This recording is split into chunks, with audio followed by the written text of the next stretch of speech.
What?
¿Qué tal, Seba? ¿Cómo te sientes al ingresar a la PMPL Américas como el recién coronado campeón de PMPL Latam contra muchos equipos veteranos?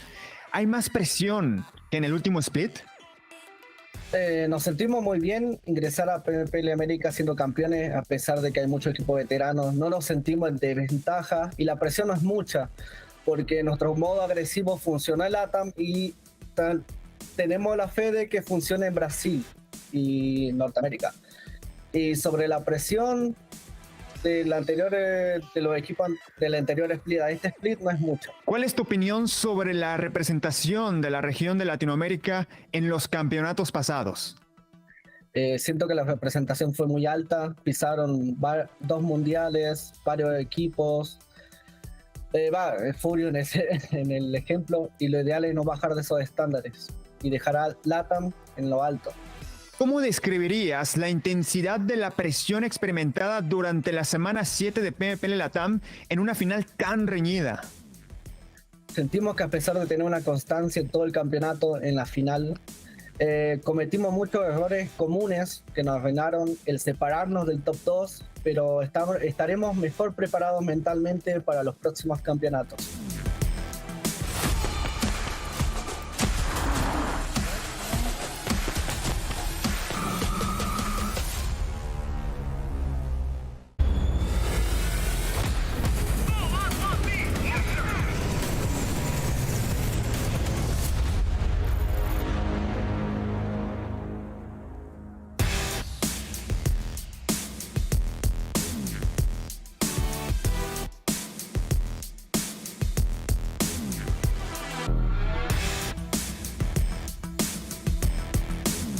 Você pode nos contar um pouquinho sobre como são as diferentes funções e responsabilidades dentro da equipe? Isso sim, e começando pelo nosso capitão, que é o Caio.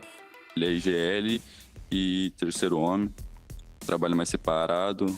O Lau vem como suporte, trabalhando mais junto com eu e o Federal, que o Federal é entre, eu sou frag, nós jogamos na frente. E basicamente é isso. A gente só joga junto pra matar mesmo, todo mundo. E como é representar o Brasil várias vezes? O que a sua família e os seus amigos dizem sobre o seu desempenho? Eu acho que é algo muito gratificante, muito valioso pra gente ter essa chance, essa oportunidade. E eu agradeço meus amigos, família, pelo apoio que eles dão, de motivação mesmo, de perguntar se eu preciso de algo e estar ali sempre mandando mensagem de apoio. E a torcida também, que é sensacional. E para finalizar, vocês gostariam de dizer alguma coisa para os seus fãs? Eu queria dizer para vocês contarem com a gente, podem confiar que vocês sabem que não é nada fácil, mas a gente sempre vai dar o nosso melhor em busca desse título. Muito obrigada, Lil Boy. Boa sorte nas partidas aí na PMPL Américas. E aos fãs, continue torcendo bastante.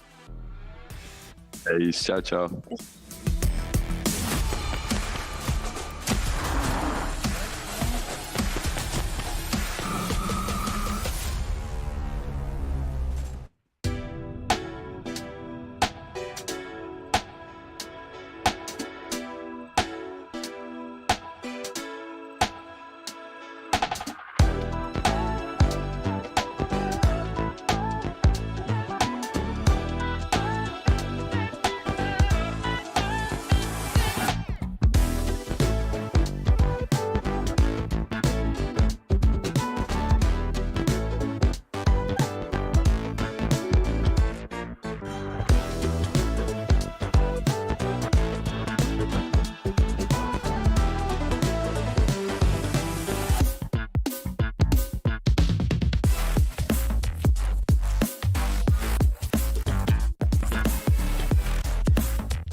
2 days is what separates all the teams right now participating in the PUBG Mobile Pro League Americas Championship Spring 2023, between them and the title of being the best in the region, and of course head over to Saudi Arabia for PMWI. But we still have those 2 days to play. I'm your host, Jason Kaplan, joined by two handsome and very capable gentlemen. We got 7 Worlds Gaming Cameron Davis. And gentlemen, 3 days in now, this is getting crunch time, I'd say, for a lot of the teams out there, Cameron. For a lot of the teams, absolutely. We're going to look at the overall leaderboard in just a little bit. I'm not going to go in depth right now, but there is a huge separation between the teams that have a really good shot at the moment. But for anyone below that, it's going to have to be a complete 180 on the results so far if they want to make it up, because we're halfway through. Yeah, a lot of teams, I feel like they're going to have to step up. If not, they're going to have to just default to that spoiler role going into tomorrow. Yeah. See, I kind of hope not, though. I hope teams me too. do that. I mean, at least for the teams who, at the moment, which we do get when we do get to it, obviously the chance of them getting first place is dwindling. But this is a big learning experience for all those teams out there to try to improve, bring that back to the next season of PMPL, maybe push their points even higher for PMGC, which is right around the corner after. Yes. Yeah. But we'll see. You guys at home, though, we obviously love to see what you guys have to say on social media. You can obviously hit us all up on all the official PUBG Mobile channels here. You can see on the screen behind me and probably down below me in a second if it pops up with my magic. There it is. I don't even have to do any hand motions because my magic comes from here. But you guys also need to let us know on who your favorite teams are over the YouTube chat. Make sure you guys are posting up here who you think is going to win. And even if you don't think they're going to win, just who's your favorite? If I were to ask you right now, 7, who's your favorite? I was going to ask you, wait, can we say our favorites? No, we can't. Yeah, who's your favorite? You're allowed to have a favorite. I think you guys know which one's my favorite. Come on now. Royals of War. I have no idea. Yeah, we'll go with that one. How about yours, Cam? And Hyper. Oh, he's riding that train, baby. He's sticking to it. Well, we'll see where Hyper is going to be on the leaderboards if you guys missed out on the last 2 days of play. Let's take a look at the schedule of what's coming up today for you at home.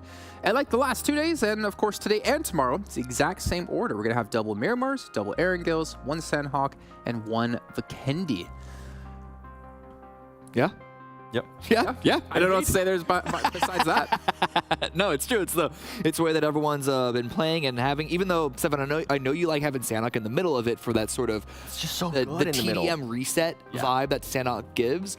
I actually think having it earlier on has been a little interesting to see here, because it means that if you have a really bad game 1 or like you just need to warm up somehow, Sanhok in map 2 of a 6-map series, I think has been pretty good for a couple of different teams. See, I usually, like you said, I like it in the middle just because it gives a teams a couple of buffer, right? Some teams are going to have a great game 1 or a somewhat of a decent game 1, and then on that game 2, they're going to absolutely just disappear, as we saw happen to some of the other teams. But then usually they can use that Sanhok, the Sanhok Magnus, to like spark up their day. But yeah, some people have been using it early on and it's working out for them. Yeah, I have the perfect solution, guys. The first 3 matches of the day, Sanhok. All 3 Sanhok? Yeah, back to back to back. Actually, did you guys see? If you guys haven't caught on, I think PMWI posted like the map rotation. Oh, many Sanhoks. And it's gonna, I think it's 1, but they're having like back to back to back Erangel to finish off the day. Ooh. Oh, so it's like they're kind of clumping SVM together. No, so it's like, I think it's like Sanhok, Vikendi, Miramar, Erangel. Oh, 7 a day. Yeah, I mean, correctly. Honestly, having the same map in a block next to each other can mean... Or maybe it was 1 Miramar. I don't know. I didn't fully see it. It's been a busy day. Yeah, we'll have to go. The point is that there are trade-offs between having maps that fluctuate every single time. It changes every single time versus if you have blocks of different maps stacked on together, it allows team to get like a bit of, what's the word?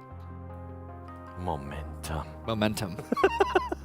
I think also challenges the teams a bit too, because you have to adapt every single time you play it. And for like us commentating or analyzing, it's really cool to be able to see each map right after each other and see how they change things up depending on obviously how the zones work out. Yeah, well, we'll see. Obviously, PMWS coming up in July. But for now, let's take a look at the overalls. If you guys missed out, like I said before, on the first 2 days of action, and INCO still maintaining first place as well as intense games, still holding on to second, 7. It's a nice lead, 13 points, but they used to have such a big lead. We'll get a chance to talk about them more. A big surprise for me, though, like yesterday was Hyper. They were able to build up on what they were able to do in day 1. And just to point out, yesterday, you know what? Let me back it up a little bit more. Hyper, day 1, they ended up in a top 5 situation 3 times. They had, what, 4 players alive in just one of those situations yesterday. Sure. I believe it was all of those situations that they were in top 5, which was 3 as well. they had all their 4 players alive. And I feel like that's what happened with this team. This team is so good at just being able to utilize all their players and control a bigger area when they actually have those players. Exactly, and it's that sort of area control that allowed them to perform so well in North America. So, adjustment period from day number 1, it looks like they're adjusting very, very well, and they're catching up with INCO in Intense Game, which if you missed day number 1, had an amazing day. I'm actually surprised that they've been able to hang on to first and second place because yesterday wasn't that grand for them, but that just shows the amount of the lead that they had coming out of day 1. But I want to talk briefly about the gap that you can see between 7th and 8th place. This is what I was teasing at the top of the show. It is already a big separation. Even down to 7th place, Alpha 7 Esports has a chance, if they just have not even an amazing day, just a good day, to get up that leaderboard and start to contest the top podium positions. But Influence CHEMIN and everyone else below who's going to be on that second page, that is a big leap that they need to start to make now. And there you go. It's 1 point between 8th and 9th place with Overnight at 58. Then it just kind of continues to go down all the way towards 29, unfortunately. But we are seeing, well, 4 of our 5 NA teams in 12th through 16th. Royals of War, the only team not from NA, currently in 15th place. But to be fair, YKG improved. Influence CHEMIN as well. I mean, they were 16 points at the end of day 1. They were able to shoot themselves up the leaderboard, but still obviously have a long ways to go here, unfortunately. But Alpha 7, they start off in 7th place. They finish in 7th place. But the weird thing is, they played a lot better day 2, it felt like, than day 1. The problem is they had 2 stinkers on day 2 as well. They had 2 basically 0-point games, which, some teams can be successful by being feast and famine. But that does mean that your highs aren't going... You need to have even higher highs to make that work. And Alpha 7 are definitely better day number 2. But they haven't had those real peak performances consistently where they're getting like multiple wins with double-digit eliminations. That's today. Calling it now. Alpha 7. They're very likely. Very, very likely. But obviously at the base of this whole event, teams are playing for themselves, but it is a clash of regions. And we want to take a look at how this clash is working out. And 7, the laugh you gave us kind of tells the story of what's been currently going on. Listen, for the longest time, you know what? This is the slowest start NA has ever had in Americas. By far. Like, I've never seen NA in such shambles, and it's kind of nice that at least N-Hyper is doing good. Yeah. But we were talking about how Brazil was going to dominate. I did not expect it to be by this much. I didn't expect it to be by this much either. We had questions about Latin America because of the inconsistency of the teams, and even in their own region. And then North America, as you said, we knew they would struggle a little bit. But as far as that graph is concerned, thank the Lord for N-Hyper showing up yesterday. Yeah. Because otherwise, it would just be... Like, you'd have to have a microscope for that thing. You could have a giant theater, and you would still barely be able to see the sliver of a bar, as I guess you're alluding to here, Cameron. But let's take a look, though, at how teams kind of changed their stride going in from day 1 to day 2 here. This is actually a comparison between the points the teams got in day 1 and day 2. And we can see here, starting on the left-hand side, All Glory Gaming currently in, well, I guess they've been able to actually increase their performance by 31 points here and are currently sitting in 6th place. But Influence CHEMIN had improvement. ATON, as Hot Juke calls them, able to get improvement as well, and Hyper there, and YKG, which is funny because YKG are currently at the 2nd page. Yeah, and Influence CHEMIN are barely on the 1st page.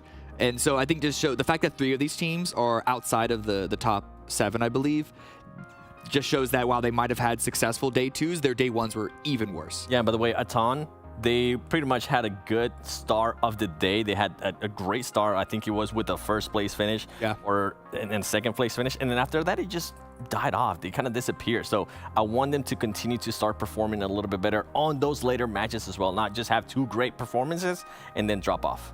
I think for me, looking at this, one team stands out as the most impressive, and it's got to be N-Hyper. Because you look at the other teams, right? You have All Glory Gaming, 27 points. Influence CHEMIN, 16 points, 11 points for ATON.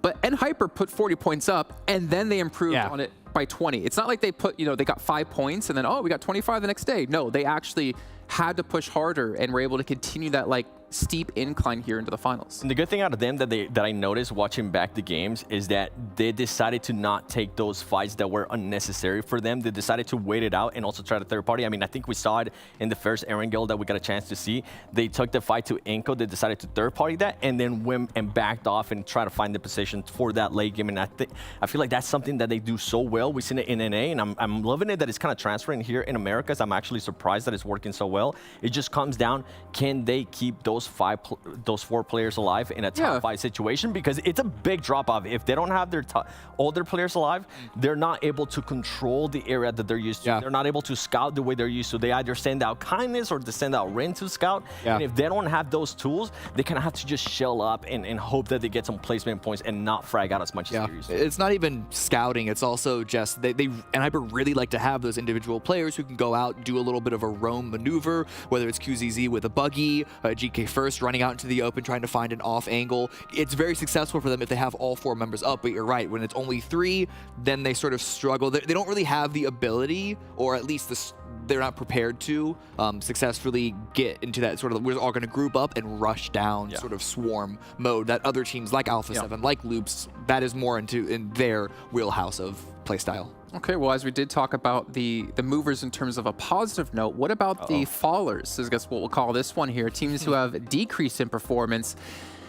I mean, the Chosen, they're in last place, and they scored 15 points less than they did on day 1, which is unfortunate. But the funny thing is here, 4 out of these 5 teams were top 5 at the end of day 1. Yeah. That just shows how strong of a day 1 it was for these 4, that they were able to drop off so much that a couple of them are still in the mix. INCO is still in 1st place. Intense Game is still in 2nd place. Let me challenge that statement, then, Cameron. Is it them dropping off, or is it all the other teams in the lobby finally rising up? Well, it's a little bit of both, right? There's only so many points to go around. Exactly. So that's definitely a factor in it. But I think at the same time, you can definitely make the statement that INCO hasn't been as successful as their day 1 performance. And part of that is because their fights, they just haven't been able to win as successfully. You got your Alpha 7s that are stepping up, your Loops kind of stepping up some of the rounds. Well, with INCO, what I noticed too is they were taking a lot longer yesterday to finish off the fights. I mean, they ended up getting third party by Hyper because they took so long to take on a fight with, I think it was Jaguar. And then on top of that, Jaguar, I think they had a 4v1 and they ended up knocking 3 of the INCO players. And for INCO too, something that I noticed yesterday as well is that they're not doing their usual wide rotations. They're not doing that fall back, think about it if they actually want to fully send it. It did end up working out yesterday for them in Miramar. They fully sent it to the middle, and they got, in a way, kind of blessed by the circle, being able to just not have to move from the compound. But INCO is just not playing like what we saw in day 1, and I think it has to do with a lot of teams adjusting to what they saw that INCO was doing in day 1. Yeah, definitely INCO, their style of threading the needle, finding a center position, capitalized on a little bit of, I suppose, tentativeness from teams on day number 1. Day 2, a lot more teams were not only more confident, but also just more prepared and used to the tempo of the lobby, and so they didn't give them INCO the same openings. INCO are still good at finding those openings, even if they have to search a little harder for it, which is why they're still in 1st place. It was still, even though we saw the, negative 54 points comparing day 1 to day 2, it would be ridiculous if they didn't have negative points, because day 1 was that good. I think day 2 is still a pretty good day for them, just not as good because the other teams, as you said, Jason, did step up. I mean, they also, I think, ended the day with more points collected, achieved, gotten, whatever you want to call it, than most of the other teams actually in the lobby, period. Yeah. So, I mean, they dropped off a couple of points here or there, but they still scored more than, like, YKG scored on the day. They still scored more than a lot of these other teams. Hey, that was just on the top of my head. They still scored more than a lot of the other teams in the lobby. Who they didn't score more than? All Glory Gaming? Me on my predictions. Oh. Well, like I said, if you're in the Katowice area and you do like PUBG Mobile, we can replace both these analysts and bring you in here. But yeah, All Glory Gaming, another team who did have a step up. They were pretty much non-existent when it came to day 1, and it's great to see them do that. And it's pretty much been off of, I almost wanted to say like 1 or 2 players, but again, very big team effort. Yeah, the damage fall off is quite there. The elimination fall off is quite there. But I don't feel like you could, like, Strap would have played this well if he didn't have Erangel and Rojas there to help out. The drop-off isn't enough that it should be a big concern that it's like Strap and friends, right? And what I think is really good about All Glory Gaming is that they like center, but they've also shown the ability to play edge sweep playstyle when they're not able to get center. But looking at their regional events, they were kind of feast famine. They hit the podium positions, like the top 3, top 4 positions a lot, but they also had a bunch of what I call stinkers, which is like 2 or less points. Here, they've had 1 0-point round and everything else is like 4 or more. So the fact that they're getting better on the rounds that they need to salvage, that they need to salvage essentially, or scavenge for a few points here or there, is giving them that extra level, that extra bit of points that's sort of allowing them to climb up. And then when they get the high value, high elimination wins, that's even better for them. Something that I've been able to see though for All Glory Gaming is that even though Strap does have the numbers currently in his favor, I feel like David is the one that's currently setting them up for them to be able to do that. And you kind of see this in this highlights. He's usually the one that's being able to either set up his team by being able to get an off angle or being able to clutch it up in a certain area. At least from what I've been seeing over and over again, I feel like thanks to David and not just Strap, right? It's a nice combo between those two. And hopefully today that combo will come to life again. There is something to be, like, one of the problems with this sport is that it can be hard to sort of decide what is an easy elimination to get versus what is a high impact, high value elimination. And so, like, when we just look at the numbers across the board, each elimination counts as 1 point, right? But as you said, David is, I think, doing a really good job of really getting the important ones, the ones that one elimination snowballs them into like 5, 6, 7 more plus placements, etc. Yep. Okay, well, gentlemen, we don't have much time to talk anymore because we do have to head into our match. But not before I give a big shout out once again here to Monster Energy, our official energy partner here at PMPL, to make all of this possible. And we love to, well, the thing is, what you don't realize, they have to replace every single can here after every show because we take them home with us and we enjoy them back in our hotel rooms. Can I have one? Can you have one right now? No. No. When you get a, actually, I was gonna say when you get a prediction right, you can, but I'm on the bottom of the Let's bring it over to our commentators instead of talking about that. Hot Jukes and Zute, take it away. What's good, everybody? How's it going? We have officially passed the halfway point of this tournament here. Now we're starting to get into that nitty-gritty, baby, right? Where those points really start to count. The players, those hands have to be like this. Not like this. Like this, Zute. Bro, you ready? More like this, you know, 4-finger claw, 5-finger claw. You know, I doubt anyone's still playing thumbs at this point. I'd be amazed if someone's playing thumbs at this high of a level. But yeah, man, this is the third day, the second to the last day. Jukes, I almost feel like this is already the last day with just how hard these teams have been, you know, battling back and forth for those top positions. And it may as well be that way because it's only top 1, right? There's like no leeway right now for the next qualifications. Right. You're right, man. It's all come down to this here. I mean, there really is no more room to breathe. So all that struggle that we saw early on, it really just can't happen anymore. By the way, I got to ask you a question here, Zoo. This is an important one. Yeah, what's up? That claw method that we saw from you a little bit earlier, was that the same claw method that your cat used on your camera a little bit earlier? Ooh, that hurts. That hurts. Was it For the ones that don't know back at home, yeah, my camera got absolutely destroyed, like the way Alpha 7 got destroyed by Pistol in the very last match of yesterday. But yeah, my camera got destroyed by the cats. So now I'm using a backup. Still looking pretty sharp, I must say. That's true. That is true. Still looking we'll give that a big old check right there for the camera. But, you know, one thing that we also got to check, right, is this leaderboard. Now, in my opinion, it's going to be right here. This is where we're going to be keeping a big eye on today because from Influence CHEMIN on down, there's really no more room to breathe. Everyone's looking for that top 1 spot, right? They're do or die, right? Yep. Yeah, today's their do or die. Like, got to do well if you want top 1 potential, that is.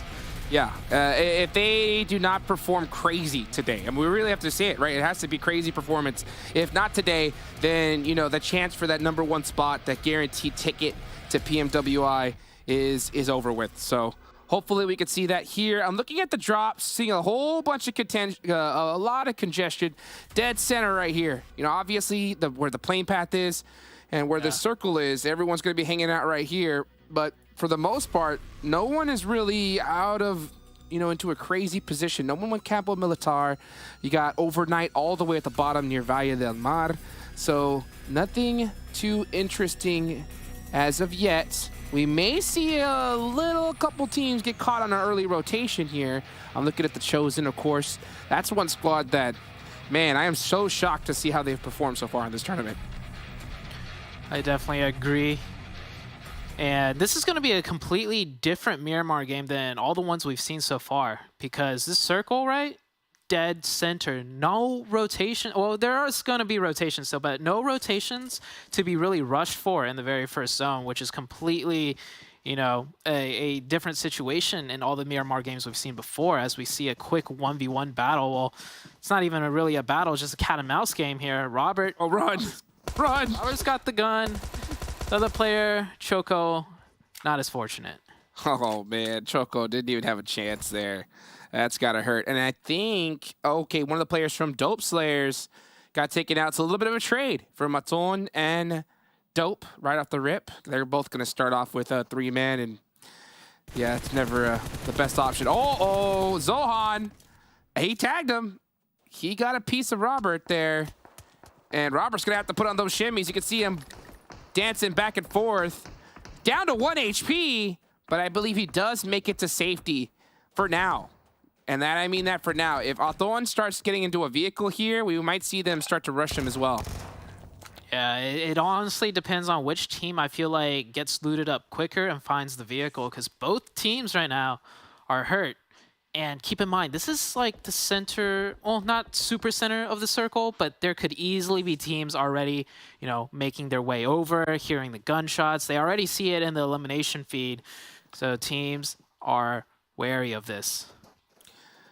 Yeah, and one of those teams is going to be All Glory Gaming up on top, starting to get that quick loot. I'll tell you what, man, I mean, the loot timing here at this stage is ridiculous. I mean, these guys just grab a quick gun, and they are on the way.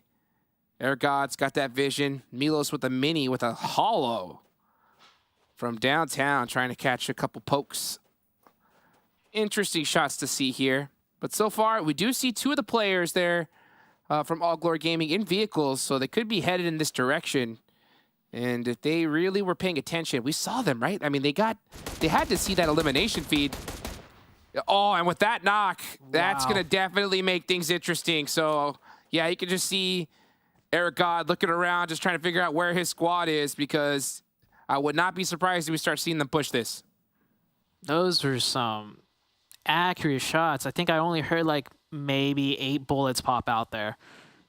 Maybe less. But, man, I'd have to say, man, Jukes, this is the fastest I've ever seen teams rotate and just get into engagements. Like PMGC last year, it was pretty fast, but I feel like this, what we're witnessing right now, is honestly like maybe 30 seconds faster. And there's another knock right there. All Glory Gaming. Gosh. They're taking that, and dare I say it, the M word, momentum from yesterday, and they are carrying it through to today. So this is a team for everyone to be careful of. Our favorite host, Jason Kaplan, right? That's his favorite word, momentum. And the big, one of the innovators of the momentum beater, along with Mustache Dave. And I'll tell you what, we have seen this All Glory Gaming squad, especially after that last match, really just look to continue that same momentum here, and they're full sending it on down. Milos is there, unable to take any shots on this vehicle coming on the way in. That is gotta hurt big time. So now that they are here, we have to see something really special from ATON if they want to make this defense actually work out.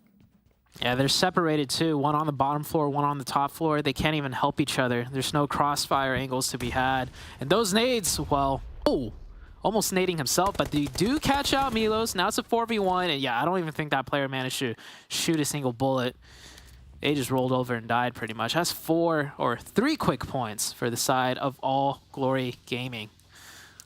At the start, ATON wanted 49 points so far in their rankings. They were in 11th place today. There's definitely one of those squads that really needed to come out strong. So, I mean, there's still 5 matches left today. And, you know, if they get 2 or 3 chicken dinners, it's possible. But that's definitely going to be tough with this lobby, the way everyone has been performing so far. INCO, top team in the lobby, they steal an elimination as well. Dope Slayers are down to 2. And now we're taking an eye on the Panthers. You know, the Panthers are all the way down in 13th place. They need to have a monster day today as well as YKG, to be honest. They're right next to him. YKG, the Panthers, Dope Slayers, and the Chosen. 4 out of the 5 NA teams just struggling right now. And Hyper, the only hope, I would have to say, that North America's got left, sitting in 3rd place, only 14 points away from first. I'm worried, though, about Hyper in particular because they have a tendency, Jukes, to choke towards the end of the tournament. Like, they get better and better every single tournament, right? Like, especially as the days go on, they always start off slow. They get the intel. They start playing comfortable. And then when they get really close to whatever they need to do, right, to clutch it out, to finish off the tournament, I feel like they get so nervous, they feel the pressure, and then they just choke. So maybe this won't be the same thing that happens to Hyper this time around. You know, they had another year to play together. So fingers crossed for NA as far as Hyper is concerned. Dude, 100%. And for everybody here, we're not being haters. We're not trying to jinx them at all, but we just got to look at the facts and the numbers of it. And Hyper, towards that last few games, they just seem to struggle here. We got a nice hard shift onto La Bendita. So the Panthers are going to have a very easy rotation on in. Jaguar, Alpha 7 are going to have to push through quite a few squads here. So that's going to be interesting for them. But yeah, when it comes to Hyper, that last day where you've really yet to see them just have a dominant one, right? Like just go absolutely crazy, seal that deal. It always just seems that last day, some other squads, we saw the Panthers do it, YKG do it in just the PMPL NA finals when Hyper was dominating almost the entire tournament here. So it's so good to see an NA squad shine here in the middle of the tournament, but it's not over yet, right? We still have the other half to go. Hopefully, Hyper can really turn it up here in day number 3. Let's go. Let's go. Rotations coming out. A lot of teams migrating from the west side to the east. The Chosen being one of them. Subpick almost getting knocked out. Loops firing back at suppressive fire of FLAMENGO. So teams either need to just rotate and Hail Mary it, and yeah, a little bit too slow for the Chosen running into INCO. INCO will pick up 1, probably more. Oh, no, yeah, Chosen, they're just going to go for it. Let's go. All right, the Chosen making a full commit here early on. Very dangerous, but I think this is something different that we've seen from them. Stellar has to hit that shot, doesn't get it done, and if there's any team that you don't want to feed points to, that's going to be INCO Gaming. Top of the lobby with a nice lead. They're going to make it even bigger with 4 more points to their score, and they're not done yet. Starting to look uphill. Loops there, and it looks like to just possibly steal some eliminations as well. This is a big third party. Oh, hey, y'all, you don't want to crawl over that way. You want to give it to Overknights, but instead INCO does get the point. Thank you. Yep, INCO just padding. Oh, already 5 points for INCO. Goodness. And they've just been sitting still at a compound. Just getting gifted points. Ooh, getting gifted some shots right back to the head. Loops firing right on back. But they are in trouble because they are kind of sandwiched by Overknights. And, well, everyone's kind of sandwiched here. This is the center of zone, and there is like 5 teams here with different elevations to work with. So everyone's got sidelines on each other.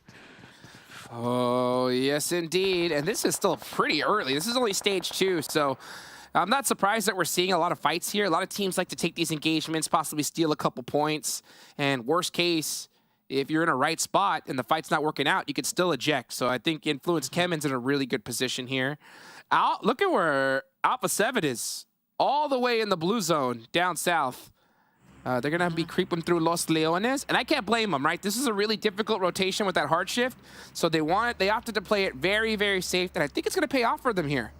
Yeah, that rotation makes so much sense to me because they're a team that likes to fight in from the edges of the zone, right? But if they're to fight in from the west side east, Jukes, there's so many giant rolling hilltops and just cliffs to deal with that if they beat one team, there's another team right overhead with an even stronger position. So they're going to forego that. And instead, you know, they're sweeping to the east side where there's less hills to deal with and they can take more back-to-back team fights. So that is, you know, Alpha 7 playing their game perfectly, but we'll see how well they do.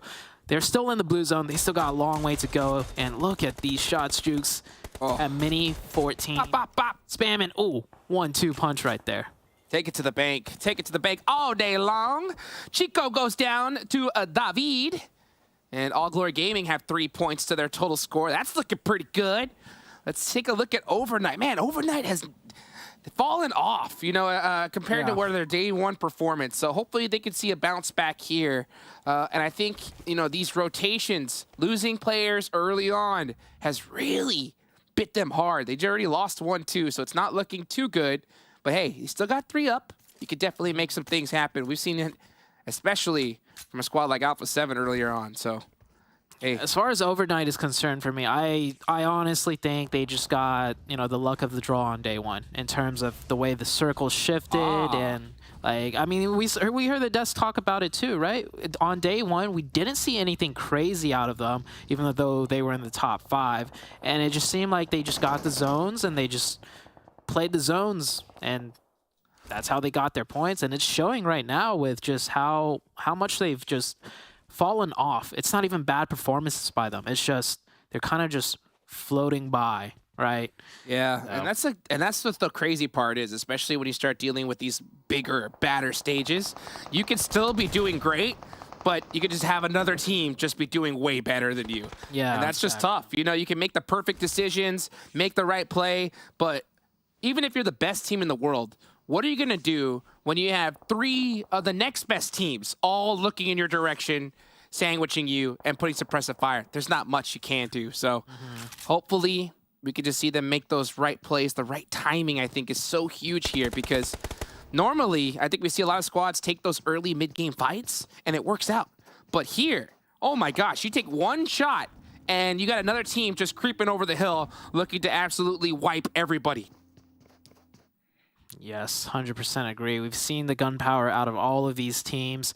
I mean, even Royals of War with the pistol, right? You don't want to mess with them. You got to be on point. Alpha 7 learned that the hard way yesterday. As we head into this next circle shift, Jukes, this one's going to determine... Well, I was going to say it's going to determine a lot, but it doesn't actually change all too much. I think for all of these teams, whatever plan they had in mind on the next circle shift, they're just going to have to stick to whatever their plan was. Doesn't go hard shift anywhere. There are a couple teams that do have to push in, of course, but they were already ready for that. Yeah, one of those teams is Alpha 7, and where they were coming from through Los Leones, they're going to have all those mountains to be able to rotate through, so they really picked that perfect location. Come on, 24K. Let's see some bolt action snipes. I have not seen one yet this tournament. Give the people what they want. We got to catch one. It's on my bingo card, Zute. You must see it. How do you feel about the fact that in NA there's a lot of bolt action happening, but at this stage, not a lot of people are using bolts at all? Well, first, hold on before I get into that, and I will make a comment on it. And yeah, and Hyper and the Panthers getting into it. The North American brothers trying to take each other out early. That's going to be 2 down from the Panthers. So, and Hyper looking really good here. Kindness, nice little nade. Oh, that's going to seal the deal right there with Quan. It's only Zuko up left. And with how Hyper has been playing, yep, not much she could do against. So that is the Panthers gone, done, and dusted. Now, Sute. Yeah. To your big point, right? I'm one of the biggest fans of the bolt action sniper you could possibly have. And I'll tell you what, I think the reason why is I think a lot of these teams in these other regions really realize that with how bolts are set up right now, you can't get a finish if you get a knock, right? You get that shot, you get that knock, but you do not have that firepower to get that thirst. And that's something I hope PUBG Mobile changes. You know, I think they really need to buff those bolts to be able to get that thirst on a knock. This nade, though, is going to be another knock here in just a couple seconds. Yes, sir, indeed. Flamengo burning up. Toiko, goodbye. So Flamingo does mean flame, I believe. So quite a fitting end right there for that player burning in the flames. And oh, Alpha 7 meeting some resistance. They do have 2 elimination points, and they're able to get the revive. So maybe just, you know, just planned, have a player peek out. He gets knocked, but you get 2 points in return. Works out. Intense game. On to All Glory Gaming. All Glory Gaming, just a rock right now. Playing so well, so solid. Oh, straight out the car goes Intense Game. All Glory Gaming racking up those points just as well. 6 now for their side. Oh, that's against Intense Game. One of the top teams in the lobby, YKG. Looking to make some noise against All Glory Gaming. Can they shut them down? One player has been finished. That's going to be Erangel. There's still 3 up. Here comes some nades. Looking to make some noise. And it just absolutely lands on Chico. Fierce goes down as well. I think it's just 24K up. Not looking good for YKG. Yep, here comes David to finish him off. Ooh. Can Alpha 7 get those points before All Glory Gaming takes it? Alpha 7 picks up 1, but here comes a push. And, oh, on fire doesn't deter David, but Intense Game is still here, Jukes, and he will confirm 1. Does he get the second? Almost. Almost. But he will go down. All Glory Gaming stays strong with only 2. They lost more than just 1 player there, so... Man, from this position, they could have done a lot with 4 players, but down to 2, it's going to be a tough fight for them. I'll give them big ups, though, man. They really had to fight it out like crazy, pretty much all game long so far. And to start off with 8 elimination points, just to do this, seeing how their fights played out, got to give them some major props. So let's see if they can continue that momentum from yesterday. They already have 8. Can they possibly steal a couple more? Looking at the zone. Man, Influence CHEMIN really got blessed. They're dead center here, not having to worry about a thing. Alpha 7 is still on the hunt, though, with 4 up. Definitely got to keep an eye on them. Yeah, Alpha 7 right now, I think their biggest challenge to deal with in this particular match is just N-Hyper. And I think that is exactly the challenge they're going to take on. N-Hyper's in the game-winning position, I'd say, east of that crater field. So if Alpha 7 focuses onto N-Hyper and takes them out, they are in the greatest position. We'll see how that plays out. I do see N-Hyper on the eastern side. And here we go. Yeah, Alpha 7 immediately shifting towards the east, towards N-Hyper. N-Hyper, they're a really strong defensive team. Can they hold the defense against the most offensive team, Alpha 7? Well, I'll tell you right now, the big question is going to see, will this split work, right? N-Hyper running a 4-man split. This is something that we've seen these Brazilian teams really break down because they play so tight together and their shots are so on point. Senatexa did get knocked. Let's see if N-Hyper can capitalize off that. And they do. Okay, so Senatexa got picked up, instantly knocked again. Very, very clutch play. So they're going to knock down one of the players from Alpha 7. No way he's getting back up here. And Alpha 7 going to have to go the rest of the match with 3. N-Hyper showing a different breed of N-Hyper today. Earlier, we didn't really talk about it, but when they pushed the Panthers, Jukes, they actually had a lot of the circle to work with. Like, they didn't have to fight the Panthers whatsoever. They had, like, the whole entire eastern side plus the Panthers, and we usually see N-Hyper share, you know, in positions like that, but they are wanting the win today. They've fought the Panthers early, took the spot, and now they're going aggressive on Alpha 7 when they got the knock. So N-Hyper, man, they're looking scary today. Darn right they are. 4 eliminations to start off. They're already in one of the top positions at this tournament, just looking to put consistent points on the board. And once that zone goes to them, really, really dominate. And honestly, this is a good circle for them here, especially if it goes on over to that east side. And Hyper could be poised to win this match very easily. You got Loops still in the mix of it. That's going to be only 2 players up for them. Look at put some more points on the board. Jaguar, been pretty quiet this tournament. They're on that north side. If that zone goes in that direction, I think they really need to step up and start making some noise. Yeah, everyone on the west side, however, is just in a tough pickle no matter where the circle goes. They are sandwiched between so many different teams, and it's an urban fight too. If it, well, Jukes. Centered up. That's as center as can be. That looks like a perfect donut. Yes, it does. A delicious donut. A La Bendita donut right there. Yeah. And N-Hyper is hungry, all right? They have the high ground, Zute. You said it before. What was the percentage you said? 99%, Jukes. 99% victory rate when N-Hyper has the highest of high grounds. And in this zone, it's looking pretty good. So for you guys in the chat, why don't you go ahead and give us your predictions of who you think is going to win this one. I'm going to have to go with Jason Kaplan and pick, Influence Chem. They're dead center right now. If that zone goes into those complexes, they're going to be pretty well set up. But they haven't been able to really put up those consistent points that we've really expected from them in this tournament, Zute. Not at all. Today is their do or die. They have to show out today for a chance at top 1 tomorrow. They are at that cutoff point. But hold that thought. Overknights getting some knocks here. Jaguar also onto Loop. So we have Jaguars to the north with 4, and Hyper to the east with 4. And then the west side, I would say the only real 4-man team in a decent fighting position is Influence. But we can't count out INCO. INCO still has 4. They're on the very, very edge, so they don't have much real estate to work with, but it is INCO Gaming. Yeah, you know what? I'll tell you this. There's always something about seeing a team with early eliminations. They're just that much more on point when it comes to late game. And INCO already has 8. These guys are insane. The top team in the lobby started off the day really strong here. Let's take a look here at this position. Right now, it's kind of that little calm before the storm, just due to how this zone is set up. Everybody just really hesitant, waiting for that next circle.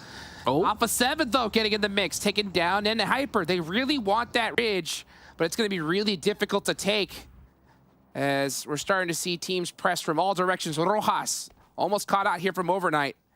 Can he hit those shots? He's got the buggy for cover. He's waiting. Rise doesn't see him still. Nope. And Rojas brings the trap, gets the confirm point, back to laying down. Voodoo, you better be careful here. Rojas has already got 1 of you. Don't let him get 2. Oh, he's feeling it. The shimmies left, right, some flames. That's not going to stop his sight lines. He does go down. Very good attempt right there. He did pick up 1 point, so, I mean, not too bad. Every point counts. So many times in the past I've seen tournaments decided, PUBG Mobile tournaments decided by 1 singular point. It is literally the difference between your dreams or staying home. And let's see, and Hyper really wants that title. They want to be able to say that we were the Americas champions, and they're not in a bad position. But hey, right now you got Overknight putting some pressure onto Alpha 7. And Hyper, I think, in too good of a spot to give up for now. But it looks like Revo is going to be headed their way to Carrillo to get this pickup. And so far, so good. Next zone about the pot, Zute. Where's it going? It's got to go to the center. I mean, that's all the circles have been doing today, and it does. It goes into the urban pits of La Bendita. That puts Influence CHEMIN in a great position. However, INCO, you already see it now, moving in with 4. This is going to be a deadly fight. Can they get an opening at least? These nades might do it. If they get 1 to 2 knocks, I want to see Influence CHEMIN go aggressive here and flush out the rest of INCO. Got him. Who is stuck. They are stuck, Jukes, and that is 2. That's the 2 that they needed, and here comes the push. Picking up the points. Kaofsky dropping a red zone, but he gets naded himself. Vitali, SY, trying to make some noise, trying to buy some time for his squad, but there's got to be shots coming from every single direction. Ooh, barely ducking underneath those. This is what it's all about, ladies and gentlemen. Let's see what Law can do. Throwing some smokes, trying to get some cover. He realizes trying to make this cross can be deadly. And man, that nade on Kaofsky really shut down that push onto Influence CHEMIN. They want all 4 up for the rest of this match. Yeah, so I do believe they did hurt INCO down to 3 players, though. That's pretty huge. Having 1 less player to deal with in an urban situation, it's gotta be. It's a huge difference, especially at this level. And here comes Jaguar too. Jaguar is going to have a good sightline on INCO and maybe more so help out Influence CHEMIN. And yep, there we go. Another INCO player going down. INCO now down to 2-man. And Influence CHEMIN did get that confirm as well. So that's going to be their first 2 eliminations. And I'll tell you what, it's when it's late game and you don't really get those fights early on, sometimes your hands just aren't as warmed up as some of the rest of the squads. But a team that was pretty warm was Alpha 7, and that's them done and dusted, I believe. So we'll see what Influence CHEMIN's opting to do. And Hyper starting to creep up on them slowly, wrapping around. But you never can count out INCO, though. Even though they got 2 players up, I'll tell you what, this squad's deadly. And Hyper forced to make that rotation down. They do make it down safely with all 4 while popping off some shots onto Jaguar. A member of Jaguar knocked. And Hyper going aggressive? No, I don't think so. That is way too risky, especially for Hyper. And they get the zone. Well, everybody gets the zone here. And this is circle 8, Jukes, meaning the next circle is closing into just a pure blue zone. This is going to be crazy. Oh, it is. Crazy. It is going to be really, really crazy because this zone's going to go down to nothing. That's another player from INCO down.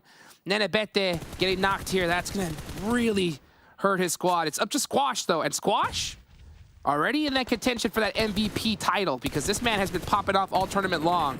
So if anybody can make something magical happen, it's going to be him.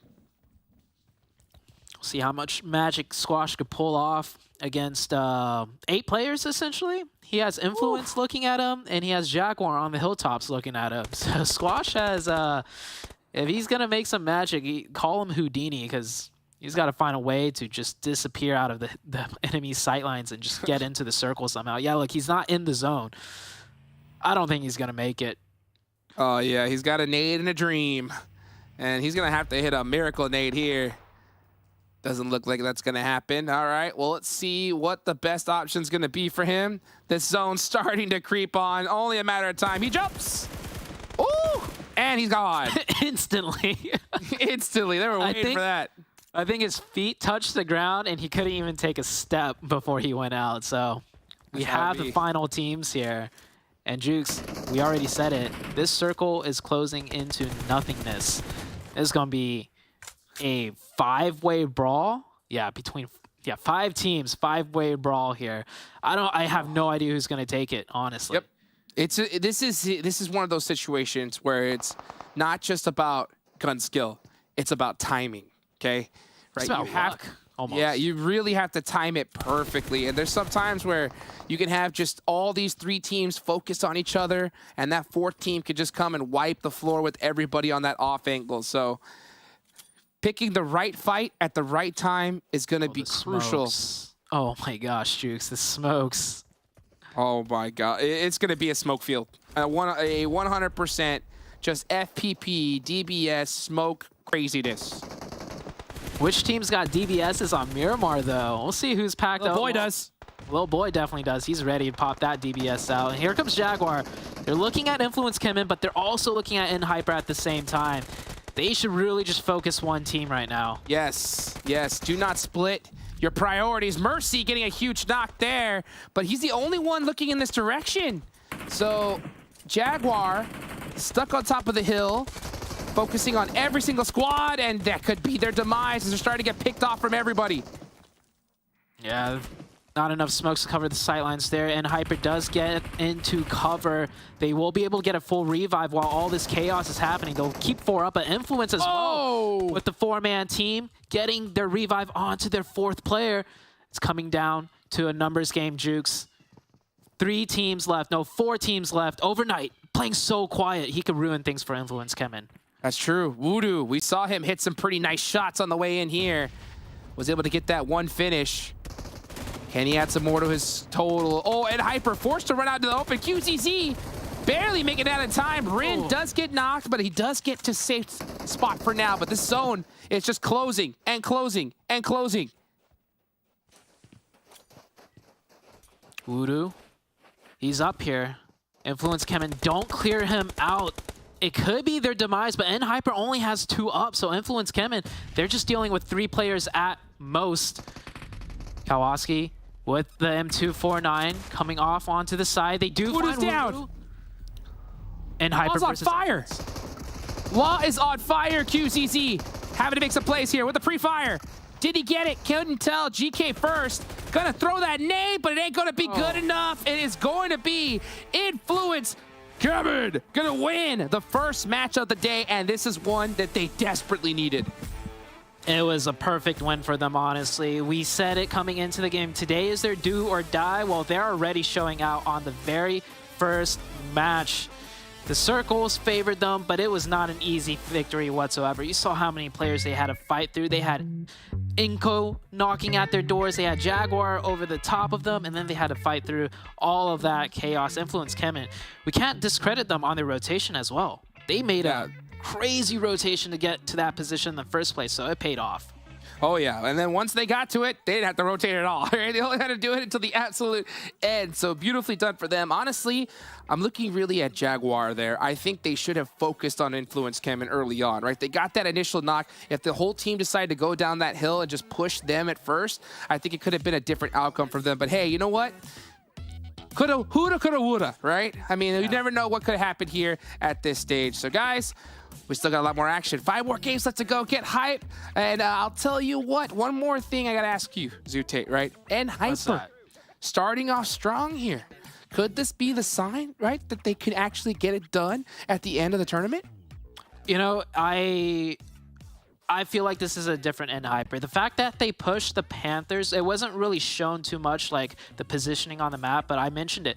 They had only one other team with them on the whole eastern half of the circle, right? And that was the Panthers. And usually, EnHyper, if that was the case, they'll just wait for the next zone to make the push. But they made it early. So this is an EnHyper that can, you know, be aggressive at key moments that we don't usually see them be aggressive in, but still manage to execute it. And then their defense against Alpha 7, I mean, their defense is in tip-top form. So EnHyper, this is the best I've seen them all year long. This has got to do something for their nerves big time, right? You know, if they had any kind of hesitation before, starting off today with a nice second place finish, you're already on top of the leaderboards. You're in the perfect position. EnHyper, can they get it done? We'll find out, guys. Hopefully soon. Let's go ahead and take it to a quick break. We'll be right back.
La Bendita Crater. I think that wasn't made from the impact of a plane. It was the impact of Influence CHEMIN on the lobby. Able to get themselves a chicken dinner and close that gap up against Alpha 7 in 7th place.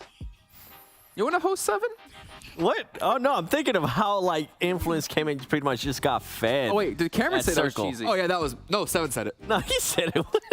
That was him. I don't know. Let's take a look at the match rankings, though, because this was a very important match for quite a few teams, to be completely honest. I mean, EnHyper, they're on the chase here for INCO at the top. They get themselves 16 points, but more importantly, Cameron, I'm going to throw this to you because you talked about EnHyper. It's a good sign that they're maintaining the momentum from yesterday.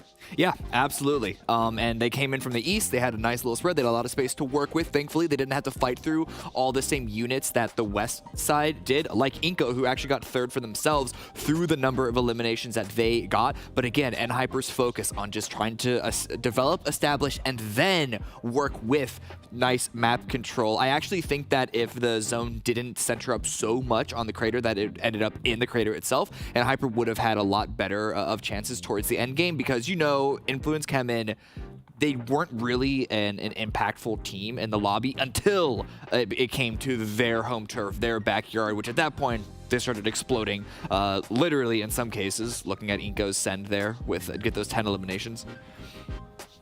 And yeah, looking down the list here on the second page here, you're getting Loops with 3 points, Panthers, Chosen, YKG, like all down towards the bottom. An intense game, kind of a general story for them that they've just not been able to maintain like that second place results that we've been able, not results, but overall standing right over the course of this event. They had a good first day, they had an okay second day, but I do wonder and I do worry if they can't really bring it back today, maybe they're not going to see themselves in top 5 anymore.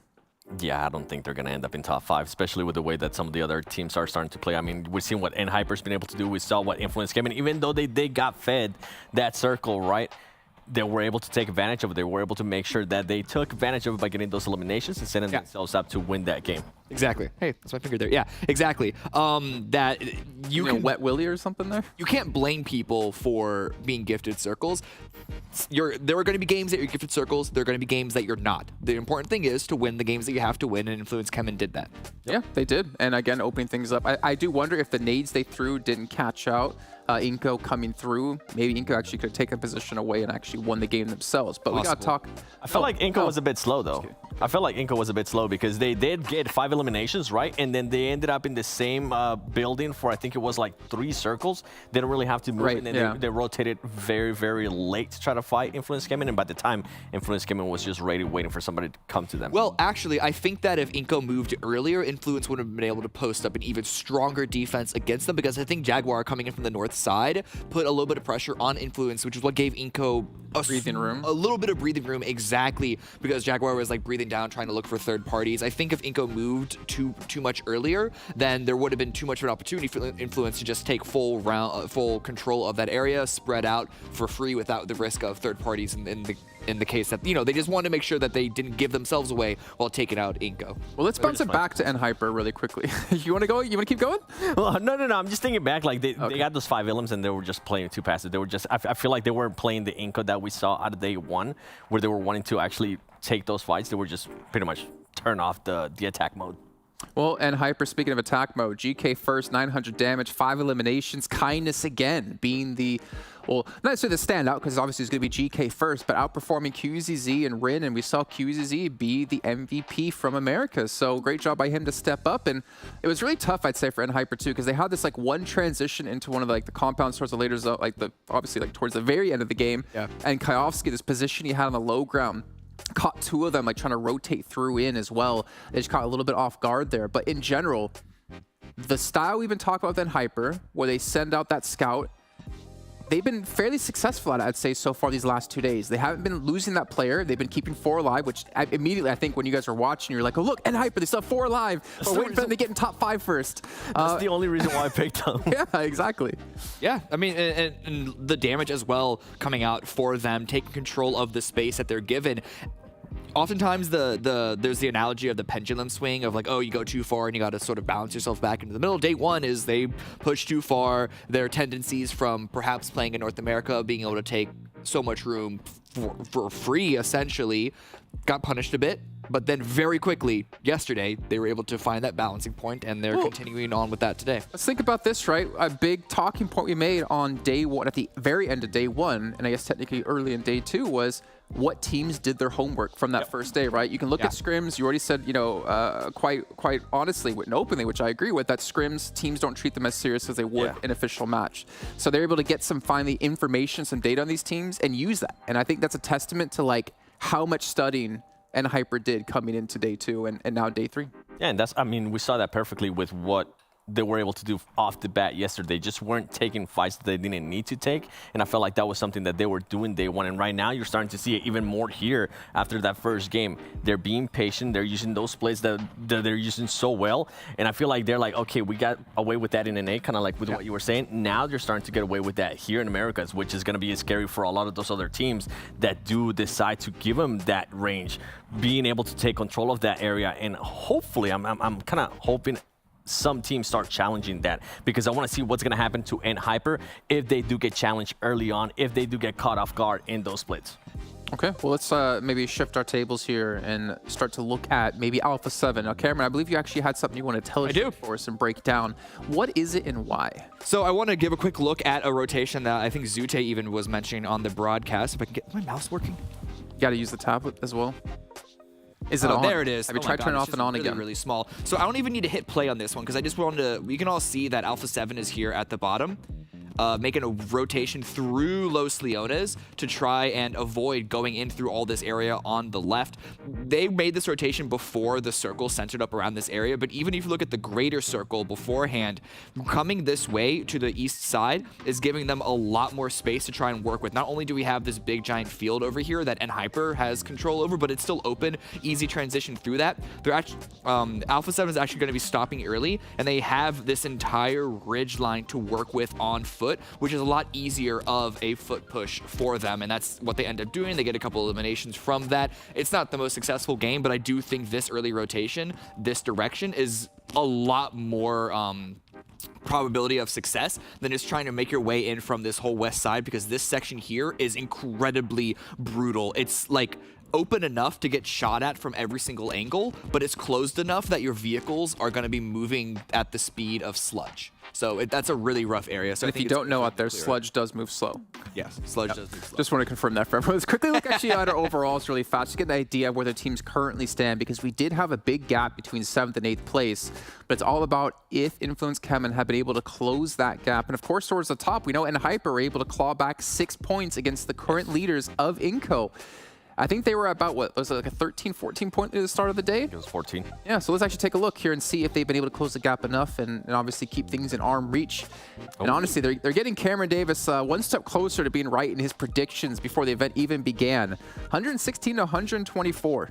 I just want to say, even if they only end in 2nd place, I am more right than everyone else, because everyone was looking at Alpha 7 and Influence CHEMIN and even Loops of being in 1st place. So, oh, Cameron, what is one thing you forgot? This is day 3 and this is a 4-day event. Man, Alpha 7, they're slow starters. I knew that was coming. It ain't over until the fat league. Slow starters. When are they going to start? It's day 3 today. But I mean, next match. If you look back on what Alpha 7 was able to do yesterday with 3 matches, I mean, they do have that if factor. They are that team that can catch up very quickly to all these other teams, especially if they do end up having a bad game. All right, well, ladies and gentlemen, we do have our All-Star vote currently going on in the game, and some of the teams here participating are in that vote. So make sure you guys check that out. Head into the client and go vote for your favorite teams. And you know what? I'm going to vote for my favorite casters here, actually. I don't need a tab. I don't need anything. I'm going to vote for Hot Jukes and Zute. And funny enough, they're here right now to bring us match number 2. Wow. What a coincidence. Oh, look at you. Look at him go. That's what I'm talking about, baby. Let's go, guys. Thank you so much for the vote of confidence here, man. I mean, I'm so excited to be here. Zoo, I know you are as well, dude. Yes. Let's get this going, right? And Hyper from NA making some things happen, right? We saw Influence CHEMIN. We're starting to make some noise. We're headed to the jungle, baby. Get hype.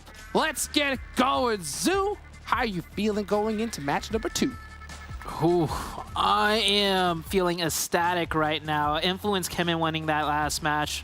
Love it. That's another team all of a sudden that everyone's been looking at, and now they're just not quite yet in the running for, like, you know, top 1 contention.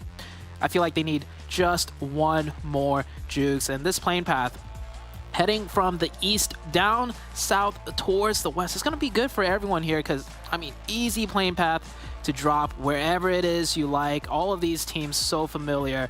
The main thing that I'm worried about, though, Jukes, is particularly the split drops, and we're going to see it in a second. We've seen a lot of teams dropping split and getting into isolated 1v1s. That could be the only real potential problem with a playing path like this.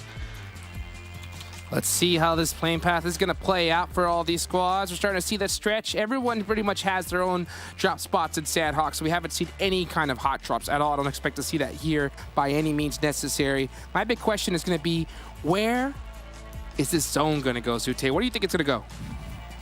This zone, I mean, we haven't seen an Eastern finish yet, like a quarry finish out of Sanhok. And that happens, you know, from time to time. We've seen all the other circles, not a Northwestern circle either onto that island. So there's a lot of wild cards that could happen still. Interesting, interesting. One team I'm interested in also is All Glory Gaming. Oh, right? hold on, Jukes. Oh, what? Talk to me. right there. Oh boy. You want to touch on this? Because that's a player we haven't seen yet before. Let me get a better zoom in on that name. There we go. TP Valak. What's up with that, Jukes? You gave me some info earlier. So I just got some breaking news that the Panthers IGL Chronics has tapped out. He said he has had enough, is not playing anymore in this tournament. Hey, for some people, they're just not cut out for the pressure. They're not cut out for the pressure. So the Panthers, honestly, are in a really tough spot here. They've never played without their IGL before. So they're going to have to do something special. If they can get it done, I mean, this is something we've never seen before in PUBG Mobile competitive history. So honestly, I am baffled, right, to see someone just give up at this level. I haven't seen it done before, especially just mid-tournament when there's still plenty of time here. You know, anything can happen. You know, a few good chicken dinners and you got it going. And now you got somebody who is playing in the Americas here with their team for the first time, gets caught on this rotation. That's going to make things even worse, as that was going to be their sub in IGL to start things off. Oh, sub in IG. Oh, Valak was going to IGL. Yes, so they are not familiar with Valak's play style. They haven't done it before. They had that synergy with each other as a 3-man, and I mean, man, I got to give it out to these boys. They have a tough job ahead of them. That's for sure. Yeah, the sub in immediately getting taken down too. The good, I don't know. I was gonna say the good thing is, you know, as IGL, when you're dead, you could, you know, hop around your other teammates' POV and still kind of IGL that way, but it's not that easy either, right? So tough start for the Panthers, and yeah, a player tapping out mid-tournament. There's still, like you said, all of today, all of tomorrow, but I gotta say, man, it's a 4-day tournament, but today almost feels like the last day for a lot of these teams, just because of how much of a skill gap there is near the top end. Yeah, I mean, it's a whole nother monster here. But I mean, not just any player too, right? Losing your IGL is tough, right? You're gonna have to make decisions. You're gonna have to adapt to an entire, pretty much new play style, or you know, just have to overcome this just massive, right? This massive, I don't know, just trial. I don't know. We'll see how it ends up going out for the Panthers. We'll keep an eye on these boys here because they definitely have not given up just yet. So they still have that 3-man. You got Valak in. I think we really need to see just one good game from them, right? They need that ray of sunshine, right? One good game to just say, you know what, guys? Shake it off. You know what? Who cares? You know, if you have an IGL that's going to quit in the middle of a tournament right here, then, hey, maybe that's the problem that we've had this whole time, right? Let's change it up. Let's go fire ourselves up and get it done. That's what they really need. It's what needs to happen here if we want to see success from the Panthers. Yeah, what they really need is that Nate magic. That's what happened in NA. Nate pulled off the most insane clutch I've ever seen. You know, it was a play of the entire tournament for NA. If Nate could pull off something like that, that'll revitalize the Panthers team, and they might be able to get it done still. So this circle, by the way, Drukes, very far up in the north, a circle that we have yet to see on Sanhok. So a lot of rotations coming into play here, and a lot of snakes and campers to watch out for, as YKG unfortunately runs into some of them in the form of loops. All Glory Gaming, we saw them with, was it 8 eliminations in game number 1 off the rip? So we know that this squad is not scared to fight at all. Oh, okay, here's a big battle. 24K has to hit these shots. He gets one, and Joey clutching it with 1 HP. That was a huge fight for YKG right there. Uh-oh, yeah, Fierce is in trouble. He's in big trouble, actually. This nade, that's probably it. Fierce, goodbye. It looked like he got the heal off, which might have made him survive that nade, but it still got him anyways. Chico with a nade right back. Cardozan running up to the rock. Did he get caught? And we're down to really low here. Chico has to hit these shots, and he's got to do it quick. Actually, Joey with that off angle was clutch. So now YKG in a great position. They're going to be able to pick up Fears very easily. Ayala is stuck out literally wide on the open. Yeah, I think that's going to be loops done and dusted. What I do not want to see is YKG lose a player by mistake, right? Regroup, play it correctly. Do not lose one single player here. You should not. Ayala running into the smokes. Yeah, that's going to make it easy. That's going to make it very easy for YKG. A lot of noise that YKG just put out. But luckily for them, no teams around them as the Panthers running into Alpha 7. They get the opening, though, and it's Nate. It's Nate that gets the opening, and oh, that's some Nate magic there. He's got to pull out a lot more, though. Revo getting shot in from the side. They desperately needed that knock. Revo survives. Alpha 7 on the back foot with only 3 still. Revo's getting healed up. Zuko in the angles, firing the pre-fires too wide out in the open. Does make the jump over to safety. They cannot let Alpha 7 breathe for a moment here. If they get this revived, they're going to be done and dusted right here. But the third party! Oh, Royals no. of War, that little tight. This could have been the fight to really give them that ray of sunshine. Uh-oh, Carrillo goes down. Can he hit the DBS shots to get set at Dexa? One just too short. And Zuko is now done and dusted. The Panthers, oh, so close, yet so far. I gotta give respect to the Panthers for not going for that point confirmation, though, onto Carrillo. He easily could have, but I think the Panthers are looking at, you know, the long game. There's still a lot of matches left. They want to win this team fight entirely rather than just picking up that one confirmed point because they're so far behind. And, so good to see they still have hope potentially, you know, in beating some of these top teams. And I will say this, if it wasn't for that Royals of War third party, I think they could have won that fight. So hopefully they can shake it off. I mean, that was against pretty much the most aggressive team in the lobby. And to be able to do what they just did, I think hopefully that gives them just enough juice, right? Enough juice going into the rest of the day. And Hyper taking a fight with ATON deep in the southern part of the blue. So this is a war of attrition right now. And ATON with a sick, nasty flick back, that 180.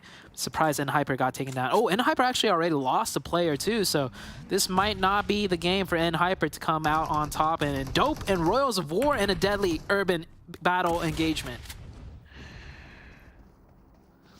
Royals of War with the nade. Bit missing.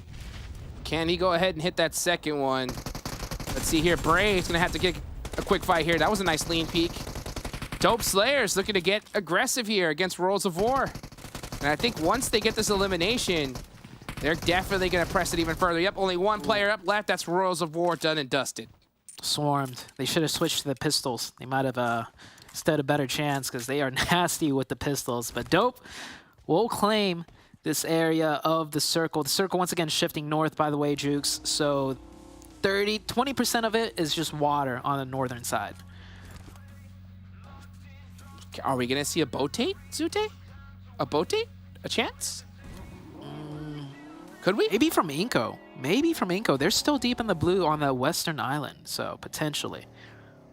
The dream. The dream. All right, well, let's see where all the rest of the teams are going to rotate right now. We still got Hyper deep into the blue zone, trying to make their way up north on the thin side of the map.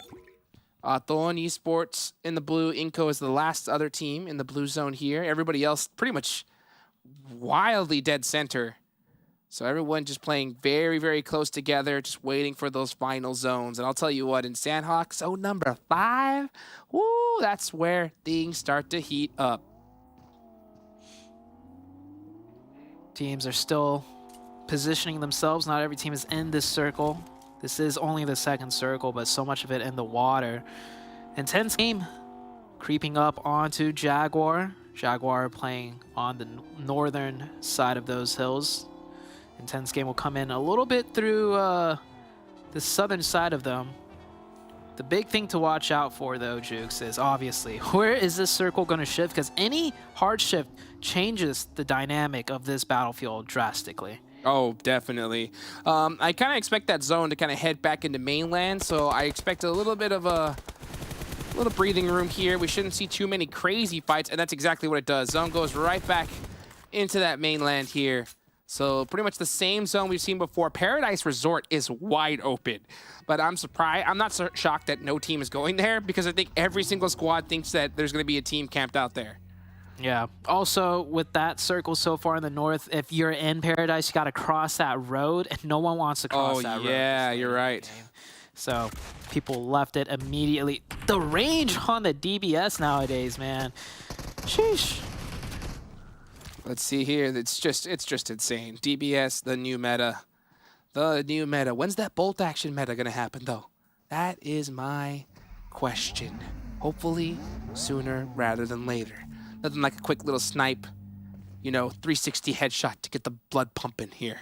Yeah, I think we had this discussion before, but I think one of the buffs that we were potentially saying could be balanced was, what was it? I think like one shot to the body on a knocked player is an instant thirst.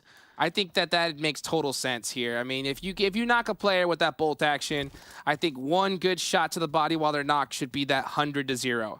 I think if that happens, we'll see a lot more bolt actions in competitive. But for now, it just doesn't make sense because with especially how tight these players are peaking, right? You get that knock with the bolt action, you try to take that second shot, you hit them, but you only take them down like 20%. It's just not good enough. So yeah, I think these Brazilian teams know that, so they'd rather get that knock with that M4 and then get that spray it down quick. Yeah, they get that spray thirst instantly. YKG here. 4 eliminations already. They took out the Loops team, so they're feeling good here. They have a long way to go. And Hyper still fighting with ATON and the off angle. Man, this is not the circle for Hyper, and it is really punishing them this far up in the north.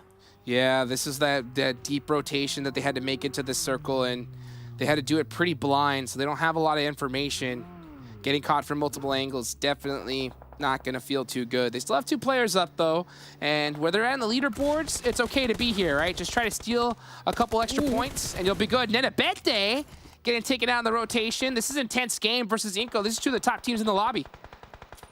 Yeah, intense game on the defense. INCO had to come in fast with the vehicle rotation. Down to 2 already. The nade, he runs back into it, goes down to 1 HP. It's a 4v2 situation, however, it's a 2-2 split. Now it's a 3-1. Cielo comes over. Can he get the quick opening? He does not.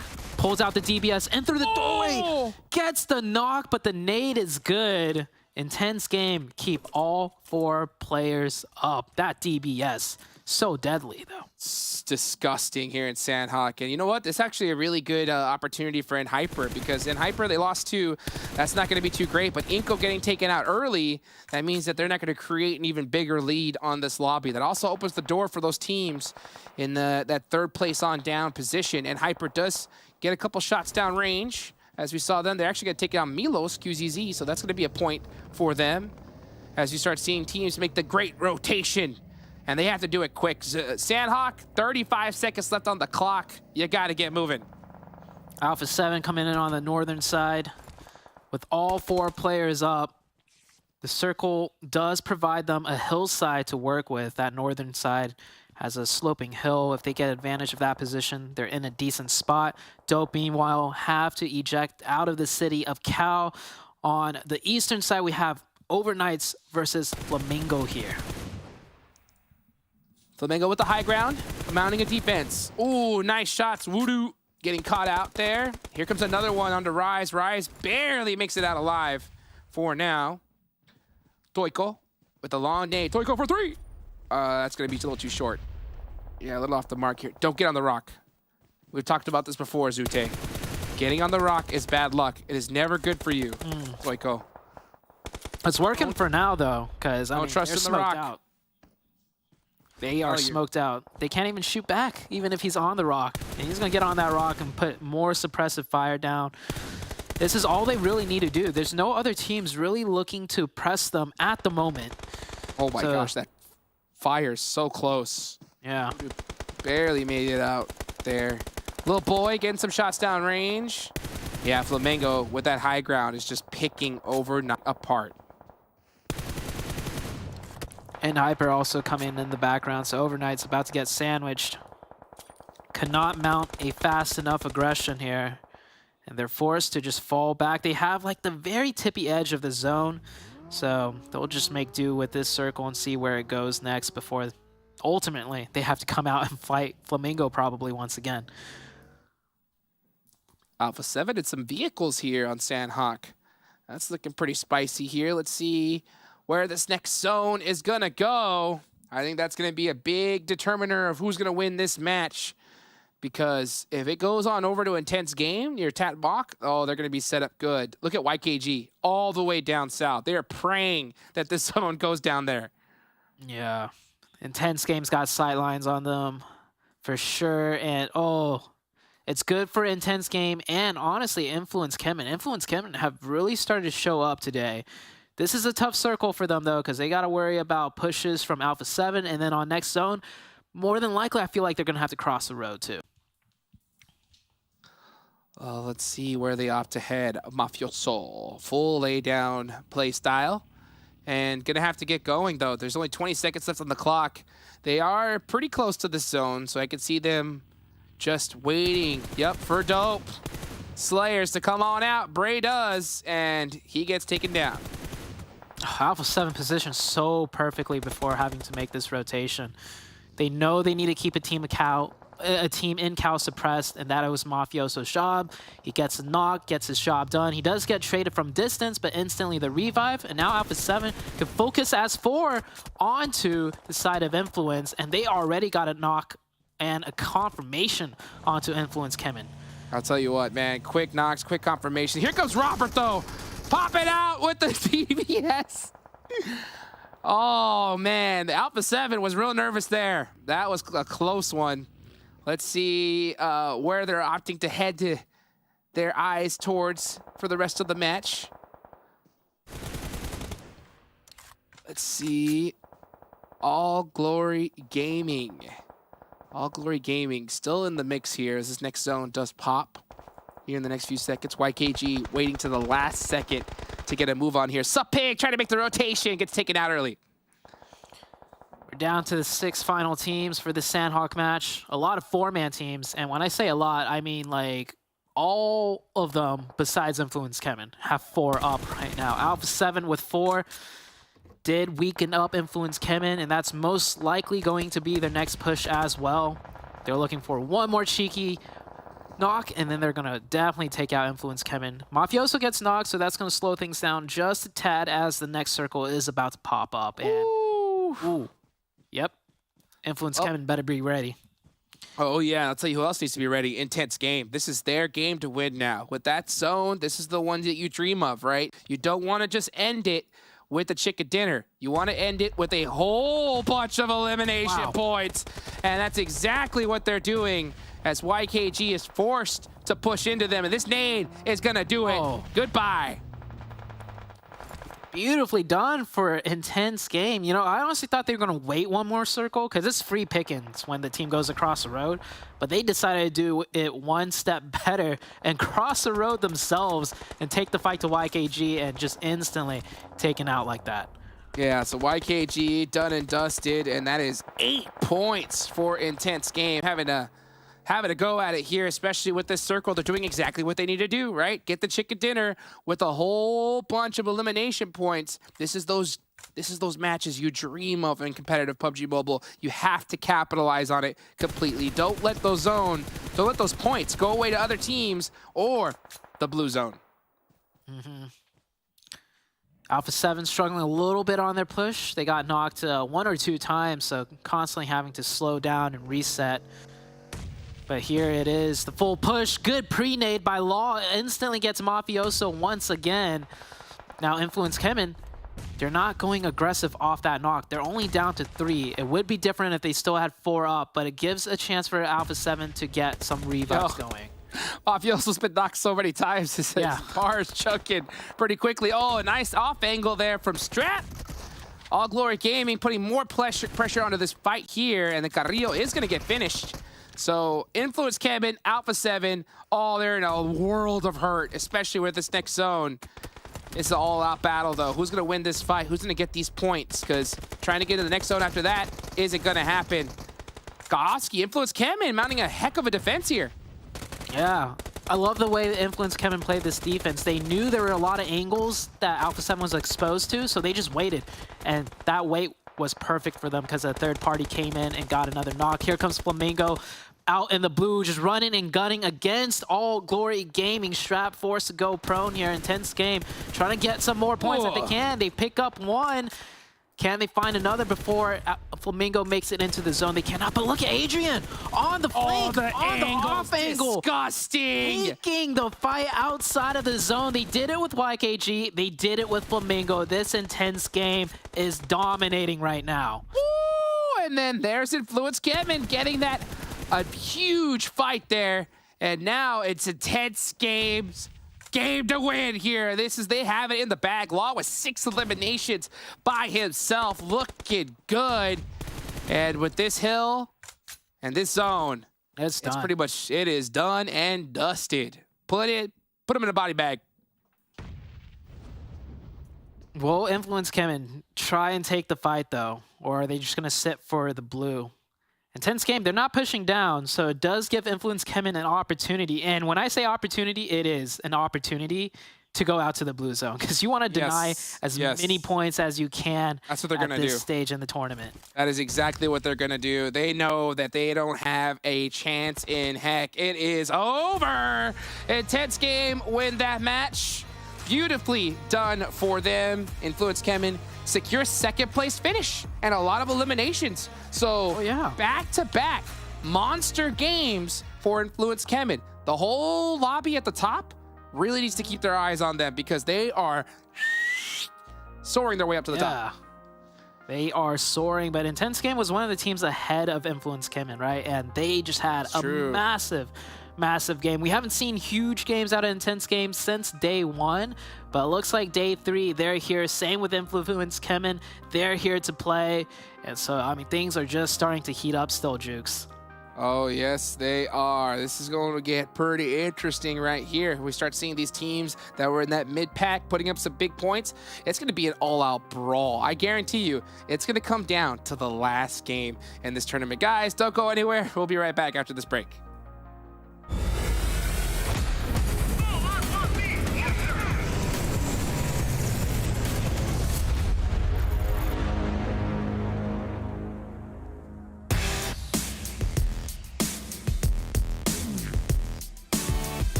Você pode nos contar um pouco sobre a história da Alpha 7 e como a atual equipe do PUBG Mobile foi formada?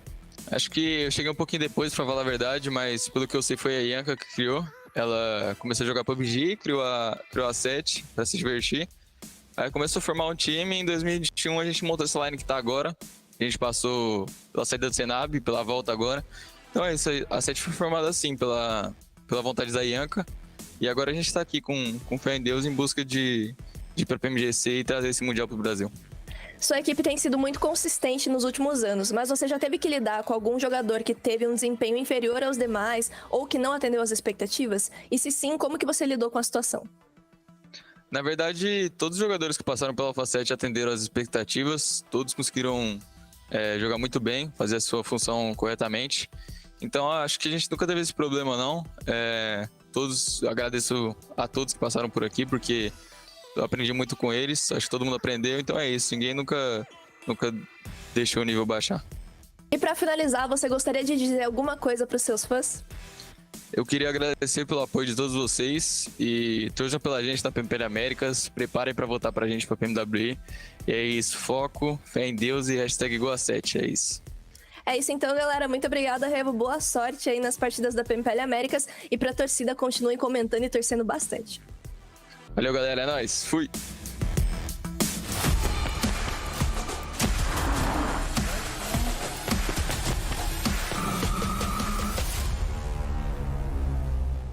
Boy, oh boy, that match was intense. Game. As they take home a victory here once again and start to revive themselves as they've fallen off just a little bit over on the course of day 2. But gentlemen, again, another good game here. We had Alpha 7 perform pretty well. Yep. Influence CHEMIN again performed pretty well. All Glory Gaming get in there as well. Even YKG surviving for a pretty decent time. We'll take a look at the match ranking and see how the point breakdown really did work. The fact is, 12 eliminations for Intense Game. I mean, that's a big bump for them. Yeah, it was such a great game out of them, too. I mean, they did end up getting blessed by the circle, but once again, we always talk about teams getting blessed by the circle and taking advantage of it, and Intense Game was able to do that perfectly. They were able to spread out all their players. They were able to control a big area and be on the outlook, too, of teams that were going to probably try to cross off that road, try to go towards them. They had them under control, and those nades that they make it rain on YKG, that was beautiful. Yeah, there are a number of teams that had some good point grab overall from this. I mean, double digits all the way down to 5th place with Alpha 7, right? But all of them are already in the top, and I think we can include Influence CHEMIN after the last 2 rounds. It's that I think now the divide is going to be 8th to 9th instead of 7th to 8th, but it's still the rich getting richer at this point. Down here it is virtually nothing. 2 points doesn't really count as anything at all. And Hyper being able to close the lead on INCO, at least by 2 points. That's actually good. That's something to keep an eye on, because INCO continuing. I mean, if it doesn't go their way, if they're not able to get to the middle of this circle, they're not able to get any points, it feels like. It's kind of harsh. Kind of true. It's true, though, yeah. I mean, that's been their playstyle, right? They're really good at finding that central zone. They just need to be able to execute it, and, you know, it's not going to happen every single time, but it needs to start happening at some point today. But let's look at Intense Games player stats. Adrian has just been popping off. Even from day 1, he's been into the mix right now, but here with 6 eliminations, 1k damage, like really good performance. I feel like most of it has to do with that off angle he was able to get on FLAMENGO. That was just wonderful. I was wondering when they were going to be able to keep an eye on FLAMENGO. FLAMENGO, for me, played a little bit too passive for my liking with how many players they have, but Adrian was able to control them in a great way. Yeah, I mean, he sprayed down. Was it FLAMENGO he actually sprayed down pretty much by himself? Yeah, I mean, he got like 3 knocks in that one, got 6 limbs overall here with 1,100 damage done. And then Diego, I mean, was it Adrian and Diego who were our top fraggers from this team on day 1? Yeah. I know Diego was there. I can't remember if it was Adrian. I'm pretty sure it was Adrian. He's been in the mix. I recognize that bleached hair anywhere. The consistency there out of him, at least that's so far today. But again, for Intense Game, they have been falling off in day 2. Yes. It's great to see a nice bounce back, but the question will always remain, can they continue this going forward as we take a look at them up against Influence Rage here, or Influence CHEMIN. 1,466 damage and 7 eliminations for Influence CHEMIN, but 2,600 damage coming from Intense is damn good. You know what? I actually want to talk about Influence CHEMIN a little bit more, because now this is back-to-back games that Influence CHEMIN have put themselves in a position where they do end up getting blessed by the circle quite a lot. I mean, they had Alpha 7 coming at them, and Alpha 7 didn't. They were the ones that had to make the push to Influence CHEMIN. Influence CHEMIN just had to wait, and they kind of also got blessed because other teams started third party in Alpha 7. Yeah. Overall, I want to see what Influence CHEMIN is going to be able to do when they don't get blessed by that circle. Okay, so you're right, they've been getting the circle shifts, but they've been fighting and, you know, having good timing on the rotations to get those central positions earlier on. So I don't want it to sound like we're saying that they are like off on the edge and they get hard shifted in that direction. That's obviously not the case. They're going for a central position, but to your point, you are correct in that what's going to happen if they are, say, hard shifted off of, even if they do have a central position. They've shown today that they can hold down a more defensive play style. They can play to that end, but can they work if they need to be the ones pushing? Oh, well, here. I'm sorry, I just had to point this out. YKG just getting bombarded. I think it was Joey's the last one alive there. Or, sorry, 24K last one alive there. And, well, he didn't survive much longer than that. You see All Glory game it again. That's actually the third party you're talking about, 7 against Alpha 7, who was trying to push over on Intense CHEMIN. And then decided to push Outlaws. Like, you know what, I'm going to close these out so we don't have to worry about our backside and just focus on the front. Yeah, and then you see here Diego being able to get some of the aliens, and then Adrian just being able to get that off angle and spray everybody out. Yeah, just that crossfire funneling one to the next. But shout out to All Glory Gaming. Went high to the game, but the important thing is that they've been playing, again, this whole edge sweep style. Like I said that they like to look for central. They haven't been finding center positions that much today so far, but again, it doesn't matter. They can play center, they can play from edge. They don't have the biggest games necessarily if they're not from the center, but they're always getting something out of these rounds. I like the ending of that game too. I like that Influence came and decided to deny those points to Intense Game, because they are a team that's going to be looking to become that first place team, and they want to make sure that Intense Game doesn't get those extra points. Oh, the thing, like, I don't...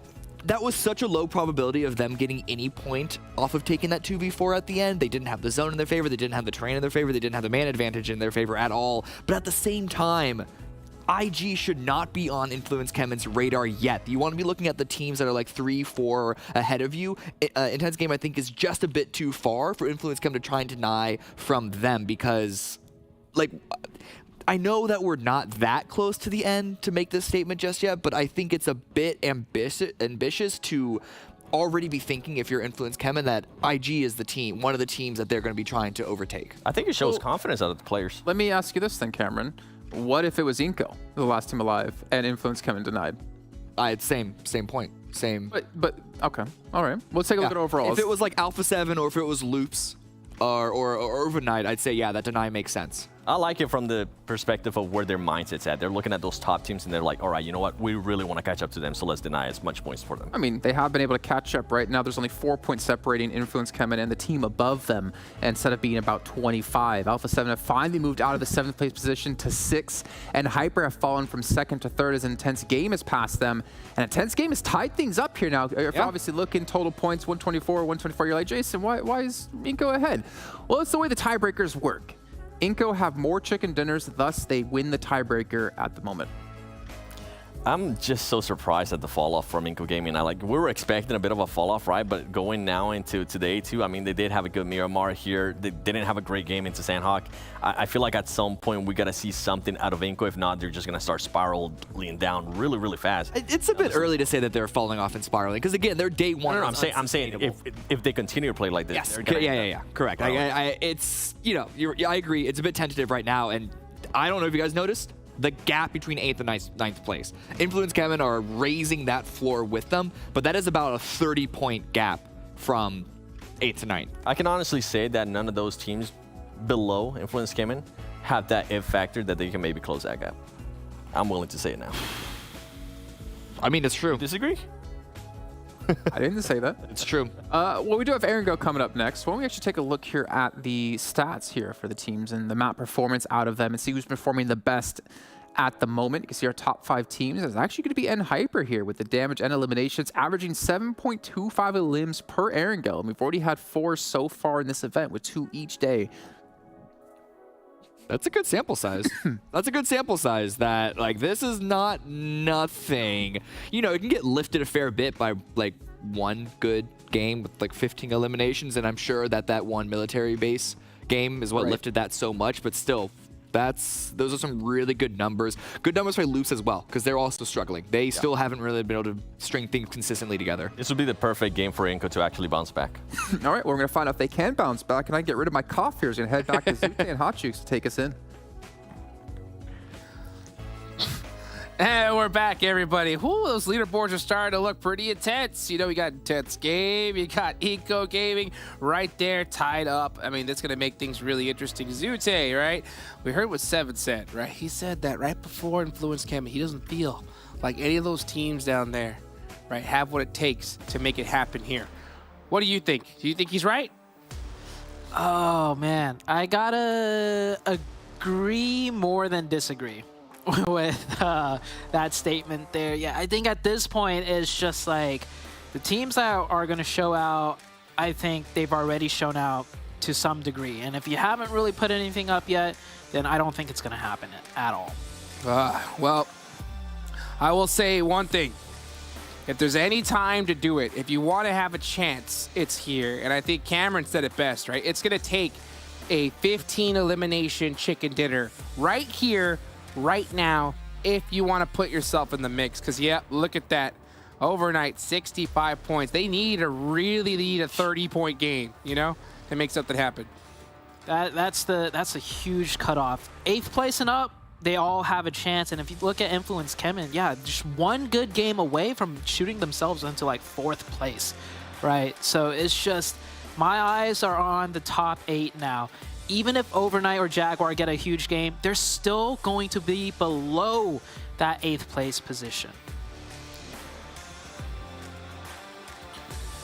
Oh, man, I'm taking a look at the map here, trying to see if we're catching anything off guard, right? Something different. You know, every time you have a playing path that's a little bit off the beaten path in Erangel, you always run that risk of catching another player when you're trying to look for a vehicle. And we're starting to see a lot of teams stretch out here, especially the, you know, Hyper, Dope, Looks like the Panthers as well, so things could get a little interesting in that center of the map here. Oh, huge circle on the western side. That's definitely going to force a lot of these teams over to the west. My big question mark is, are these two teams landing in military base, Loops and INCO, going to take this bridge in particular, or are they going to go north and potentially get bridge camped? Because right now, Jaguar, right, this is a team that needs the points. And if they bridge camp like they did the other day, which they tried, they might be able to pick up more than 0 points, because they bridge camped INCO yesterday, but one of the INCO players got across. Will they try it again? As far as the early stage goes, those are the two big things I'm looking at. Oh, I gotta agree with you right there. I mean, that's where my eyes are gonna be focused on, and you know, I'm hoping to see at least one more squad from that bottom stage do something spectacular. But I mean, it's gonna be hard to do. I mean, because these teams at the top have just been putting consistent points up on the board. You know, INCO Gaming, yeah, they could use a little bit of a bounce back here, but still, we still see them, even when they go out early, they're still knocking down a couple players here and there. So I think if they get in the right position, they get a right zone, I mean, we could see them dominate easily. YKG right now with a very fast early rotation, probably due to the plane path in the first circle. I think YKG is, you know, trying to quicken their pace now as they feel it's chopping block time, and they are definitely feeling the pressure. They're at 56 points.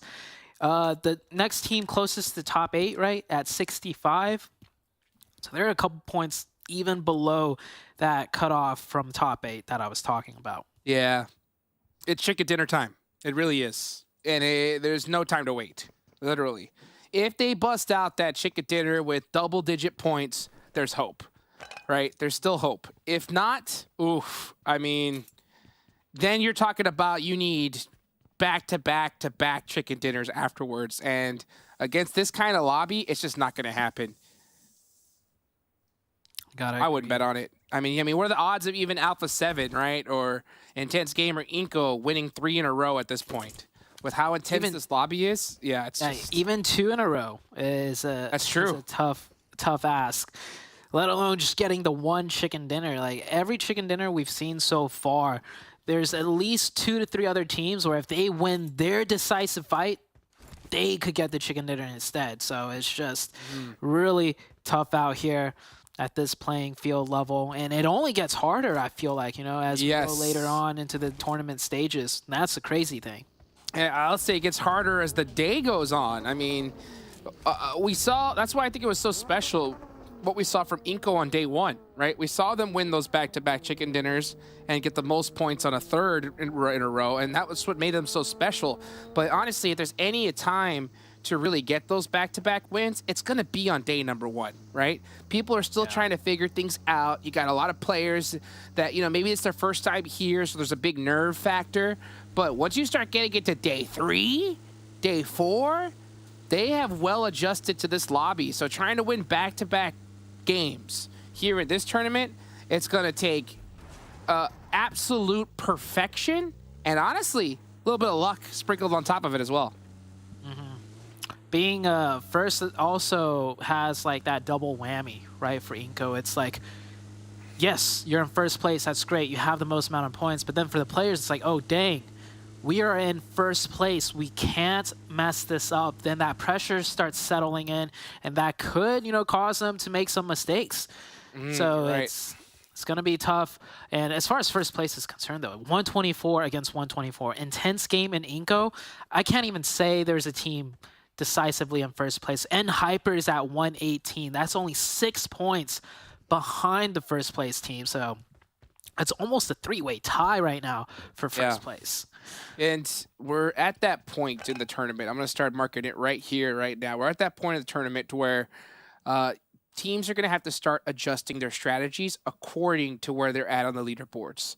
And that could either be good or it could be bad, Zute. I think you know what you're talking about on here, and I'd like to hear your opinion on this because, you know, like if, for example, if you're at the bottom, right, you have to realize that, hey, it is chicken dinner time. Like we have to adjust, not just get consistent points, play our play, but we need eliminations and a win, right? Yeah. And at the top, Zute, strategies could change as well, like you just mentioned earlier. And what do you think are some examples of changing strategies when you have a big lead like we see from Intense Game and INCO?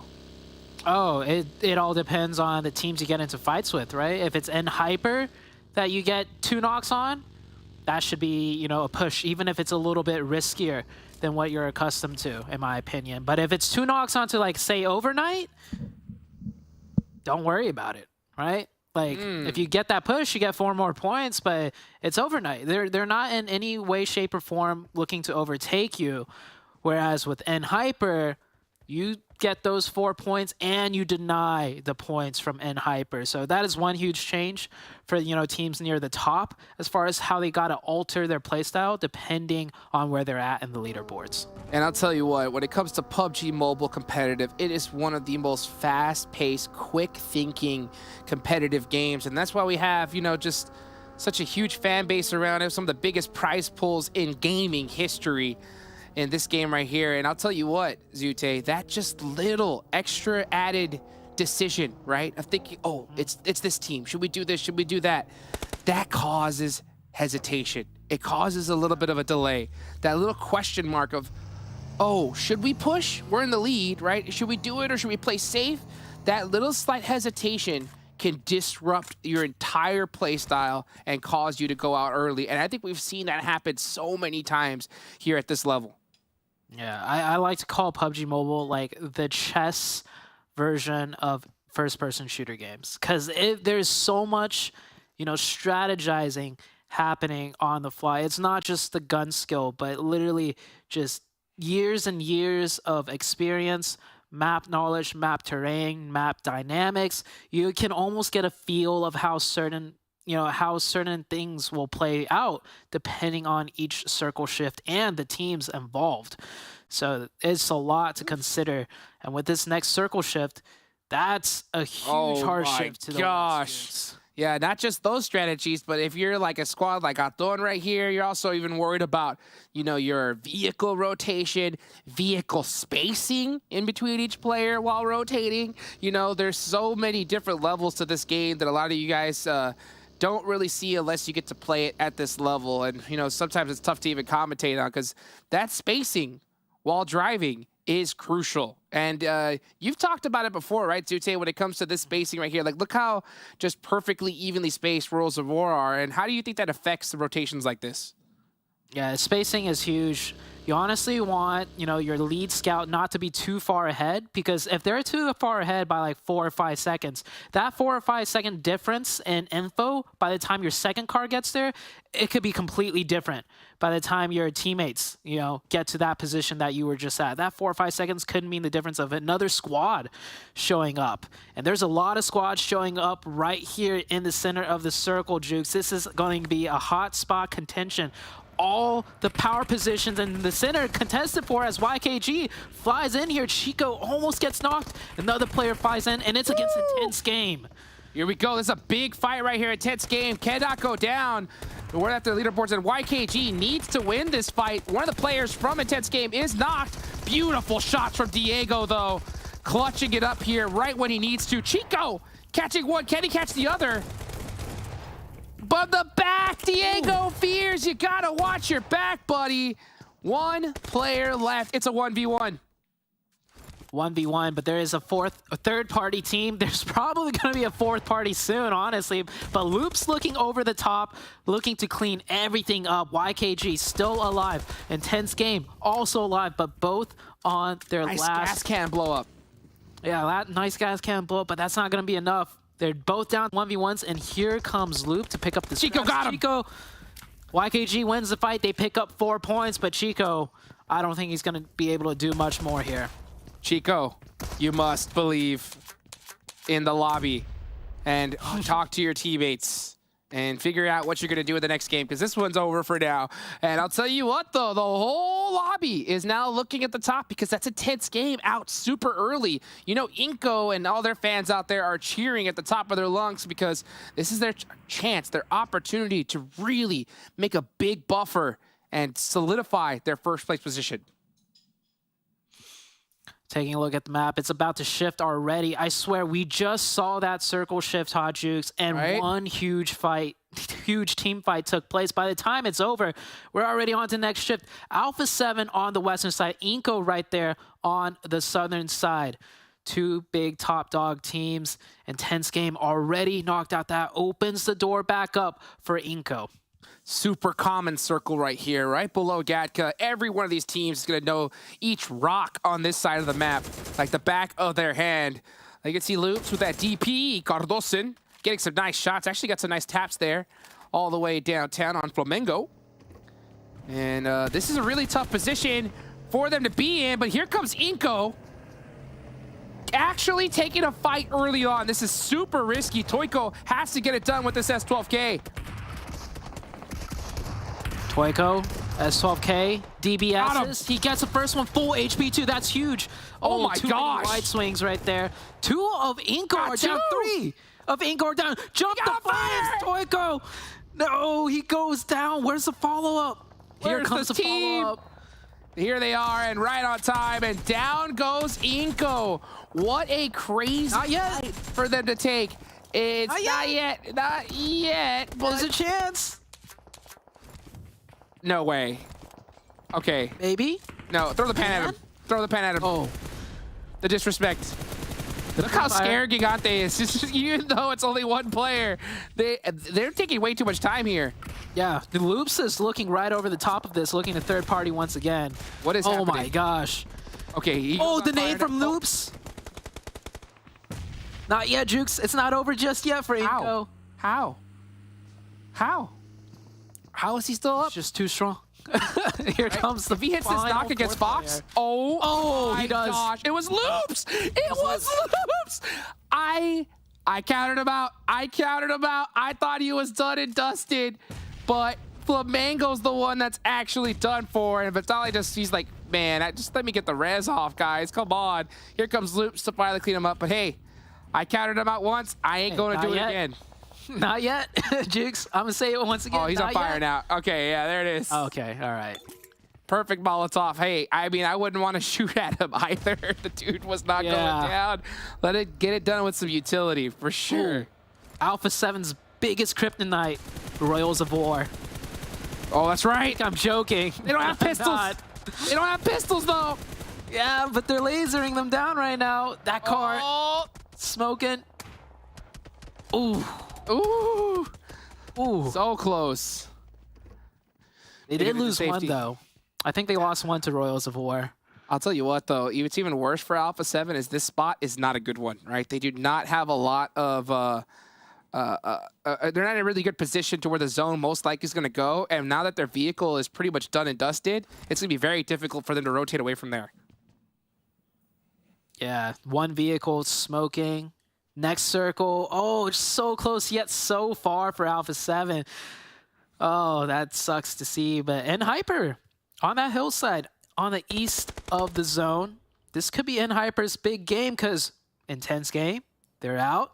INCO, they're also out. It's Hyper's chance to shine here, Jukes. Well, let's see if they can do it. The Panthers have so many trials they've had to deal with so far in this tournament. They have a major one ahead. They need to pull something out crazy. They're out of the zone, having to push on in.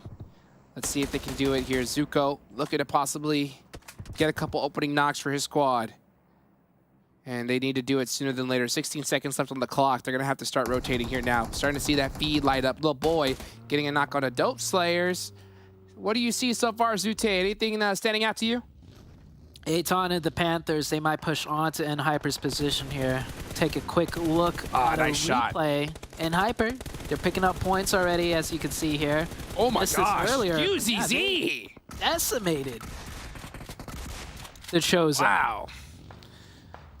Absolutely wiped them. QZZ does end up getting finished.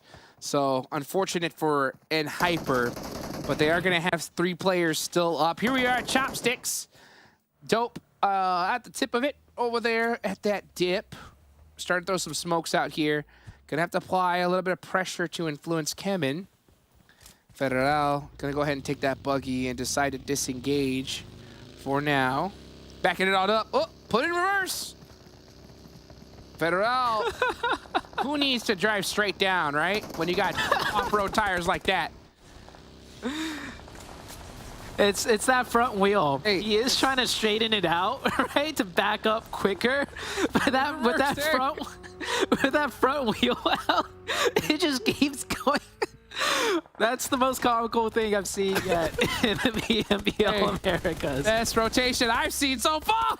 And speaking of rotations, and Hyper in big trouble here. Oh, a nice couple knocks though, and as Revenge is going to do good. They're going to have to get these finishes quicker than later, especially if they want to pick up their teammate Rin. Yeah, it's a 2v2. Oh, what a best shot. chance. Another knock. And Hyper, the defense out of this team.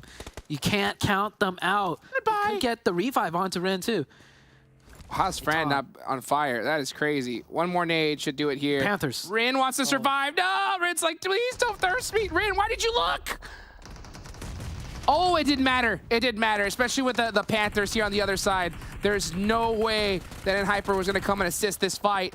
But hey, the Panthers timing this perfectly. Perfect third party here. It's just GK first up. He's playing it very, very carefully. The Panthers, I don't think, yeah, the Panthers do not know where he is. This could be dangerous. Could be. GK first. He's got 4 nades. Oh, not for Quan. Oh, that hurt. Huh? Valak got blown up somehow. I think he blew himself up. GK first with this nade could be devastating for the Panthers. Does he hit it? No. Oh, just short. Panthers breathing a huge that one's sigh of relief. They had to have seen him. Oh, but it doesn't matter. Here comes Influence CHEMIN. GK first actually hit a nade against Valak too. That's so tough for the Panthers.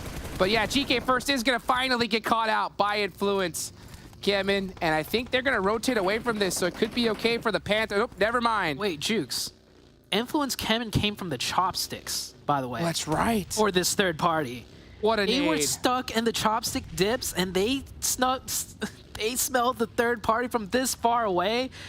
They are playing so on point. They're running the rest over, and the Panthers, plus the last and Hyper, just get absolutely eaten up by Influence CHEMIN. What a play out of Influence CHEMIN. Beautifully executed, beautifully done. Cannot blame them one bit. I mean, that their heads-up play to leave chopsticks and head right here in this fight, perfectly timed. What more could you want? Valak actually made it out. Okay, so I thought made it out. I thought they were done for. Done. Wow. Yeah. Nice played. Nicely played. We got 3 teams here, Jukes. Jaguar, Alpha 7. Oh, and I believe Royals of War. So Alpha 7 and Royals of War once again getting into a fight here. Well, who's going to win this match? That's my question for all you guys out there. So spread out. No one is dead center at all. Alpha 7 is still in this mix too. They're so dangerous with 3 players. They're going to start pressing on the Royals of War here. And you can see Carrillo just trying to throw all that utility, making sure to catch anybody slipping. Royals of War getting picked up little by little. Trying to mount some defenses with those pre-nades. Mafioso throwing a nade perfectly through that window. Doesn't hit the mark just yet. They do have some time on the clock, so they can't afford to kind of just patiently take this fight. Yeah, they got to be careful. It is Royals of War, the Kryptonite. Jaguar, very close by too, so even if they, win the fight with Royals of War, they want to make sure none of them get knocked, or else Jaguar might third party. But All Glory Gaming in the midst of this battle as well, just right next door. Mafioso. Oh, I thought he was going to be able to get that knock, but instantly shut down. Royals of War mounting a pretty solid defense here. He actually jumped out the window. So dangerous. But it's going to come down to a jump shotgun. Here we go. Carrillo gets one. 1v1. And the nade from Jaguar. This is what I was afraid of, Jukes. Yeah, you can't even have a single player knocked in these type of situations where the other team is ready to pounce, and Jaguar is pouncing, claws out. Carrillo's about to feel it, and he does go down. Alpha 7 out in 7th with only 3 elimination points to their name. Not the game that they were looking for, trying to make a big offense there, but not able to do a push. Royals of War doing a pretty good job at shutting him down there. And Jaguar keeping up with the trend with a perfect third party. That is how you get it done, ladies and gentlemen. Here we go. Influence CHEMIN right? Having a monster day today, right when they needed it. First, A good second game. That's been their performances so far. A monster game here. Oh, I mean, who knows where we're going to end up at the leaderboards. Valak driving away. He's on fire. And goes down. But hey, that's at least an extra placement point for the Panthers. They could take that one to the bank. 5 total points for the Panthers. And unfortunately for them, they're in the need of like 30 each game for the rest of the day. I agree. I would have liked to see Valak there stand his ground. 1v3, there's a chance, right? Turning away like that, you're not making it out alive. Not in this lobby. Maybe back in NA, you do that last second escape and the players just miss and you make it out. But here, players don't miss. And this is the tough part though too, right? Second game of the day and second game of playing an America's Championship in this lobby versus all these other teams and players that have been playing already for 2 days in a row.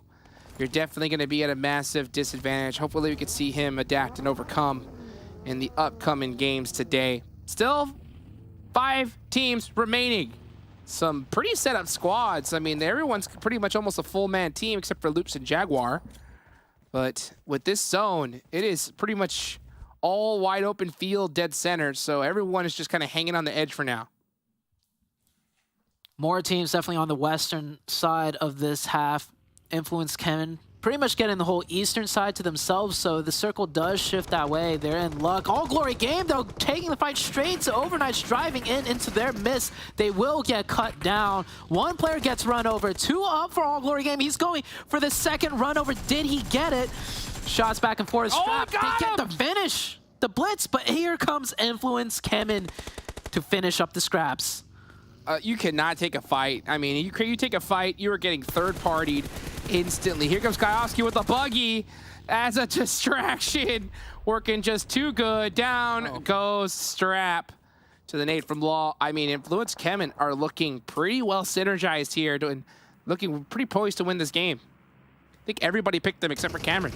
Cameron picked Loops. Ooh, cut down. All Glory Gaming out. I don't think they actually wanted to take a fight with Overknights. I don't think they knew, per se, because, I mean, you take a fight this late in the game, you're getting third party, especially in open terrain like this. We're down to just 3 teams, and Influence, man, they have asserted their map dominance control even more so now. Unless if Simple C could do something about it. You see he's up here. That's true. Simple C's dangerous. A little bit too late to take this top. And, they do get it in time. Influence will fall back for now. Oh, took those shots. Instantly beamed. And yeah, Simple C, we've seen him do a nice 1v3 earlier in the tournament. I think that is still, in my eyes, the play of the tournament, except for that reverse that we saw a little bit earlier in Chopsticks. That might have just passed it up for me. But we'll see. Oh, look at Loops. Hold on, Jukes. Loops have looped around to where Influence CHEMIN was. And now they're looking to make the same play Influence CHEMIN did. This is a chess match through and through right now. New circle does go south, so they have 1 player, Mythic, anchoring things down in the center of the zone. Influence have to be really careful. They got to make sure to watch their backs. They cannot get circumvented here. If they do, that's going to be a tough loss. It really is their game to win. They have the man advantage. They have the high ground. And you can see them just rotating in their buggies, aggressive, while everybody else is just kind of just playing it very, very quiet, slow, holding their position. We'll see how things turn out, though, as this zone, they are on the edge of it, Influences. If they have to go down the hill, it could be interesting. Loops still very careful of their flanks, just in case there was a snake in their compound the whole time. Shots ringing through. But I think everyone's just going to wait for the next circle here. I mean, the next circle being stage 9, so blue zone.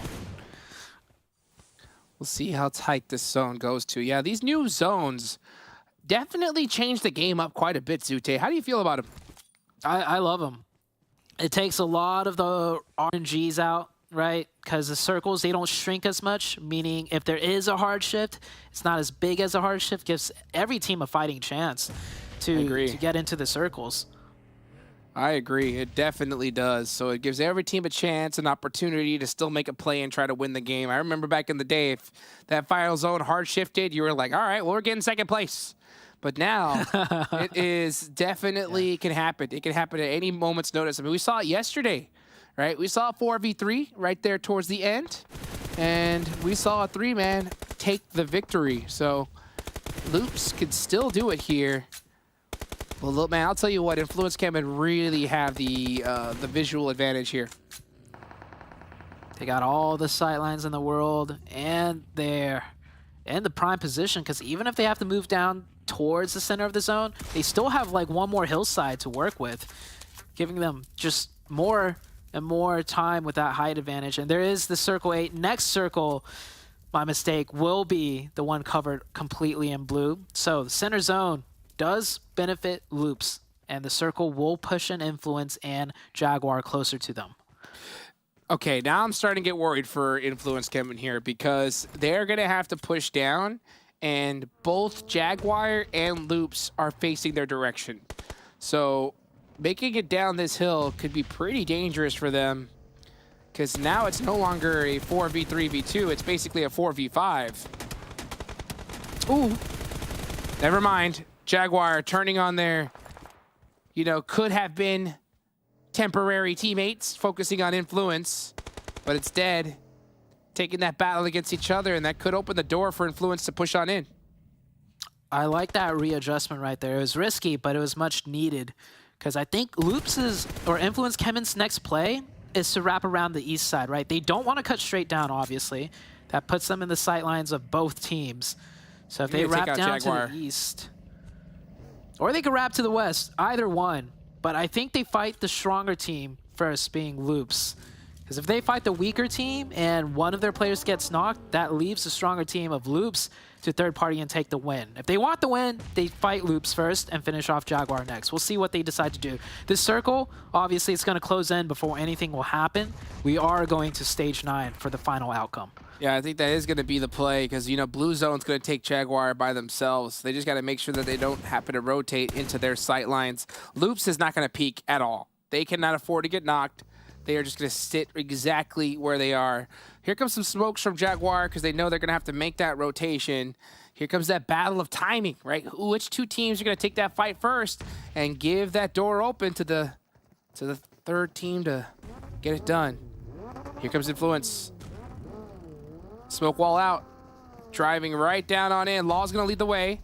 Does make it on down the hill a little bit. Mythic starting to throw some nades. Here's the time to throw every single piece of utility you have. Nades coming in. How much does Influence have? Can they catch one? They do. Law finds the first one. Still one more player of Jaguars up, and he's going to go into the blue zone, and that's a clean finish. The nades get it done. 4v3, Jukes. Take out Jaguar just with some nades herself. Now it is a huge advantage for Influence. 4v3 with the high ground. Mythic has to hit a clutch nade here. If he's able to do it, he could definitely even things out for his team.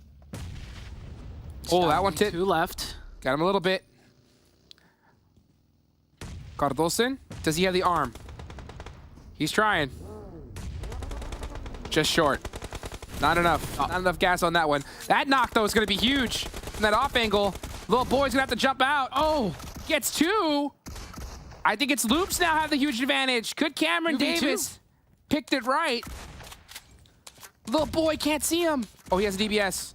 He's got to win this fight. It's a 1v1. This could be for the game. Oh, little boy got him! It's Influence CHEMIN winning the match right away from Loops. Woo, that was a close battle all the way up into the end. Beautifully done for Influence CHEMIN.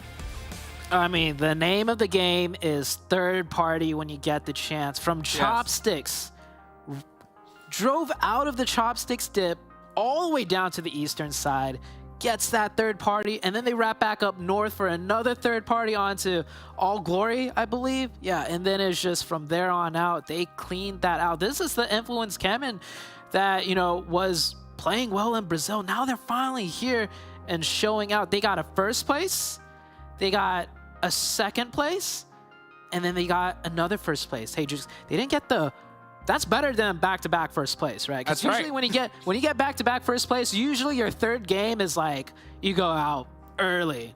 So getting a first, second, and a first, they are on fire right now. This is exactly the day that they needed, right? They had to come out crazy strong if they want to be in contention for that first place, and they could not ask for a better start to this day. So Influence CHEMIN have all that momentum in the world, right, going into the rest of this day here. But I mean, who's going to be able to stop them at this point? At a certain point, you're going to have to start seeing some squads apply a little bit more pressure on them just to slow them down a little bit, because they are not letting off the gas here. Yeah, and remember what Cameron Davis was talking about earlier? Like, oh, I don't think they should have denied the points to those teams. You know, realistically, they should shoot for teams right next to them, not the ones, you know, that... Hey, they came here today to really put a statement and being like, everyone ahead of us, we're beating all of you. You guys aren't getting a single more point extra on us. And this was the game of all games to do it, because the first place team out early and the second place team went out early. And in Hyper, I don't think they did all that great either. So I can't wait to see where Influence CHEMIN are on the leaderboard, Jukes. Hey, it's on site for them, guys. Don't go anywhere. We'll be right back.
I think Zute summed that up pretty perfectly. Influence CHEMIN have come here today, denying points for other teams and saying to everyone in the lobby, you ain't getting points from us for free. We're going to make you work for them if you can even get them. They take home another chicken dinner and catapult themselves forward here in the leaderboards. Man, they were 20-something points behind Alpha 7. Yeah. I'm pretty sure they've surpassed them, if not caught up to other teams that were ahead of them.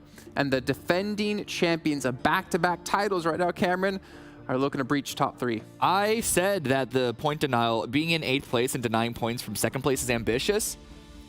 They full deserve it at this point. As Zute was saying, first, second, first place. Again, getting double-digit points, like in close to double-digit eliminations every single time, it feels like.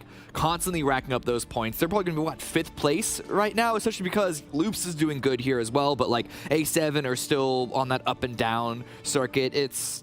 They are making a really strong run. Yeah, they should be top 5. I think they got an already 30 ilms in 3 matches, averaging 10. That's insane with what we've been seeing out of them too. By the way, in Hyper, being able to get at least 8 ilms, 8 points total, and I don't see INCO anywhere here. Does that actually tie them against INCO at 124? Maybe they pass them? Because they were 8 points behind. Oh. That might have tied them. Intense Game was ahead by 1 point. But we'll see, obviously. And I think one thing we need to discuss here for Influence CHEMIN is like how they're getting these points, right? Yeah. I think we saw in that match quite perfectly like their game plan at the moment, and it's 2 words: third party. Yeah. We asked the question, Seven and I, of can Influence play their game when they're not in the center, when they're on the edge, and they showed it here that, yeah, they can play that as well. In fact, that's actually the playstyle that they were the most successful at in the Brazilian region, is playing that aggressive edge playstyle and just constantly looking for the third parties. Something, I don't know if maybe they just need to get more rest, maybe if they need to drink more Monster Energy, but like something woke up in them today compared to the last 2 days, and they are back to the powerhouses that we expected coming into this event. And honestly, I'm glad it took this long, because if not, they would be at like a 50-point lead at this point. Just look at those stats. I mean, I was talking about the ilms. Now look at the survival time as well, as you were mentioning. They got a chicken. Let's clarify really quickly, Seven, because on the left-hand side is day 2 stats. The right-hand side is day 3. And we played half our matches today, but like look at these numbers. And day 2 was an improvement out of over day 1, yeah. 1. So it's good to see that they are still going up in an improvement incline. The average survival time is what's impressive for me, right? Because the bigger question, what you were just saying too, Cam, could they do it when they didn't get so blessed? This was a perfect example of yes, they can, and they can do it in a big way. I love all the third parties that I saw out of Influence CHEMIN. I also love the third parties that I saw out of Loops early on as well. That was quite impressive. Yeah, for Loops, we know that they like to be active in the early game. Some of the rounds hasn't really given them the opportunities to do that, and so they're a team that I'm still waiting to see consistency from them. But when Loops are on their like A game, they feel almost unstoppable. It's just usually don't make it to the end game. But again, Influence CHEMIN, we have to continue to celebrate them because they are performing so well today. These are the stats so far. 30 elims, 10 elims a match average at the moment. That's nutty. And again, I mean, you look at Kayovsky, like, oh, only 825 damage, 4 eliminations. Well, he's been able to actually open up, I think, a lot of these elims for his teammates. Like we talked about before in match 2, he was able to actually like punish. I think that was and Hyper trying to transition.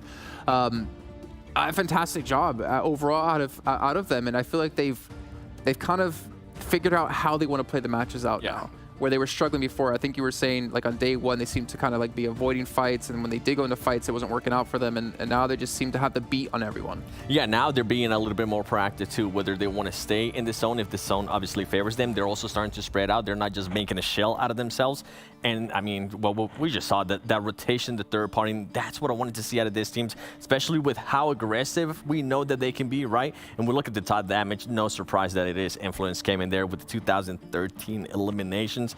And in Hyper as well. We got to continue on to that because they are continuing to put up performances here, and INCO has not been. They lost a player early too. They did. Yeah, we always count them out when that happens. And Hyper lost a player early. They didn't get any placement points. All their points they got were from eliminations, but it showed that they were active early on. And so, even though I still think their best games come from when they're able to play a little low and slow and get some map control and then sort of like leverage that into a game-winning presence, if push comes to shove and maybe they don't have a favorable entrance into the zone for a strong position, or perhaps they just see a weakened 827 next to them, they will go for an engagement there and collect some points that way. So, I mean, if this work out for Hyper, they might not be having as good of a day as Influence are, but they're showing that it's going to be hard, that they are going to be hard at work to make sure they have no 0-point games today. Well, you know what time it is, guys? Game time? Bro. One of you's right. It's the overall settings. Let's take a look actually and see where they currently stand. Influence CHEMIN, 4th place, 10 points behind 2nd, 11 points behind 1st. This was a team who was 25 points out of 7th place in sitting in 8th. That is how well they've been able to play today.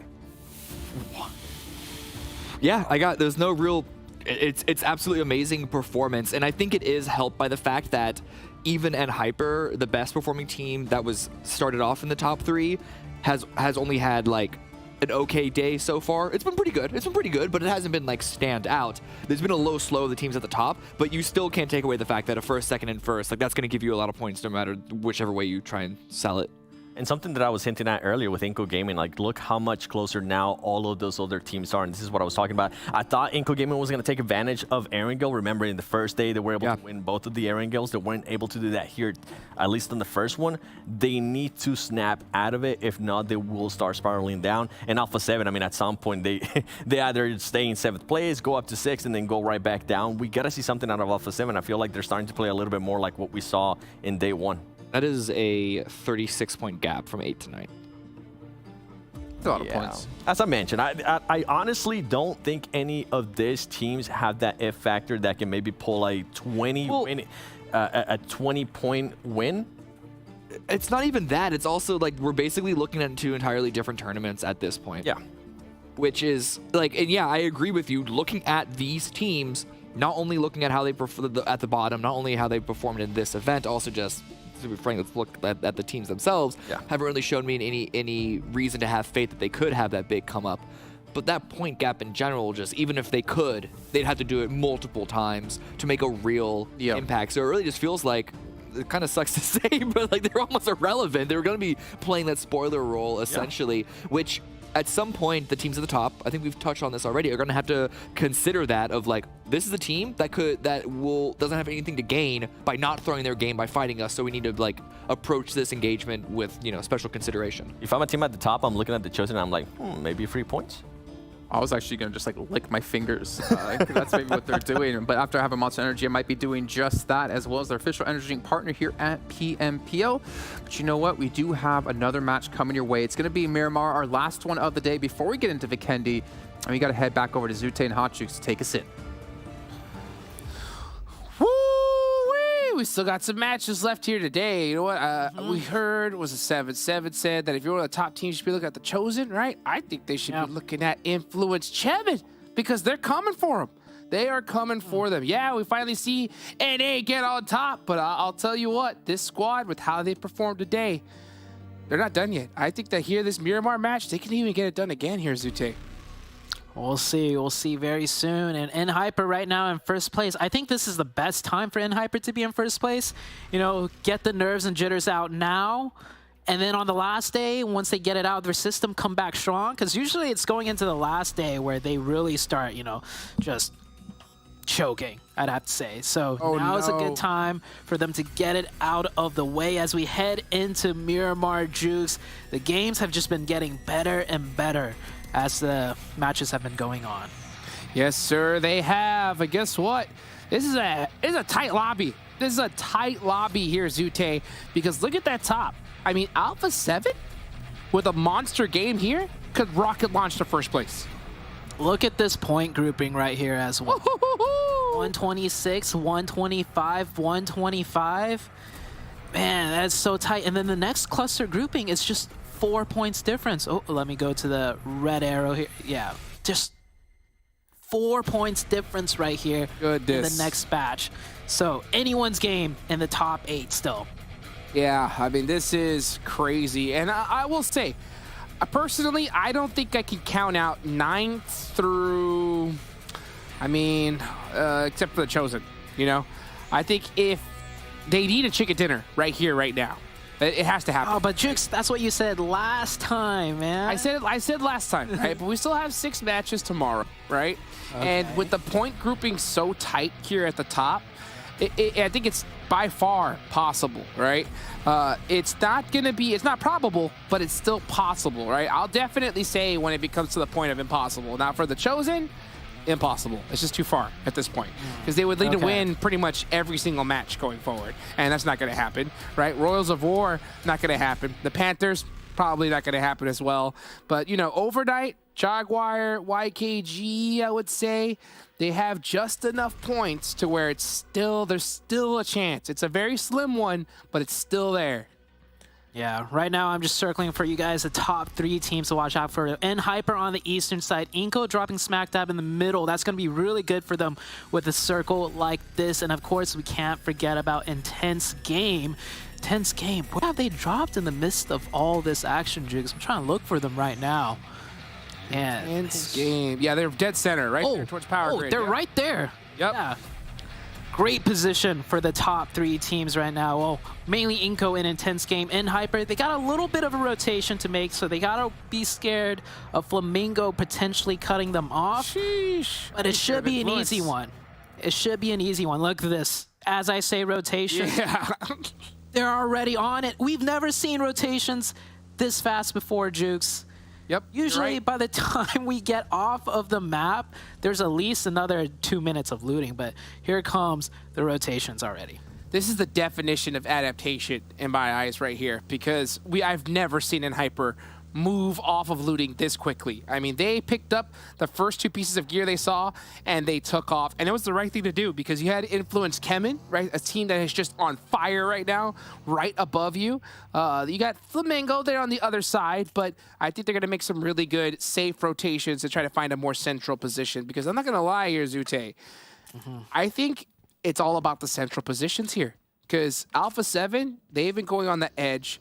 And yeah, they've been kind of getting it done, but look at where they're at on the leaderboards compared to everywhere else. You know?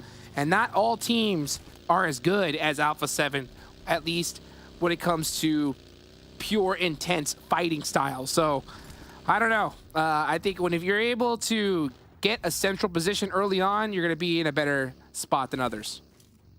I gotta agree, and I think particularly right now for this tournament, with the way the circles have been shifting, we have not seen too many hardships. Usually there's way more hardships, and that favors teams that play in from the edge, because then they could kind of control which side they want to go in from, whereas if you're center and it hardships in a certain way, you're kind of stuck amongst other teams. So I think that's why the center position right now, as far as the way these circles have been going, have been much more favorable for that play style. Yeah, just also just having a central position is great because of how these teams are just with these third parties. It's ridiculous. I mean, you get into a fight early on that edge, you have 3 or 4 squads just jumping on you, swarming like crazy. Yeah. So if you're able to just kind of stick in the position where you could just defend, more often than not, you're going to probably be there to the absolute late game. Well, we'll see how teams position in this one. The first circle, of course, we saw earlier, just dead center. Just dead center on the map. Not a lot of rotations to be had in the first zone, but of course, if we get that hard shift, we'll see a lot of fast rotations on the second one, like instantly. That's what happened in the first Miramar match. I think this was a very similar first circle to the first Miramar match, but then it went just all the way east towards La Bendita. So we might see something similar as far as the hard shift on the second zone goes. Yeah, let's see if that's going to happen once again here. Look at those stats there on the left side. Influence CHEMIN just having their way with everybody today. And you can just see Law. Look at this picture down there, right? You're just wondering, like, hey, how many points are we going to get? This many. That's a lot. That is a lot. First place, second place, and a first place finish for the first 3 matches today for Influence CHEMIN. This is a team that we came in today saying, like, man, they're in 9th place. There's such a huge cutoff. Can they do it? And now they're sitting in 4th place. Maybe he was doing an impression of how much cash he's looking to hold up at the end of this tournament, too. How they've been playing so far, because... Oh, and Hyper. Uh-oh. They get one. Hyper and the Panthers. And Big Nate going down. Oh. And, yeah. Kindness. He's set up on the off angle already, Jukes. That's huge for them. This is where Hyper thrives, right? Playing like this with this level of confidence here. They're in first place. They got to be feeling good about themselves. Look at the Panthers. Average eliminations in Miramar, 0.6. So they have not had a great go of it here so far. Losing their star player, Nate, early on is going to be even more difficult. I'm not even gonna mention the name of the player that quit earlier too. That's just absolute madness here. But you know what? There's still a lot of fight left in these teams. If I'm YKG, I'm definitely not giving up yet. You know, they have 60 points on the board. They have to double that score. But 6 matches, right? 6 matches, this one and 1 more to go. That is definitely enough to make a catch-up. You have to pop off. You have to do better than everybody else in the lobby. But it's still possible. And until it's impossible, you cannot give up.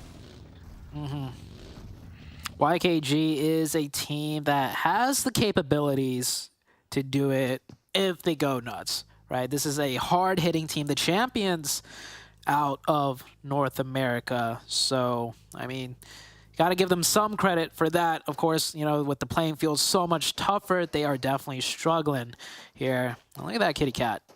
That's the same kitty cat that knocked down my camera. Oh, my goodness. So vicious. I mean, the rotation from that kitty cat too had to be on point, right?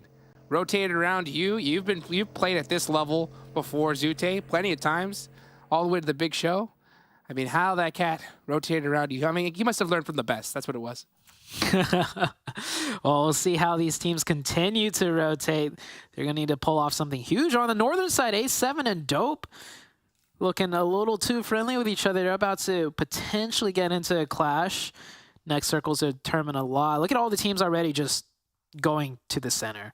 They don't even want to mess around with the edges. Everybody's like, yeah, you know what? I think we figured it out. Oh, the hard shift. The big shift. Okay, YKG looking good with this circle. Overnight as well. INCO are in a great spot. And I'll tell you, one of the most dangerous teams I think are starting to be in this lobby is Royals of War, right? They are so down. They got nothing to lose.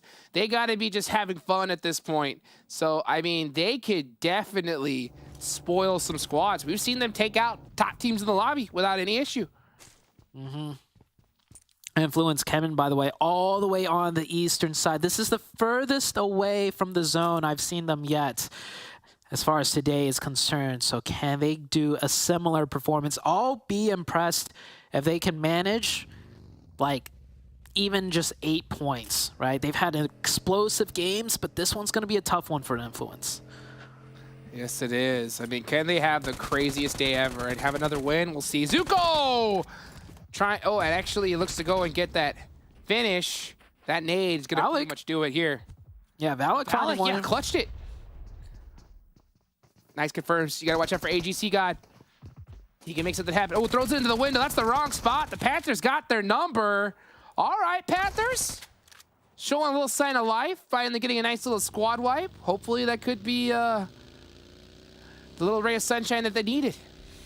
Small beginnings. And this is FLAMENGO. This is a top 8 team, so they are above that cutoff. So this is very bad for the FLAMENGO team that we're looking to, you know, try and catch up a little bit to everyone else. Jaguar. Where's Jaguar on the leaderboards? They're in 10th place. 10th, so, yeah, they have a gap ahead of them. Uh-oh. He was able to get that adrenaline shot off. So that's going to be pretty good here. That's in Hyper. All right. In Hyper, if they get this knock, you think they're pushing it? No. There's no way they can, right? I'm like, there's zero. I mean, that is the riskiest push ever, because they have to know that if they push this, they are going to get third-partied 1,000% with certainty. If they get a double knock, that is still risky even. It's still risky. Yep. Yeah. That's just how fast these other teams are ready to pounce. So, Jaguar, they should be okay for now. It all depends on the next circle. Everybody's pretty much set up. I'm looking at my mini-map. The only team's not in is right here. Yeah, the Panthers on the east and Dope on the left. So, Alpha 7 coming on the western side. INCO, or not INCO, Intense Game on that giant hilltop once again. Remember, on day 1, that's where they got their chicken dinner, on top of that hill. So once again, Intense Game are up there in the same position. INCO smack dab in the middle to the west of Picado. Not in a great spot. In the circle-wise, they're in a good spot, but that compound, I feel like, does not give them much control over anything. Well, right now, this zone centering on up. Big chillin' for INCO, Intense Game. Alpha 7 looking to kind of get in there a little bit quicker rather than later. Quan take it down. Gaji, that's 4 eliminations for the side of the Panthers. Pretty split up here, but they seem to be kind of holding their own for now. Stellar's going to be starting looking in this direction to possibly get a little bit of revenge for his teammate. And Hyper in the mix. Still looking to apply pressure to these teams. They have that high ground. QZZ's just got to make sure he doesn't get knocked. That's going to be super crucial. Yeah, an opening now for them would be disastrous. And Hyper readjusting, pulling back a little bit. Smart. They're probably pulling back to just figure out a game plan, because you see right there on that mini-map, they are far away from the center of the zone, but they can't go much further. Everything's taken.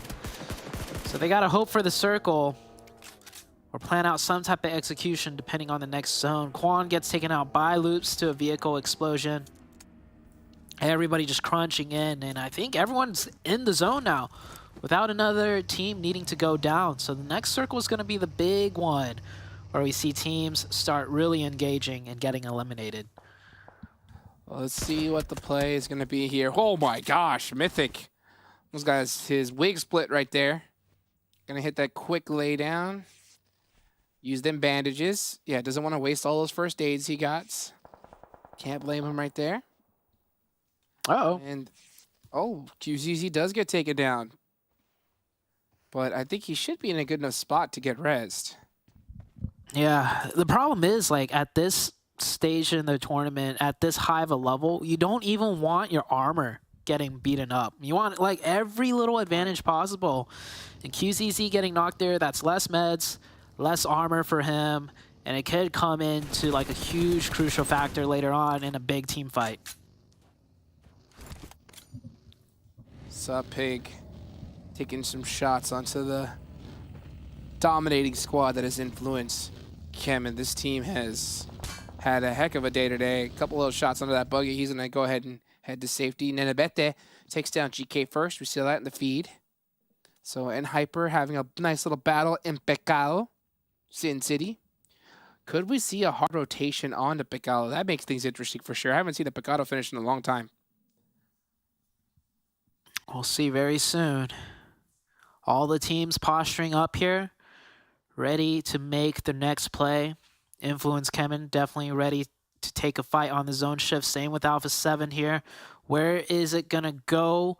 Does it just center once again like it has been? And it does. It does shift down south a little bit, just a tad smidgen. But it's pretty much a circle that all the teams could kind of work with. And Influence CHEMIN already working the Chosen down. That's 2, and I don't think there's much left of the Chosen. No siree. So the Chosen, yeah, I mean, it's done and dusted for them. At this point, just have fun, try to work some things out, hopefully get ready for the next season here, because, you know, that's what it's all about. It's all about. It's just adapting, getting better little by little. A lot of these teams, it wasn't their first go at it. And Stellar, he is going to head into Pecado. Luckily, he didn't flip that Marauder over because he's still going to need it. Yeah, it's going to be a tough one to get into the next zone. Not much pathing he could take. Everything exposed for him. And Hyper, oh! The quickest vehicle knocks I have seen in a tournament. It is insane, Zute. These guys, if you drive for just a little too long, you are getting knocked out that vehicle instantly. That was sad to see. I feel like that's a huge mistake out of Hyper, right? Smoke it out. Yeah, smoke it out, or if you want to rewind a little bit, I feel like they shouldn't have given up that position to ATON earlier. When we saw them wrap into Pecado, they knew that wasn't a good spot. I even called it out. They're going to have to rotate out of that. And it is tough rotating out of Pecado when you got another team at the stadium with sight lines onto a potential exit path, and Hyper really got punished for it. I guess they decided to hug familiarity. Pecado always a nice place to drop when you're practicing. There goes the Chosen, so final player wasn't able to hold on for now. Rules of War getting knocked in the process. Skeller, ooh, some nice sprays from downtown. And able to catch Intense Game. He's going to throw a smoke behind him. And yeah, his teammate is going to get thirsty. So this is Influence, once again, looking to rack up more points on the board. Influence coming in on the edge, fighting their way in. They look so control and dominant right now. Picked apart the Chosen, no problem. Looking to pick apart Royals of War, and positioning-wise, yeah, they are dialing in onto that position. Even Intense Game from the other side, taking some shots, gets the kill. So they will steal that point away from Influence CHEMIN. Adrian, does he have the shots here on a little boy? A couple of taps here and there. The single fire action from long range is who needs a bolt action? Right? Who needs a bolt action when you can be this accurate with the M4? It's crazy. Crazy. The taps are insane. Even with the 4X, right? Even though it's so far, these players have really learned to adapt with it. That nade hurt. And you know another one's got to be coming your way. So if you're Royals of War, I would not be in that spot for as long as I could be. They can't move, though, because if they move the other way, away from the nades, they're moving into Intense Game. Close range. Oh, he caught him. That was a huge knock. Yeah, it should be done, though. He's going to get the first nade he's off. still up. Skeller's still up. I thought he got knocked. There we go. That's it. Yeah, 3v1 now. And they're gonna be able to get the they're gonna be able to get the revive too. Intense Game. They see this in the elimination feed. They know this is Influence CHEMIN. They have to push him. They have to push him, especially if they realize that this is Influence. Like they should shut him down. They should. They absolutely should. They're looking in this direction, but I don't think they want to give up their spot in this circle. I don't think they have any vehicles to rotate. So, man, that's tough. You know that conversation we had earlier? You got to change up your game plan depending on if you're towards the bottom or towards the top. Well, this situation, intense game, they're towards the top, and that's a team they need to deny points from. They're going to let them get the full reset. I mean, they're in a really strong, favorable position, so I get the hesitancy, but that was such a good opportunity for them to just take out Influence right there and then. Oh boy, zone is starting to close here. Let's see. Mercy's gonna just eat a ton of blue zone. ATON Esports is waiting for them here. This is an interesting circle. You got Overnight dead center, intense game with all the high ground in the world, looking towards Influence. That could definitely break things up. And oh, Loops catches Influence off guard. Yeah, a little bit of a rematch right here. Influence took the fight last time. Now Loops with the advantage this time around with the opening knock, so that gives them the man advantage. However, Blue Zone's closing in quickly on the two Overwatch positions in the back. Alrighty, well, next zone is gonna be closing here soon. It's gonna make things interesting. Influence having to battle it out here with Loops. ATON Esports having to get into it with Jaguar too. This is all out mayhem. This is a really tough circle to hold. Here comes ATON. ATON gets eliminated. Jaguar deals with that problem, but now they got to deal with YKG right ahead of them. They might just take the roadside dip for now, but next circle, more than likely going to have to press further in. Yes, sir, indeed. Let's see. Now, question is, Zute, who do you think's going to win this match? This one, this is a pretty interesting circle here. I think it's going to be a tough one to hold for a lot of these squads. You got an intense game there with a lot of high ground. I mean, they're definitely looking pretty good here. Oh man, I'm gonna go out on a limb here. I'm on the Influence train right now. They're not in a good position whatsoever, but hey, I'll throw it out there and I hope it sticks. And yeah, there goes down. Like that was such a bad vehicle exit. And here's Influence CHEMIN. They're down to 3. If I could, I would take that prediction right back. But it's a little bit too late. Yeah, they're not looking too hot now. No, they are not. Nope. They do have to probably get going. We'll see where this zone decides to head on up. Is it going to center up like it has been? Yeah. I would not be shocked.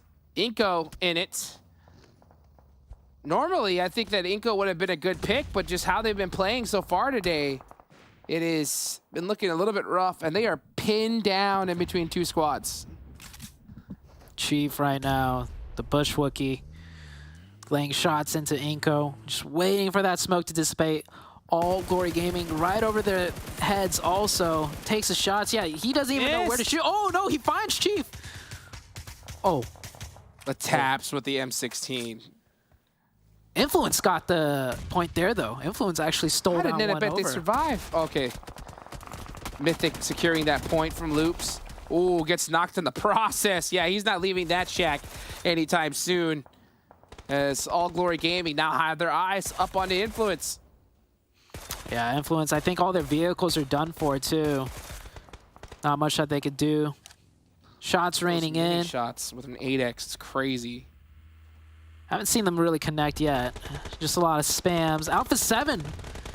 Haven't heard much from them this game so far, but now we are about to Alpha 7 versus Jaguar. They get the opening. This should be curtains for Jaguar. They are pinned in. They're on the edge. Jaguar is trying to mount a defense, but it's just Seba behind this burnt up US. And yeah, here comes Alpha 7 looking to wrap and just apply even more pressure. Down goes Jaguar. Alpha 7 looking for their next prey now. They have the circle here, but they are looking for that next fight. Next zone, are they going to take it against Dope or YKG? Both teams in front of them have 4 players up, however. So it's not going to be an easy one, no matter which way they go. GK first with the lay down. Last player up. He might hit this nade against Strap. Gets him. Oh. That's a good point there for Hyper. INCO, oh my gosh, is it just Squash up left for his squad? Yeah. It is, and yeah, he's in between a rock and a hard place. 1 more HP, that's it, denies the point. Influence down to 2. And Chike first still alive. And Hyper getting points in, however which way they can. And here's Intense Game. Intense Game lost a player somehow up here. So they're down to 3. Influence trying to steal any point they can away right now. They caught in Hyper too. Ayala catches Law. Oh my gosh. Oh, Glory Gaming just fish in a barrel. Cielo, look at that. Beautiful shots with that mini. Oh, he's gonna get some taps here too, most likely. Rojas, barely there. Intense Game, have all the angles in the world. Nice shots there from Chico. Get a couple good points on the board. He has to get this first aid off and get in this buggy quick. This zone's gonna really hurt. That's all Glory Gaming out. Influence also out. Loop's still alive on the eastern side. Circle shifts off the high ground. Does favor Overnight. This is like the Overnights of A1, right? This is how they get their points. Yeah. They just been big chillin'. That's the reason why I picked them here. I think Intense Game, obviously, they have that high ground, but how are they going to get down? That is the reason why I just could not pick them. But Overnight, they've been chilling in the buildings. I mean, center zone has been working so far. So they definitely have a chance to win this. But Alpha 7, right? That edge play, it's tough to do, but these guys have been the best to do it so far. And with all those smokes, they're going to be able to push on Dope for free. Yeah, they got to watch out for the third party, though, because YKG is going to follow this up real quick. I mentioned. Oh! That nade hurt. Damage numbers. Revo goes down. My gosh. Robert with this off angle. Alpha 7 not able to push in here easily. Dope. They have something to say. This nade against Center Texas looks good. He's wide on the open. Oh. Gotta hit those shots. He does. One more. Alpha 7. Wait, it's a 1v1, Jukes. Oh, Bray gets it. Oh. That could have gone either way. Where is YKG? I thought YKG for sure was going to sweep this way and just third party that. But Overnight, Intense Game. You ask, how are they going to get down from the mountain? Well, I don't know how, Jukes, but they're down. And they took out 2 of the Overnights in a 3v4, maybe even a 2v4 situation. All right. Well, Overnight, how could they split up? How could they split up focusing on 2 different squads? All they had to do was just focus on one team at a time, and this could have been an easy victory for them. And now they're looking in a really tough spot. I am quite disappointed, honestly, in YKG. I thought for sure that was such a clear-cut play. You see all the vehicles pressed towards one side, towards Dope. Man, that's such an easy third party. And then you get the whole southern circle for yourself. But instead, they go straight in and expose themselves to like a lot of sight lines. Sure, there's a little like, you know, bump here, a bump there in the hills to play with cover, but they have lost. They went from 4 players down to 2. Just like that. Here comes Adrian looking to put some points on the board. Oh, he's gonna get picked off. That's going to be tough for Intense Game. Let's see what Rise could do with that nade. Can he hit it? A little bit off the mark. Oh, actually, I think he did put a little bit of pressure on the loops. But Overnight just stuck with 2. It's looking tough. The zone will close on to Intense Game, so they are definitely in a bad spot. Oh, that's a tough nade for the side of YKG. A big one for Loops, though. Mythic running out in the open. Dope. He has a slim opportunity to make it to cover. Smokes come out. Whose smoke was that? I think that was his own teammates. I don't know, but he made it. He's still up. And I think he got to the rock, so if he has any meds, he can get that heal off. But Dope, now's their time to strike. They survived the onslaught of Alpha 7. They still have 3 up. They have a good control of the zone, too, as well. And the new circle kind of favors them here, too. Intense Game now forced to jump down. Overnight should have all their eyes towards the back of the zone. Instead, looking inwards, now finally turning their heads. It could be a little too late, though. They did let him push in for free. I'm surprised they didn't start throwing any utility they have. Actually, matter of fact, Rise does not have any nades to himself at all. So this is a big battle. Oh, and Voodoo's on fire. Oh, naded. Got put, I mean, push for free. Overnight just making very simple mistakes here at the end game. Yeah, Overnight had 4 here in the dominant position to win the match. And now they're cut down to 1. Intense Game, putting on an intense show for us. Can they find this last player? I would say yes with how well they've been playing, but you can never be too sure. He needs to get this first knock. Swings to the right, gets one. Pre-fires to the left, drop shot. Oh, so damage close. came in, but it was not enough. Overnight eliminated here. Intense game still alive. Right now, looking at it, I believe Intense, out of all the predictions, it's really just Intense game up here. Cameron Davis did end up picking them. So did Jason Kaplan. So can we see a miracle play here from Adrian as he's trying to get this res? He's completely out of position. It's going to be so tough. It's doable. All the teams on the south are hurt, and they're all fighting each other with the way the blue zone's closing. So Intense game. If they could time it, if they could wait it out and strike out the perfect opportunity, they could potentially win the match, but they can't get the revive on their second player, so it's just going to be one player for now for Intense game. He's running back, looking to get that revive. You see it in the distance. Oh, he's got him on his back. There you go, pulling him on in. That is such a great mechanic, and he has all the oversight right here. Could you imagine if Overnight had this with all 4 up? Sort of an easy dub. Mythic fighting Chico. And now it's Dope Slayers versus Luke. Oh. Mythic is on a rampage. Oh! Mythic takes down Dope Slayers. Luke's gonna win this. Mythic with 7 eliminations. He is on a rampage. Surely Intense gets this one. Oh, he hits his nade? Oh, so close. That damage is going to factor in for sure, though. Mythic, 1v2. Who's going to have to cross the road first? It's a standoff. Can we see a miracle here?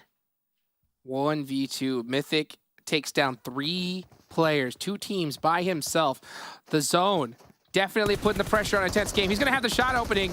He's got to hit those, though. Oh, it's too quick. He gets 1. He's going for the 2. Oh! 1 HP. Intense down to the 1 HP. Intense game. Winning it here. Pulling the prediction for Jason Kaplan and Cameron Davis. What a win there. Crazy finish. You asked how are they going to get down from the mountaintop? Instead, the question should have been, how are they going to win this chicken dinner? And that's how they're going to do it with that 2v1. And good thing that player had meds. The player that got naded, right, down to 1 HP, if he didn't have the meds to heal up from that nade, the victory goes side of Loops. So everything matters when the skill level is this high, Jukes. And what a huge clutch out from Intense game.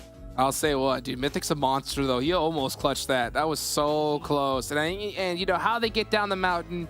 You just let Overnight just invite you in on a silver platter. So, hey, guys, you know, don't worry about it. We're not covering our backs. You know, we're not going to worry about this position. You guys win it. Hey, so Overnight hopefully learning a big lesson right there. But, I mean, heck, it's getting down to the wire here, Sute. We're about to finish off this day, and then we only have 1 more left. So, Influence CHEMIN, right, didn't do that crazy back-to-back performance that we've seen before here. So, finally, right, simmering down just a little bit for them. But, you know, with a tense game getting this victory, I think they're going to finally put that stamp on the leaderboards.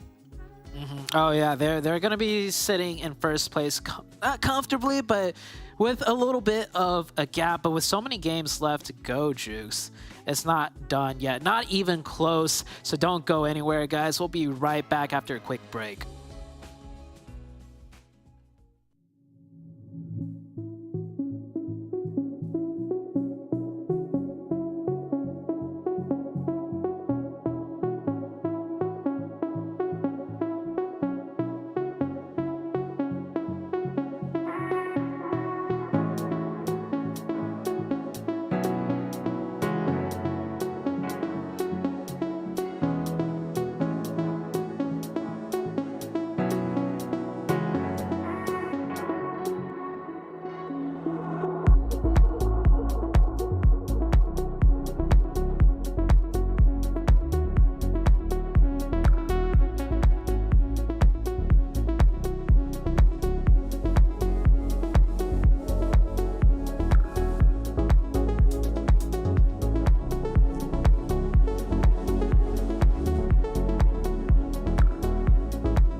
You know, a lot of faith was lost on Intense Game going into day 2, or going into day 3, I should say. But I feel like they've been able to bounce back here with a much-needed win to put them over towards the top of their leaderboards, getting themselves one step closer to $25,000 and that invite into PMWI coming up in July.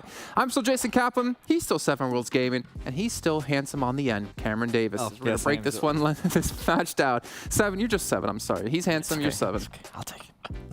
But yeah, Intense Game. I mean, they lost one, not early.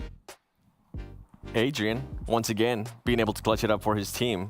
Because, I mean, in a big way, too. And we were talking about it earlier, too, how he's been able to put up the performance when they need him the most, and I feel like that was one of those instances. Yeah, I'm surprised, or not surprised, but I'm shocked by Loops Esports tying in total points because of how active they were. And again, Loops, when they are on their game, when they are going active, they find the opportunities and they find the situation to be able to just constantly go for frags, constantly go for eliminations. They put up really, really good numbers. And from the past few rounds, they've also been making it into the late game. Yep. If they can keep it up for the final 2 rounds, they're finally going to have that sort of consistent nature to them that will lead me to be more supportive, or like have more faith and consistent performance going into day number 4. But still, Intense Game, making sure that they can maintain the lead for themselves. What's that? You know what that is? Can we get a close-up? Do you know what that is at home? I'm waiting. Nope, that's not okay. We're not gonna say thank you, production. And so we're gonna look at this. It was gonna be 0 for INCO. Yep. Yep. Yes, indeed. Continuing that spiraling down. It's going to continue to happen, and we can see here Loops Esports. I mean, those 13 eliminations, you mentioned it too, they've been very, very active, and they've been willing to take a lot of fights. And for Intense Game, what I was actually surprised with them is how they were able to manage staying alive when the circle didn't even favor them, and they had to come down from that mountain in that very, very rough terrain. Yeah, and they, it was helpful for them that Influence CHEMIN actually decided to go towards the east into Loops, who were on that east side rather than try and go down into IG's territory. And I think that's just because IG's angle on that hillside before they had to leave the high ground was too vulnerable for getting shot at from the south end as well. But still, IG with a lot of damage, not as many eliminations, so not as efficient with the damage to elimination conversion there as Loops has been. But again, I think that's because a lot of their shots are coming in from far range, whereas Loops, they just run at you in the face, which gives them, like, that's the play style that has like the perfect one-to-one damage to elimination. That's the worst place I hate to be ran into is the face. Yeah. I was going to say, hold on. No, okay. I'm just okay. Go ahead. I was going to say with Alpha 7, I thought they were going to be able to maybe spark up something when they were making that great push, how they set up the smokes into Dope. And man, it just backfired. They just aren't looking like the Alpha 7 that we're kind of used to. And we're kind of talking about this too, between that match, how at this point, they need to perform in these next 2 matches in a big way. If not, they're not going to be able to challenge for that first place. Yeah, I mean, not to take away from Dope's defense of that gas station, really good grenades to start that off, and it did go down to a 1 versus 1. But it's still, yeah, Alpha 7, you would expect them to win that, Prime Alpha 7 win that a lot faster. But here is a replay of the very, very end.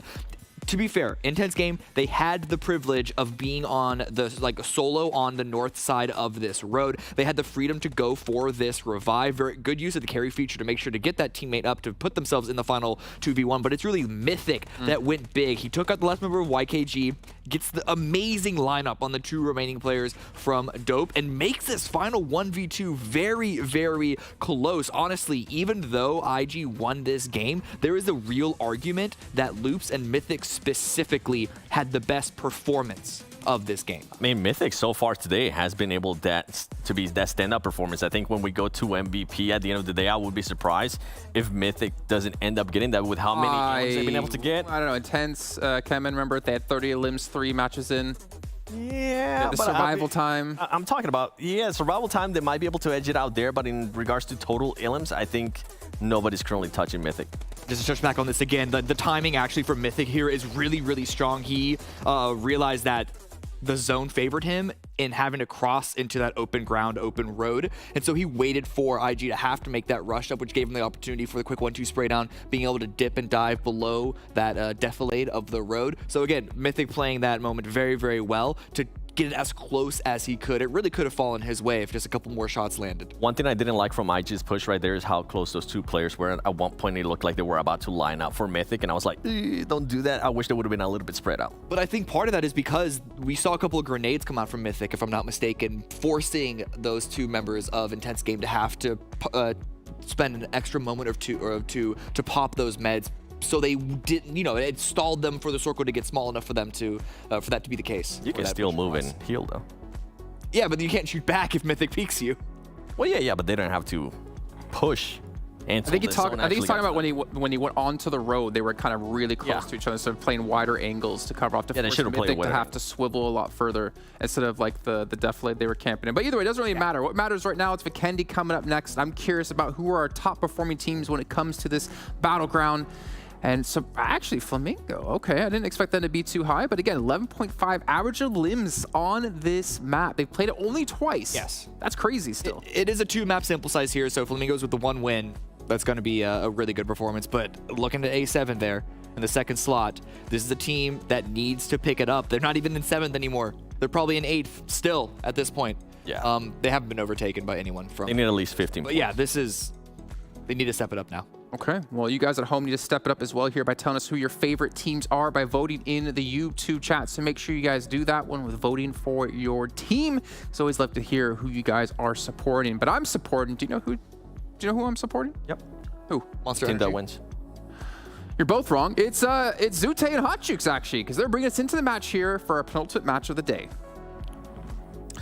Come on, guys. How could you have not predicted that? You see Jason with the perfect predictions here, just like we've seen him do in the last game. Zute, 2 more left to go. We got this Vikendi headed back into Erangel at the end of the day here. Look at the leaderboards, okay? I think it's about time to start putting the nail in the coffin for some of these squads, all right? I'm gonna do it myself. I'm looking at squads, 9th on down. I think it's pretty much done with at this point. There's just not enough games, and these teams are just playing way too aggressive. If we would have seen them get a good, 20-point game 2 games ago, it could have happened, but at this point, it's going to be tough. Honestly, I think even Alpha 7 needs to start worrying right here, because they got to start putting some points on the board, or these squads at the top are going to run away with it. Yeah, you said 7th down, and technically points-wise, right, 8th place does have a good chance. 8th place being FLAMENGO, however. I feel like, I don't know, like, we look at teams like this one out right here, Alpha 7. They could have a huge day at any given moment. All Glory Gaming, them as well. Yesterday, huge day. Influence CHEMIN, today was their huge day. And then, of course, everybody above them, I mean, they've just been playing stellar all day long for the last 3 days. So it's like the top 7 teams for me, Jukes, are the teams that have a chance at first. FLAMENGO is just, I haven't seen anything too crazy out of them yet, where I could see them taking first place. Points-wise, they could definitely do it, though. I agree with you. Yeah, I think 9th on down, it's pretty much over with. But, even for Alpha 7, I think right now is the time, right? This game, next one, you're going to want to put some good points on the board, because these teams at the top have just been putting up consistent points here regularly. You got to expect to see the same for them coming until tomorrow. But looking at this playing path, these drops, anything stand out to you, Zute? Oh, yeah. That'll do it. The first thing that stands out to me, that circle to the top left. Take a look at Alpha 7's position right now.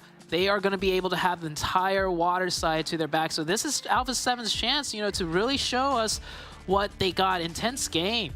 That's the team that clutched out last game, and they're going to have a very long rotation to make, I think. As once again, Intense Game, I keep having such a... Oh, there they are. Right here. Oh, going back to the yellow.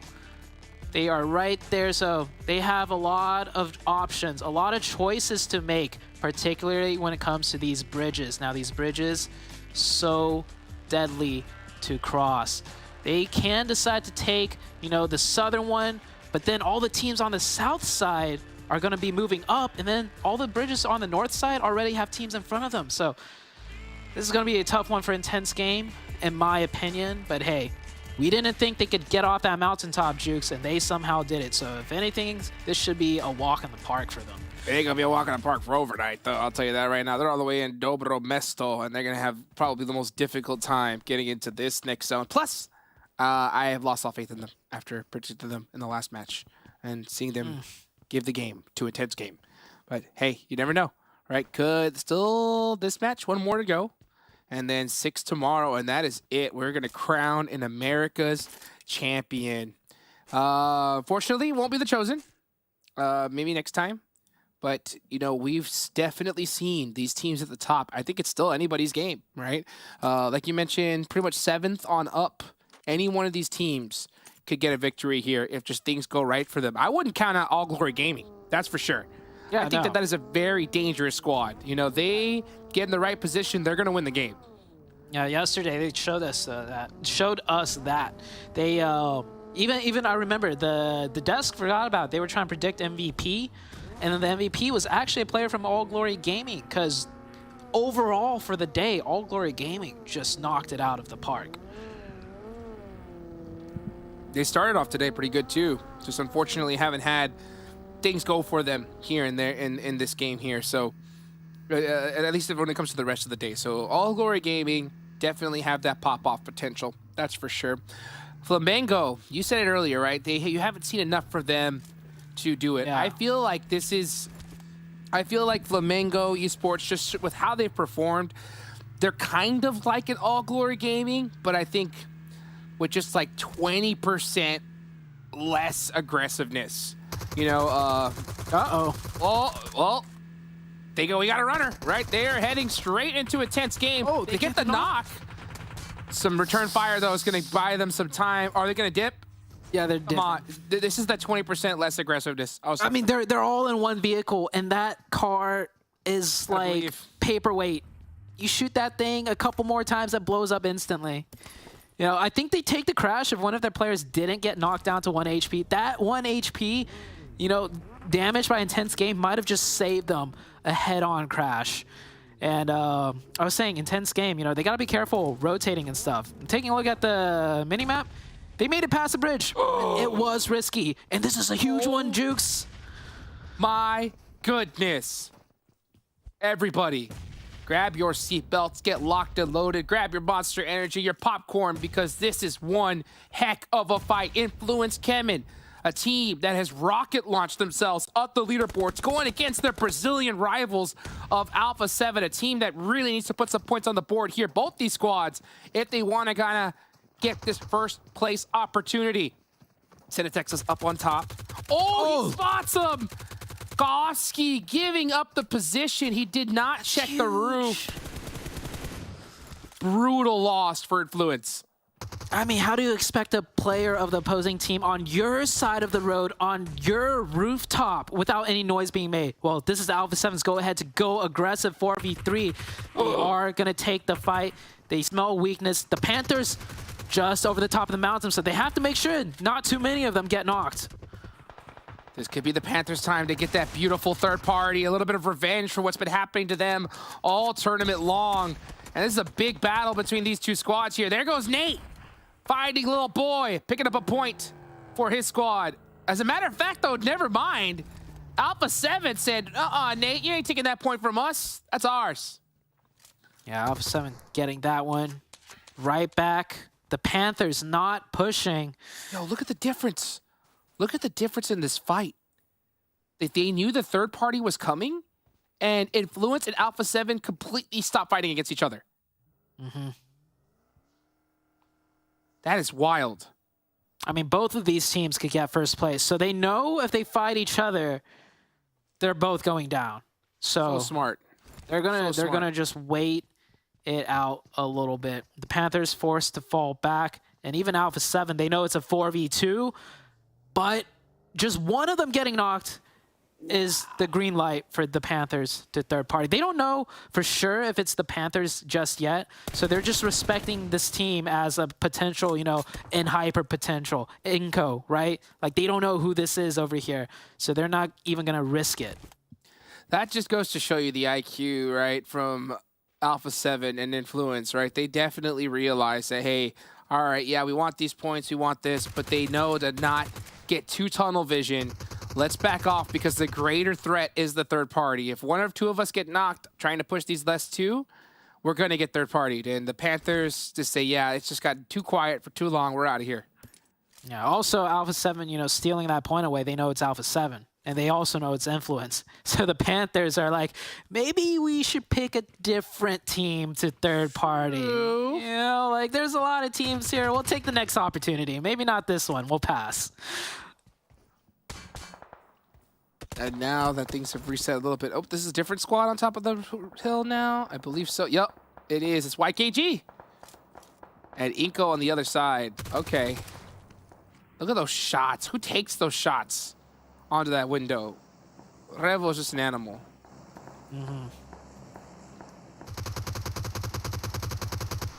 Shots coming in. All Glory Gaming coming in onto the side of Dope. David. Wow, that actually hit him too. That was a long nade there. But he's going to go ahead and back off for now. Dope Slayers, I think, are going to just completely disengage from this fight. Yep, Bray heading on over to his teammates. And they're going to take off from here. The zone is a brutal one. Still half of the zone is in water. So that reduces the amount of real estate for teams to take up. But luckily for them, this is Vikendi, right? Plenty of opportunities to have so many different rocks, areas for cover. Finally, Alpha 7 say, all right, let's turn it up. Let's take these two team players out. Law knocks Mafioso, though. Uh-oh. Oh, and the Molly. It's good. It's going to burn a little bit. Ooh, doesn't. How did that not hit him? Fire resistant. And Hyper getting knocked in the elimination feed. Law scooches away from that corner. DBS shots back and forth. They're both just dodging the bullets. The jump shot. It's good. Only one player left now for Influence, and they get finished. And Mafioso stays alive for the full reset. Avoided the fire now, and they did it fast enough to where no team is just full sending them for a third party. So really fortunate for Alpha 7, and they're going to start off this game with 4 elimination points. And they're a good spot. They don't really have to move for quite a while. You can see them right there. Yeah, right now we're taking a look at all the top teams. Here's Hyper moving in on the south side, Intense Game on the western side.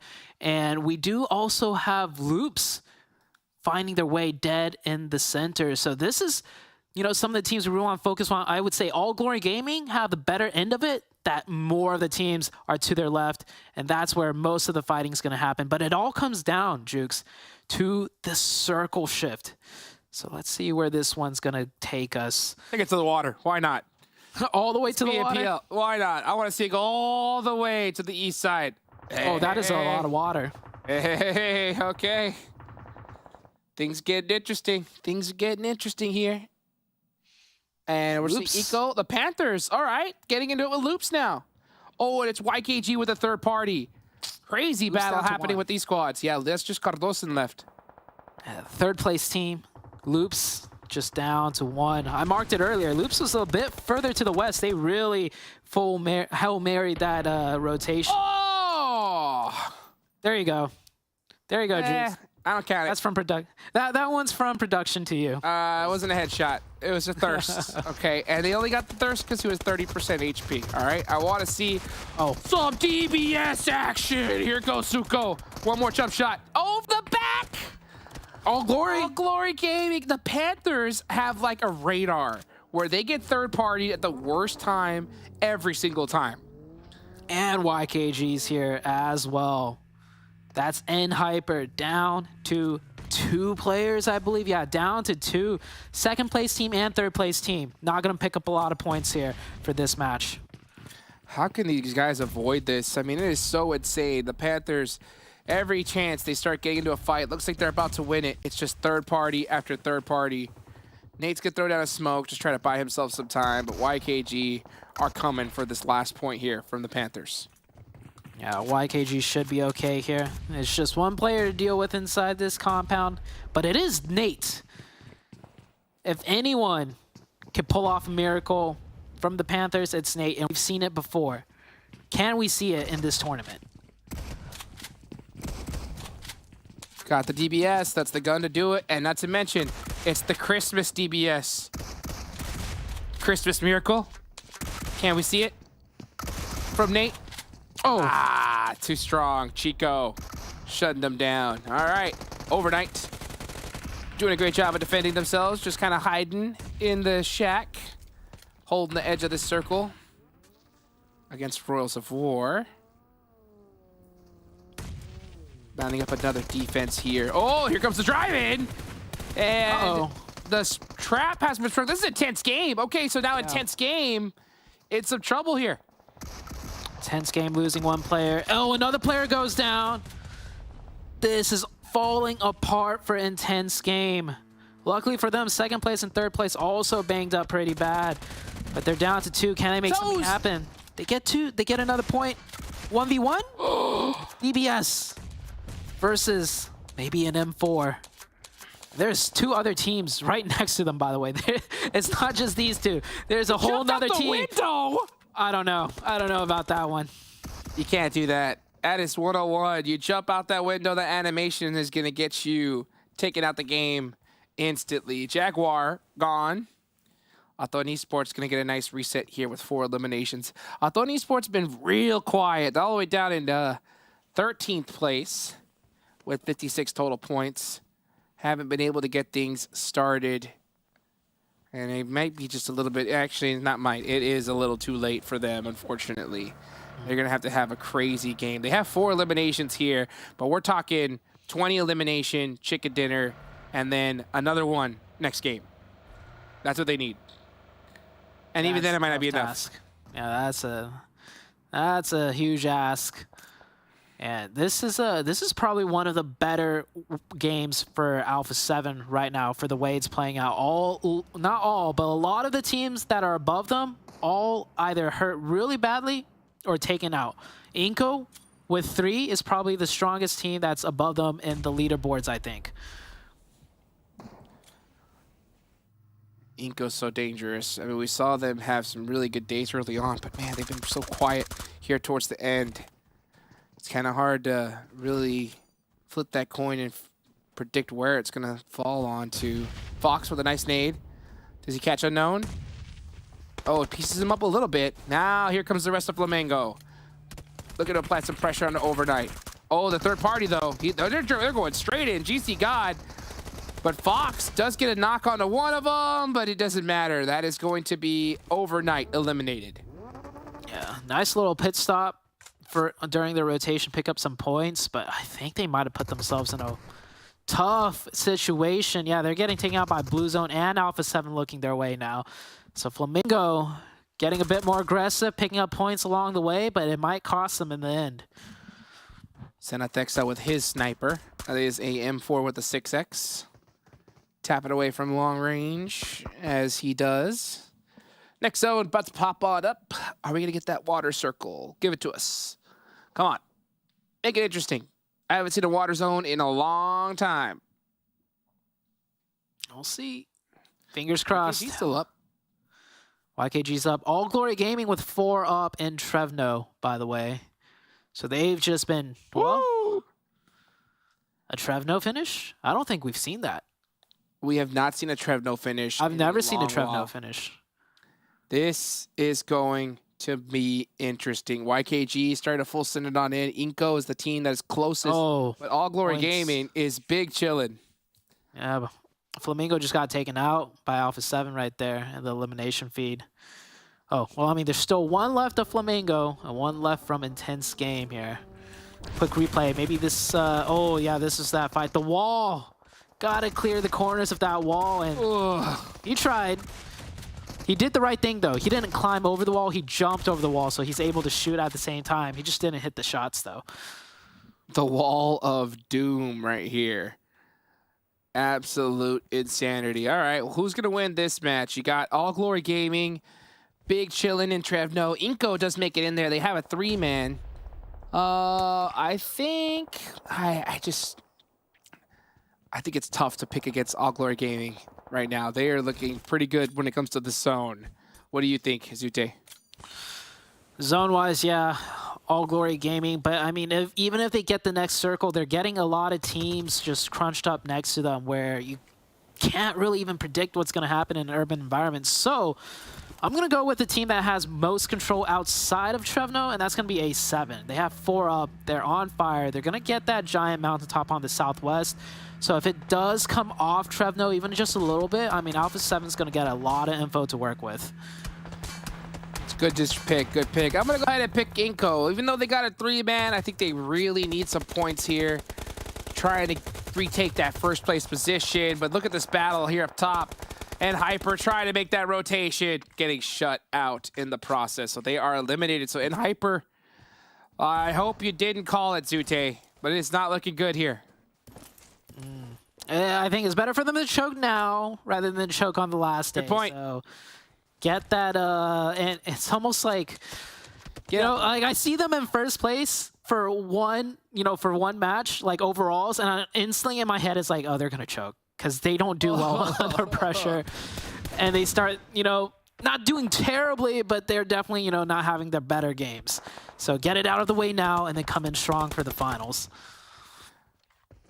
That is what they need to do, because a North American team in first place here at America's Championship, that will be a sight to see for all the NA players worldwide. Let's see who's going to win this map.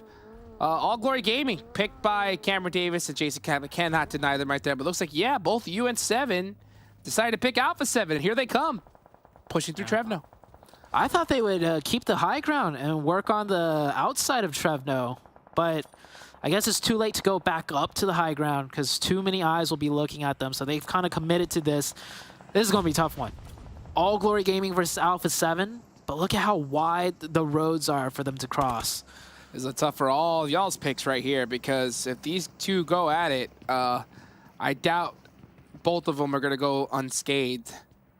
And Alpha 7 already has 8 eliminations, so they are primed and ready. Gun skills tuned in, and down goes one of the players from All Glory Gaming. Santa Dexa looking to make the press here. Oh, blows up the gas can. Yeah, gas can gets blown up in there.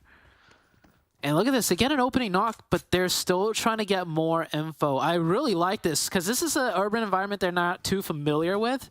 So they're going to just, play it safe. They get the knock, try and find some more info before pressing closer. And now they're breaching into their compound.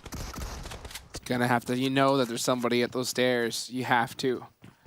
So let's see what they decide to do here. This is always so scary. Bursting through these buildings, and that each one of those players has to have a DBS waiting for you. Definitely want to try to get an opening knock with a nade. Rojas does get pieced up quite a bit, but Carrillo is going to press this. They're going to do it together. They're going to pre-fire it too. Let's see if they do it. Yep, they get him. Perfectly done.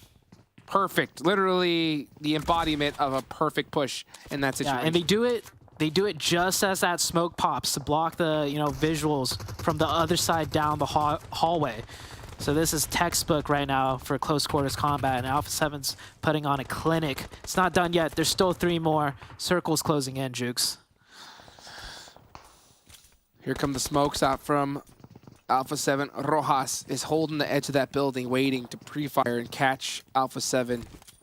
But this is a big fight coming back and forth between these two teams. Nobody near them yet, so they don't have to worry about a third party for now. What a nade, though, from David there. Yeah, that's going to put things back on even footing for All Glory Gaming. 3v3 situation. They're getting the revive. Alpha 7's got to be careful, though, because there could be a counter push off that knock. Oh! Wow. So close. Carrillo getting a haircut right there with that DBS. David down to 1 HP. Gonna have to make a play. Here he goes. Here we're starting to see some Molotovs come out. Strap almost on fire. Man, that almost caught his shoes for sure. He's got that nade locked and loaded. He's gonna go ahead and throw a random one, try to catch something. That's gonna go into nothing. And more pressure. Oh, here comes INCO with the third party, beating up Alpha 7. He gets inside, though. The zone! We gotta talk about that later. The most brutal hard shift. Mafioso catches Strap. All Glory Gaming with their back against the ropes. It's all down to David versus Mafioso. 1v2. Clutch it. Gets one. Oh. Uh-oh, this could go bad. INCO wants third party this so bad, but with the zone shifting so far away, they run back, and now Alpha 7 has 2 up. They could get the reset. 30 seconds on the clock. No, INCO, actually, oh, INCO pushed the other way. No, INCO pushed towards Alpha 7, but ran into FLAMENGO. Oh no, this third party getting thwarted by the sole player of FLAMENGO, and he's still alive. He's not done fighting, and he finally goes down. Fox going down, and that is perfectly on time for INCO. They got to get going here. That allowed Alpha 7 to get a full reset. Now they're at pretty much full power. Carrillo does get knocked, but both of these teams are now having to deal with Papa Blue. You know, I predicted Alpha 7 to win this match because I thought they were going to play on the outside of Trevno. It would have worked out so well for them. But they gambled it on Trevno, and the circle has punished them. It's not over for them yet. I don't think they have vehicles, though. So actually, I think it is over for Alpha 7. INCO made a crazy rotation trying to beat out YKG, and they got destroyed. Can I change my pick to YKG? It's too late for that. Alpha 7, Revo, last one up. Oh, yeah, he is... No way. No way he survives. Zero chance. Yeah. 0.0.1% chance. Wow. Make it gets 0.2? That knock though. 0.3%? There's no way. 4? The percentage is going up every second this man runs out in the open, I'll tell you that right now. There's no way. Okay. Yeah, now he's done for. Yeah. There we go. All right. All right. I didn't want to count him out just yet because that was just absolute insanity. ATON Esports versus YKG in this Vikendi match. Both these teams desperately needing these points, but even with this chicken dinner, I don't think it's going to make much of a difference for them on the leaderboards just yet. But hopefully it does something, right, to inspire them, Zute, to get them hype, right, to rally the troops and make something happen with the 7 matches left that they have. ATON with double-digit eliminations. That is pretty solid. YKG with 7. Oh, that nade! Perfectly threaded. Chico goes down. 1v3, and that is it. ATON Esports winning the 5th match here today. Yeah, ATON played it slow, played it smart. They did not commit to Trevno. They stayed on the outside, and the circle did pull away. ATON Esports with a huge win. It wasn't just any chicken dinner. It was, what, 13 eliminations? We didn't get to see too many of it on camera, but that does rack up a lot of points for them. But they will need more jukes, like you said. Yeah, I think you were so right, though. If Alpha 7 would have played that outside, it would have been their game in the bag, hands down. But, you know, they decided to go in through Trevno. And I can't say I really blame them because they had to really gamble that that zone was going to go in that direction. Even I thought it was going that way. So, a hard shift down south definitely made things that much more difficult for them. But well played regardless. It was good to see them put some points on the board. We got one match left here to go, Zute. For these teams, right, is there one team in particular you really want to see win this last one? Oh, man. That's a tough one because, like, I think all the teams in the top 7, I'll be happy if they take a win, right? Like, if they're in first place already, huge for them. If they're in 7th place, they could do it again, right? Like, they're all contenders. So, I can't pick one, honestly. Jukes, do you have one that you could pick? I honestly, I would just like to see the Panthers win one because it would just be a crazy storyline. Oh, the Panthers actually doing it, right? But as far as in reality, I think if Influence CHEMIN wins this one, it'll definitely shake up those leaderboards hardcore. Now, besides that, Zute, you are the biggest, right, N-Hyper crystal ball predictor, okay? Right? Would you want them to win this last game, right? Going into tomorrow. Good question. Ideally for N-Hyper, I want them to get a win, but end up in 2nd place. Okay. I love it. Why? No, because exactly. Okay. Because if they get the win, they get the momentum, they get the confidence, and if they end up in second, they don't get the pressure of choking and losing first place coming into the final day. If they get first place, they're going to choke it on the final day. Oh, don't say that. Oh, my second place is the best outcome for them. Okay. Right, All right, you heard it here first, guys. Let's go ahead and, of course, take it to a break and hear what Jason and the rest of the desk have to say about that.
A big win coming in for ATON 7. However, the story is, well, ATON 7, you kind of get where I'm going with this one, though. It's a big job by Alpha 7 here with a ton of eliminations added to their name. The question still is to remain, will they be able to replicate their kind of performance here in the last match? And can they do so tomorrow to potentially get themselves into first place? But only 2 men are going to know the answer to that question. Hot Jukes and Zute, we're heading back to you for game number 6. 7, Cameron Davis. Tough game, very tough game for Alpha 7 there, as we saw them how to push into Trevno as well, and then come out of it. They got a little bit lucky, as we saw as well, but in the end, was it 13 eliminations they got? Yeah. A lot of elims, and that has to give them a lot of confidence. Even without the win, still really good numbers, really good putting points on the board. I mean, but at the same time, ATON Esports, they actually got a lot more eliminations than I expected from them either. 23, we were so focused on the urban fighting between AGG, Alpha 7, INCO, and FLAMENGO into the mix that we just completely missed ATON Esports just spraying down the remainder of the lobby. ATON was proactive. I mean, they had the zone for, I think it was 3 circles all the way at the end, and they didn't really have to fight anybody. But they wanted to take on those fights. They wanted to at least pick on some people, and they were able to do that. 13 elements, yeah, I was just like you. I was impressed that they were able to get that too. By the way, YKG, the NA champions, it's good to finally see them here, right? They're definitely not going to be contending for first place anytime soon, but it's good to see that they're at least waking up. And INCO Gaming finally getting some points too, 7 points. This is a team that we really haven't seen much of them. I think I'm going to go all the way back to even the first day, because it hasn't been the same INCO Gaming. No. It really hasn't. They have a couple of, they had like a win yesterday, I think, a couple of good performances scattered throughout, but yeah, the Giants have woken up, even though I say that influence CHEMIN back down to 0, but you can't win them all. You can't win them all. Yeah. But over the course of this whole tournament, today, yesterday, the Giants have woken up. INCO haven't really been able to hold on as much as they would have wanted to, but that just means that intense games. Yes. Grasp on the top has actually been incredibly impressive. And in a way, games like this is kind of good, right? Because it makes it a little bit more compact and makes everything a lot closer, and nobody's going to be making a big lead. Yeah, well, you know what? Alpha 7, we're going to take a look at their player stats really quickly as we kind of talk about top dogs. And I know they're not, you know, in first place. They're not even really in top 5 from last I saw. But this is the team that has the potential to easily climb up the leaderboards, especially by keeping things close at the moment. And Revo, again, coming through here strong when they need him. 5 eliminations. But 7, the thing that really stands out to me here, it's Carrillo. Yes, man. This is the exact same thing that we kind of saw last time, right? When we saw the player stats, Carrillo just wasn't performing to what we expect him to, and it is Revo. I mean, he has been that MVP caliber player for quite a while now, but I feel like Carrillo being as supportive, being that backup to Revo, is always huge for them to be able to have that push. Right now, they're not getting that out of him. I did give Alpha 7 somewhat of an average for the next 2 games, right? Before this previous game, it was 15 points. That's what they needed at least to make up, to have a chance to even strike for first place tomorrow. And so far, they're hitting that. Head to head, I believe this is today versus yesterday. Yesterday versus today. Yeah, okay. Yeah. Yesterday on the left, today on the right. Sure, of course. The one with better numbers would be today. And the eliminations actually aren't that far off, but the survival time, which generally means placement points, is the real change. Yeah, and the reason why I actually wanted to bring this up is because even though in our heads we keep thinking Alpha 7's doing just so bad, they are being, in a way, somewhat consistent, right? They have had 5th place finishes, 7th place finishes, another 7th place finish. Some of the other teams are just having such pop-off performances in regards to elims and getting those chicken dinners. Alpha 7 just hasn't showed us that yet, but they are being consistent and they are starting to improve a little bit. The thing about Alpha 7 is we're used to big games and big consistent games. And I think that's why we're extra harsh on them here, because they are one of the best teams in the world, let alone obviously the region. But also, as we know on the overall leaderboard, they're not the best team in this lobby, even with the numbers that they are right now. You have to remember, with the bottom 8 performing as poorly as they are, that just means that it's more points being scooped up by the top 8. And so those numbers that we just saw for Alpha 7, like, they're not weighted up because of those numbers. In fact, if anything, you'd want them to be higher just because of that balance of points. I mean, upside is, right, is that they've been playing better from day 1 to day 2, day 2 to day 3. Can they continue to do that into day 4? And would that be enough to push them into first place? Yes, they can, but they're going to need to have a much bigger spike if they really want to make that final run.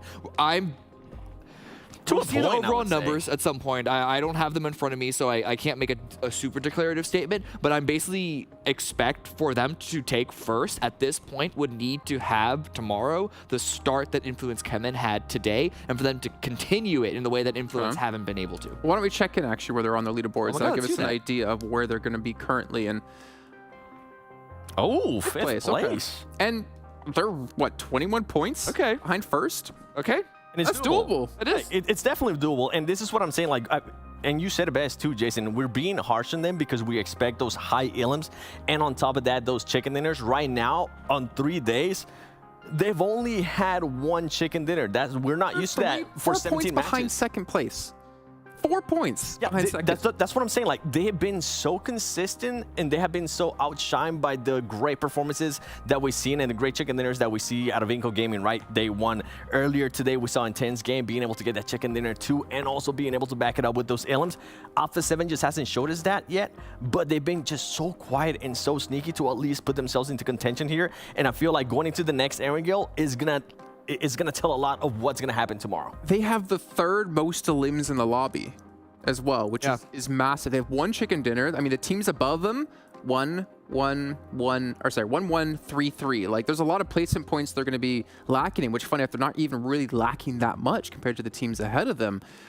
I mean, I would actually go to say that every team in the top 8 has a chance to take first tomorrow, for sure. Yes, but the problem is now, especially because we've seen multiple good Loops games in a row, there's not really any team up there that I would say won't be performing at some level tomorrow. Yeah. So even if A7 and Hyper Influence continue to have good games on the final Erangel versus the 6, as well as the 6 tomorrow, that's 7 other teams at the top that are going to have to do consistently poorly for them to have like a super strong run. So it's gonna be tight the entire way. We've seen, I mean, this past game, right, we saw some teams that were at the top perform that poorly, and this is what I was saying. They're going to make that leaderboard a little bit more compact and make it so teams like maybe in 8th place or 7th place are going to have a chance to strike for that first place. Going to be tight. Well, that is one way to get into PMWI, by taking a first place here. But there's also other ways to get into PMWI, and that's in the hands of you guys at home watching.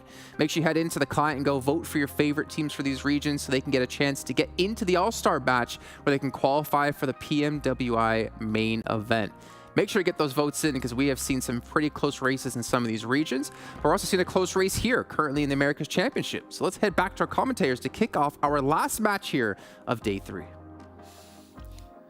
Couldn't have said it better myself, Jason. I mean, this is one heck of a close race. And for all you guys, like you just said earlier, go vote, right? Go get your squad into PMWI. And of course, if you interact with us, make sure you use that hashtag PMPL. And I'll tell you what, you know, when it comes to this tournament, Zute, this final match, there's one team that I kind of want to see bust out a big chicken dinner here. That's YKG, all right? And the reason why I'm going to say YKG is that if they do have a crazy chicken dinner here, then that could make tomorrow that much more interesting. Another team that could be in that contention.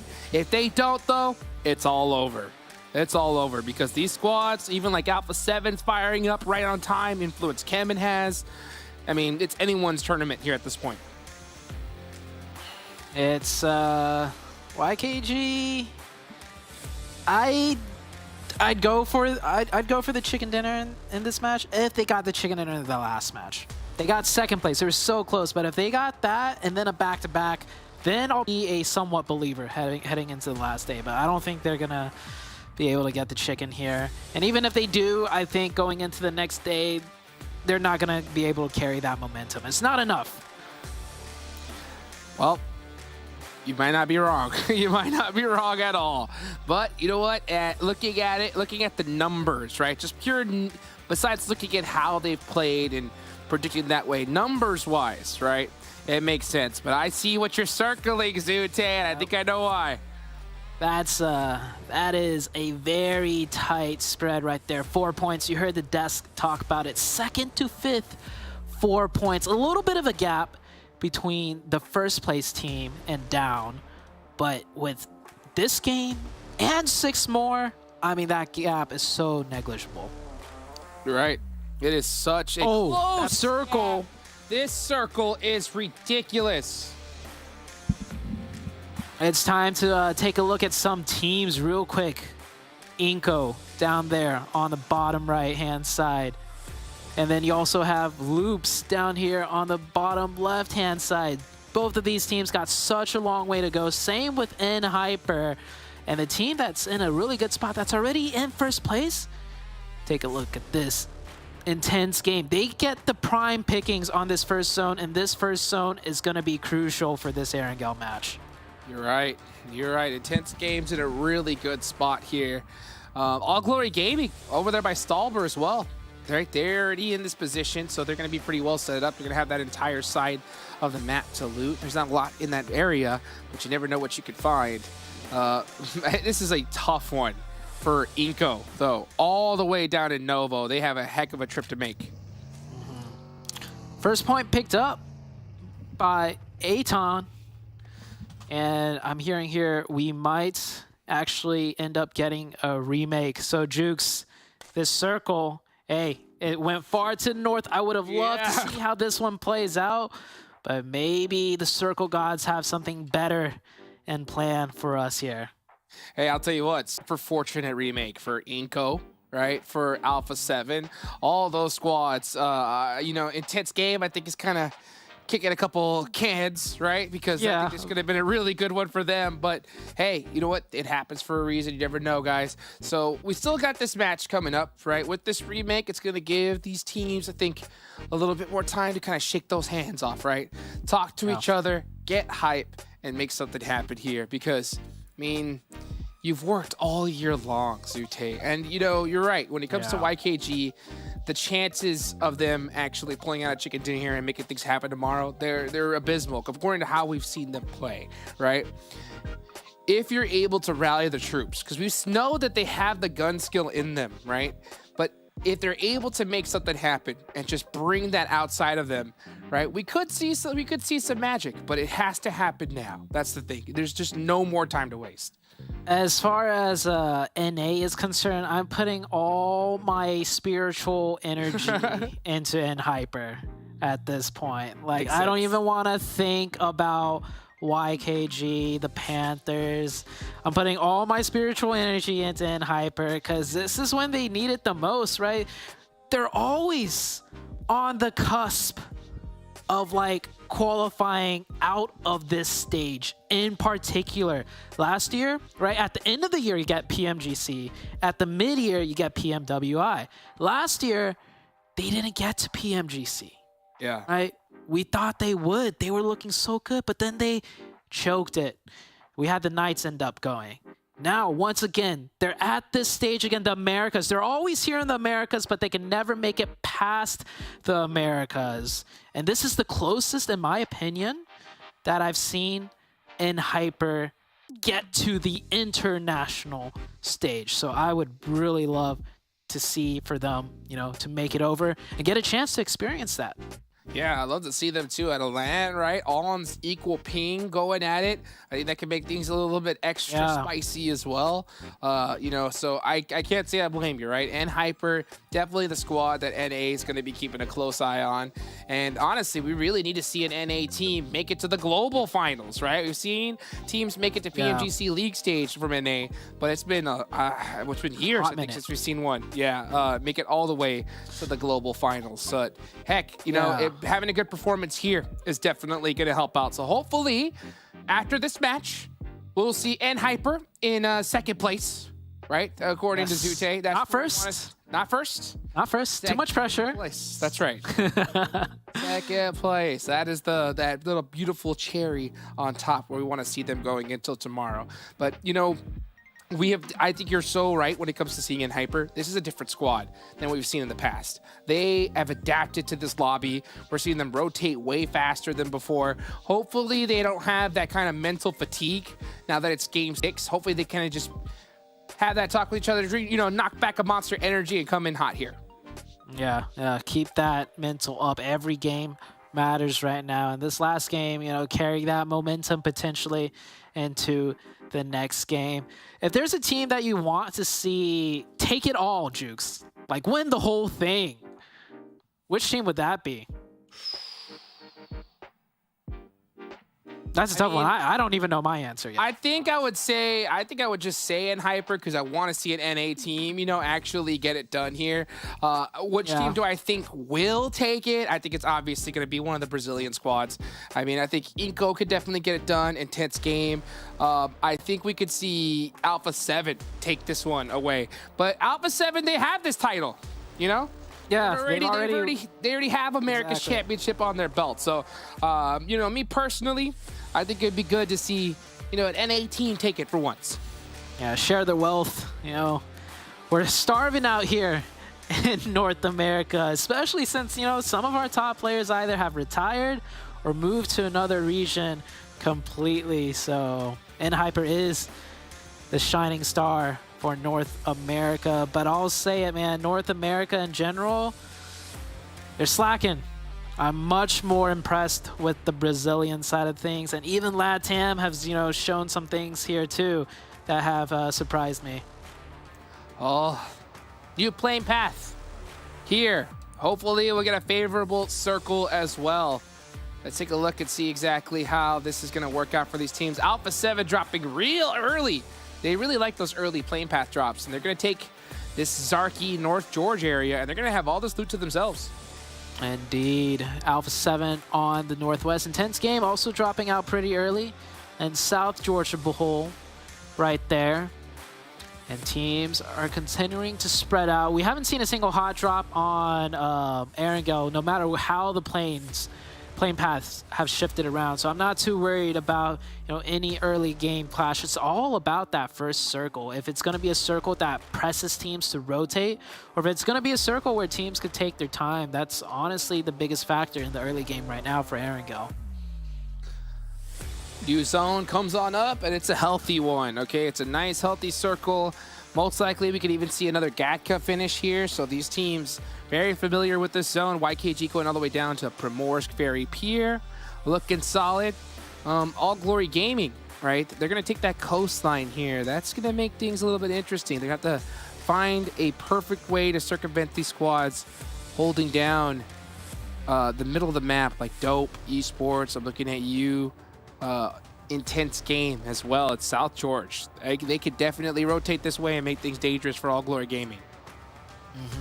YKG, you know, at this stage in the tournament, they might even bridge camp here. We haven't seen them commit to a full-on bridge camp, but if they do, that's INCO and Loops that they're bridge camping out. They need the points, right? YKG, they don't just need a chicken dinner. They need the points, and if they bridge camp, they're bridge camping pretty central of the map. So it's not like they're putting themselves out of the way of the zone either. So we could see that happen in this match. I would love to see a bridge camp. Honestly, I wouldn't mind even seeing a bridge finish. Why not, right? I think it's been a while. I think this PMPL with these new zones, it's been a long time since I think we've seen a truly like crazy toxic circle, right, Zute? Yeah, the most toxic we get is just like the hard shift to Military Island or something like that. But we've seen that so many. A straight up bridge finish, it's been a good 3 years maybe. Like we've seen it. It's happened before because I can recall it in my brain. For sure. I just don't remember how long ago. I'll take one right now. Why not? Let's do it. Let's finish the day off strong. It's totally possible here. And I know Loops would definitely love that because they're currently in Military Island and not having to cross it would definitely be favorable for them. Same goes for INCO. But INCO should be able to make it up there bridge on the east side of the map pretty easily. No one's even in that direction right now. They don't know that, but we do. Everybody playing this very quiet. Honestly, I'd be very surprised if we see an early game fight. We're at that point to where every point matters for so many squads. So I think they're going to be playing it extra cautious here. And this first zone, you know, like around the center of the zone, the power positions are pretty spread out from one another. Whereas, you know, on other zones in Erangel, you know, the center of the zone, you get a lot of strong positions close to each other. And that's where you'll see like first zone fights on Erangel. This one, however, like you mentioned, I think it's going to be maybe the slowest Erangel start that we see so far in this whole entire tournament. So it's definitely going to give teams a lot of time to like get ready for the later zones and the showdown. And this being the last match of the day, that mental fatigue could set in too, where teams just want to take it a little bit slower as well. Yeah, you're right. I mean, I think that's going to be the case here. You could just see the calm, right? Before, you think we see teams just loot up real quick, start rotating, and in the last match, I think we're seeing what we're kind of used to. Teams just looting up real diligently and just taking their time. And honestly, that could be a result of the zone, right? It being just so centered up in this area. Every team is so comfortable with it. So everyone's just kind of seeming to take their time here. Yeah, I'm looking at the minimap. Teams are just now starting to rotate, and that is late by the standards that, you know, so far the PMPL Americas have set for us. So it's within reason, though. Like I mentioned, center zone, all the power positions, very spread out from one another. There's no huge priority. And teams, honestly, are just waiting for the next circle. It seems like Circle 2 has been the hard shift circle to kind of kick things into gear for a lot of these matches. Yes, indeed. Looking at the map right now in Hyper, making a rotation. They're going to be taking that little ridge line right near the western bridge. This is a very good spot for them to be taking. Alpha 7 are still all the way up in North George. So they're finally getting on that rotation. And yeah, I think I can't really stress enough. I mean, this last game, we're seeing teams rotate a lot slower than we have before. And by the way, this is light years faster than like classic matches. This is already so fast, right? But compared to what we've seen today, it's definitely a difference.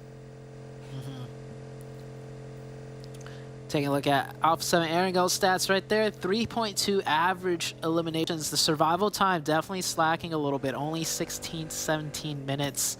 That is not within chicken dinner distance, right? You want like around 25 minutes or so. That's usually where the top 5, top 3 last teams survive up to. So if Alpha 7 can make it to the late game, you'll for sure know that they're also coming into that late game with elimination points if they get there.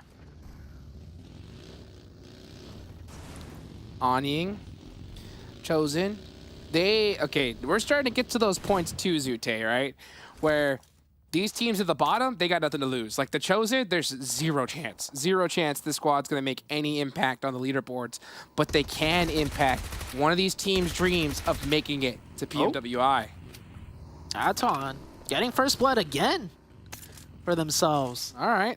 Okay, maybe that chicken dinner is doing more for them than we expected. But they're kind of far down there. 76 points. 8th place at 115, right? So, like, unless they get a record number of eliminations right now in the chicken, it's not going to do too much for them. Let's see exactly what they would need. Okay, so they got 76 points right now. Yeah, they would need a record. It would need to be a 20-point elimination chicken dinner. And we haven't even seen that at all. Not even from the top squads. So, I mean, this new point system is brutal, right? Back in the day, it was 20 points for a chicken dinner. So everybody was just playing towards late game, just getting those placements. And, you know, eliminations here and there were great. But now with only 10 placement points for first place, those eliminations are that much more important. And it's hard to get them against this lobby. I mean, it is ridiculous. Every fight you take against the squad, the chances of you losing one player is like ridiculously high. Yeah. And we've seen it happen time and time again. New circle comes out. Well, it pretty much centers up because I'm pretty sure everyone was discounting military base out of the zone already. And with that out of the picture, it goes to the direction that everyone should have been expecting. So game plans in full effect overnight. Just looting up. Oh, they're not looting up. They've already lost 2. This is a fight against Jaguar. He gets 1, doesn't find the second. Pretty not a substantial fight between these two squads when it comes to the leaderboards. And overnight, I think, I mean, it's crazy to see this team. We saw them have a really good start to the tournament and then just unfortunately not able to keep up that momentum. So, I mean, why do you think that is, Zute? Why do you think we're seeing overnight struggle? I mean, I know you had some assumptions earlier on, but now that we're deeper into this tournament, what do you think? Yeah, they just got lucky first day. Sticking by it. All right. Yeah, zones blessed them, and they got lucky. I mean, we saw today a zone bless them on Miramar, and they threw it. Ugh. They let a team, a 3-man team, when they had 4, jump off of a cliff. Maybe they were in a vehicle, sure. I don't know. But they should have locked that position down like 100%. They didn't even worry about anyone besides the team behind them. And the team behind them was intense game with 3 players alive. I cannot believe they lost that match. That is the one that they should have had in the bag easily. But, you know, you always got to clear your backs when you're in a position like that. When you have the dominant area in the zone, just watch your back. Like this player is here, just contemplating, thinking, Dope Slayers, just thinking, what should we have done differently in this tournament, man? What have we done?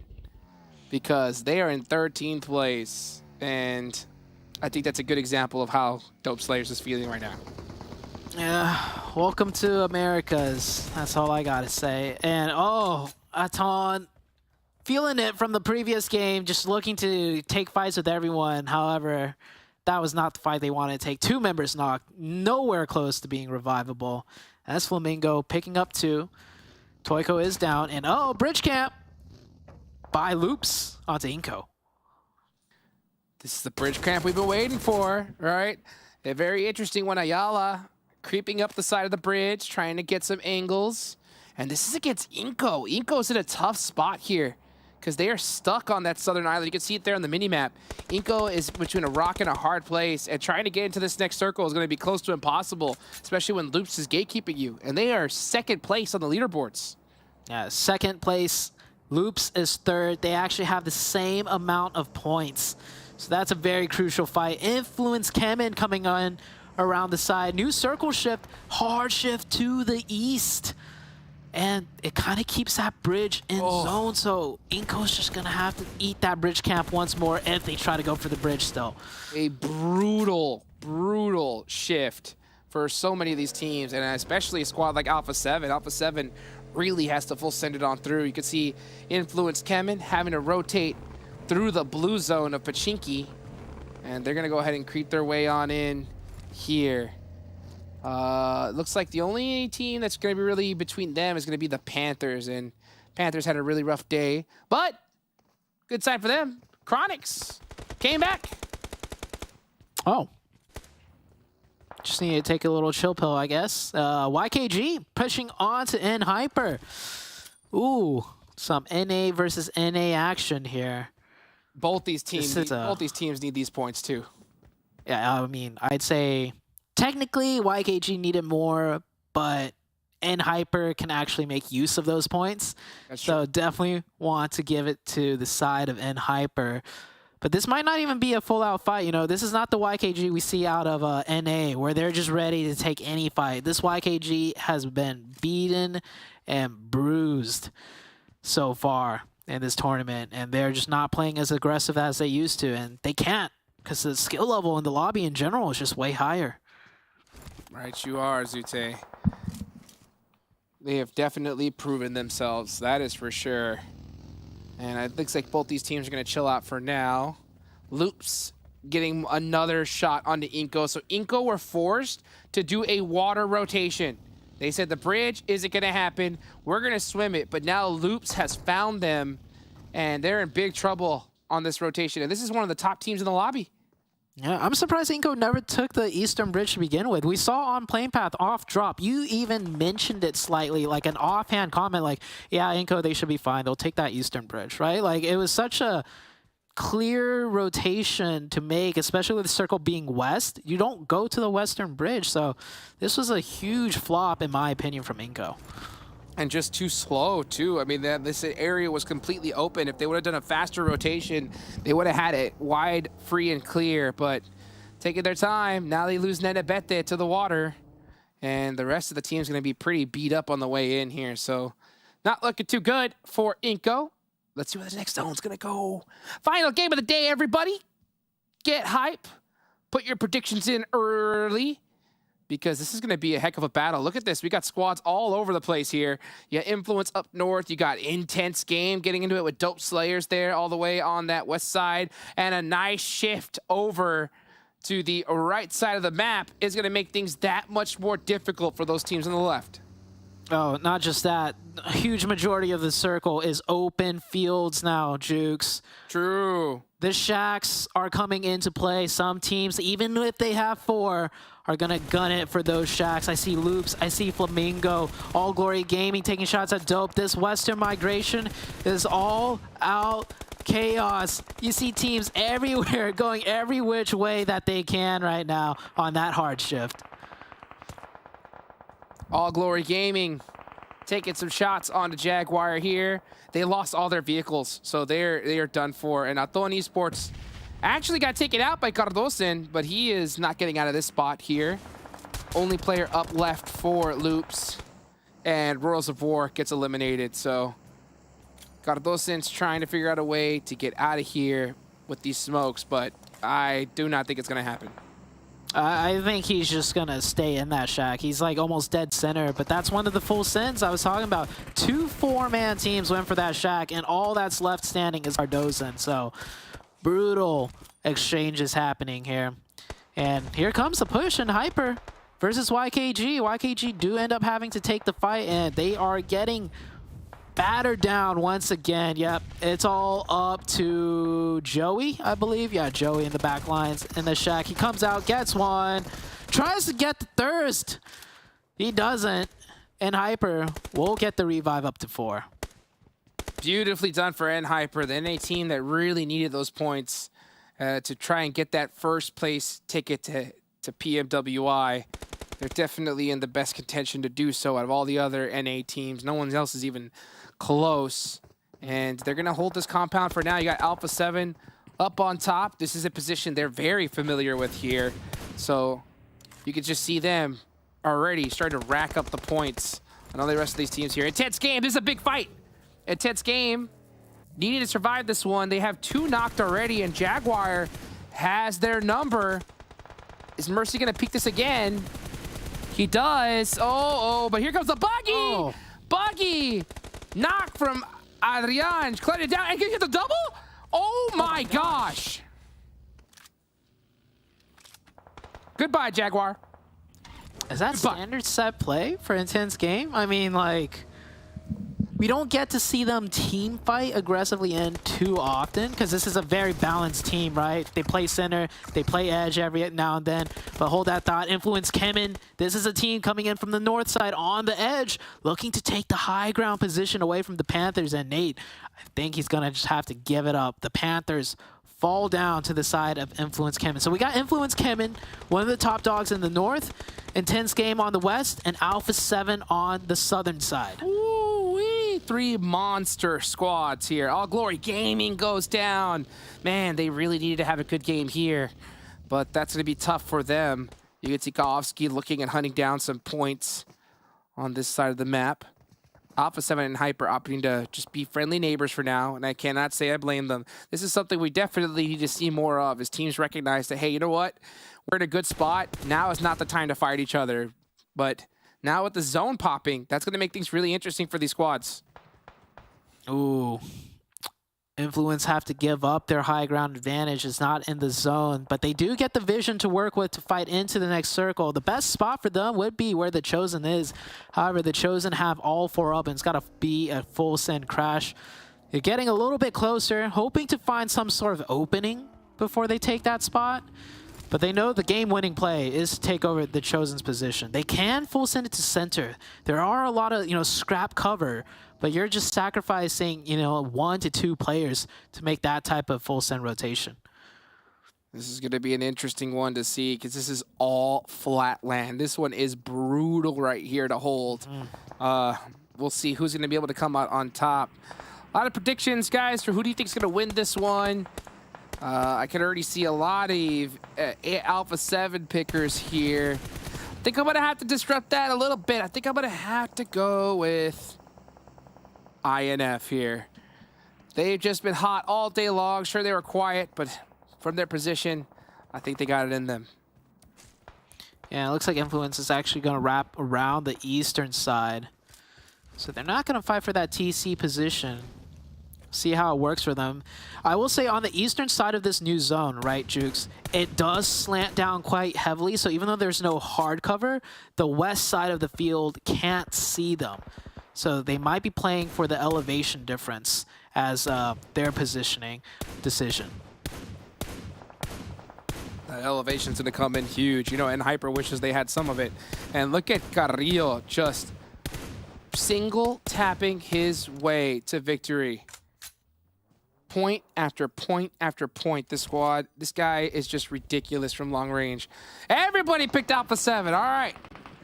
And with how they've been playing today, I can't say I blame you. This is going to be a tough spot to come off the hill, though. And Hyper, actually sent it out of vehicle. Ooh, a nice return shot, though, from QZZ is going to let them make that rotation. Yeah. Imagine in Hyper pushes that. Oh, that'd be nuts. No, there's no way. There's no way. It's in Hyper. They're much more... That would be almost like a bad push, too, in my opinion. It's not even a good push. So they're probably not doing that. But what if? That would have been crazy to see. What if? That is always the question. Because if that push did happen, that would have been wild to see. And if it worked, oh man. Looks like all the teams did just posture up a little bit closer onto their respective sides of the circle. No real casualties happening. It's going to be the next zone that determines the most. And yeah, Influence did just take that eastern side. They're using that slight elevation difference as their main advantage as cover. But they don't get too much control. They're going to have to hope that the circle goes their way in their favor. Absolutely here. A nice zone shift onto them would help them out big time. Uh-oh, looks like the Chosen. Onion getting some shots over here. The next zone does pop. That's actually a super great zone for Alpha 7. Yeah, and Influence as well. So both our picks here getting a nice favorable circle. Oh, Alpha 7 though. Okay, I'm just saying this now. There's a chance in Hyper might wrap back to that top hill where Alpha 7 just was and swing down and take Alpha 7 out. That would be a crazy heads-up play from INCO if they could pull that off. It's not going to be easy, though. INCO Vitali. Drop shot. DBS? What is... Okay, well, I mean, I see why everyone and their mothers have a DBS now. Even for mid-range, I think is dangerous. Yeah. Tell you what. Influence CHEMIN having to get into it with the Chosen. Chosen, nothing to lose here. Absolutely in dead last. Haven't been able to really get a fight going, but you know what? There's something about surviving to the end of the tournament in last place where all that stress, all that anxiety is just gone because you got nothing to lose. And then we truly start seeing what they truly can do. And that makes things dangerous. Mm-hmm. And Hyper, they're just scooching in to this circle. They can make it in. They just have to contest with Dope. Here comes a fight with Influence and the Chosen Gachi goes down, so Influence have the man advantage here. And they are definitely looking way better. A little pre-nade on that push, and DBS through the smoke. Yeah, just point it in the general direction, and you'll find the knock. And they get it. Let's see if Kofsky's looking for another off angle. That's going to be another point on the board for Influence. That's 8 total so far. Actually, make it 9. Looking to get into those double digits. We talked about that double-digit chicken dinner. We might just see it from INF. I mean, they're in a controlling position with 4 up. Easily, they could pick up 3, 4 more before they even go out. So let's see who makes it into this zone. It comes down to NHyper and Dope. Those are the only 2 teams left trying to contest their way into the circle. NHyper getting banged up just a little bit. 1 player knocked, but Dope only has 1 alive. We've seen something happen, though. We've seen plenty of plays where 1 player up can do something magical. And you can see Dope trying to get a reset going on here. Got NHyper. Fully focused, dialed in. They need to focus on 1 team at a time. That is something that NHyper seems to struggle with, is just getting too split up. Influence now hitting 10. That is double-digit elimination points for them. NHyper with 7. Regardless, this is a big game for all of them. Hayuya! Oh, shut down right when he was starting to heat up. Yeah, and that point that Influence got, it was actually onto Alpha 7.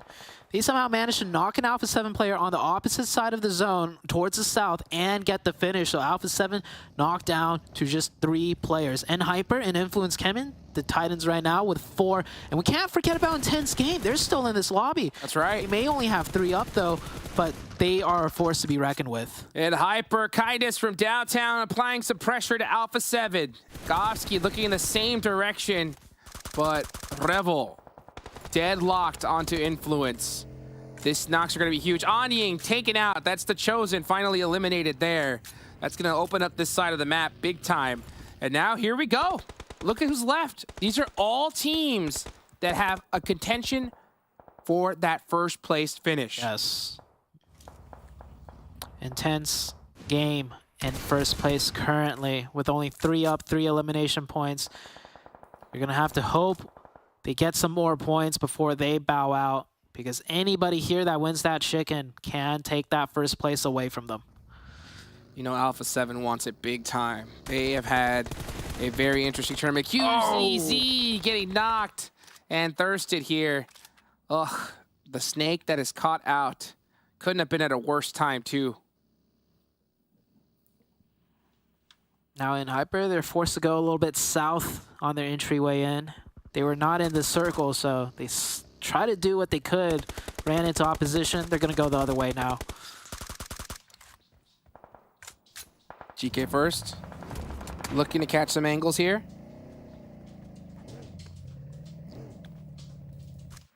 Definitely starting to heat up. See him just making some poke shots right now. That's what it's all about. It's just trying to catch some hit markers. Get all the information you can. I mean, it's pretty obvious where these teams are. These open field finishes are some of the most difficult. And Rin getting a finish onto a tense game was massive.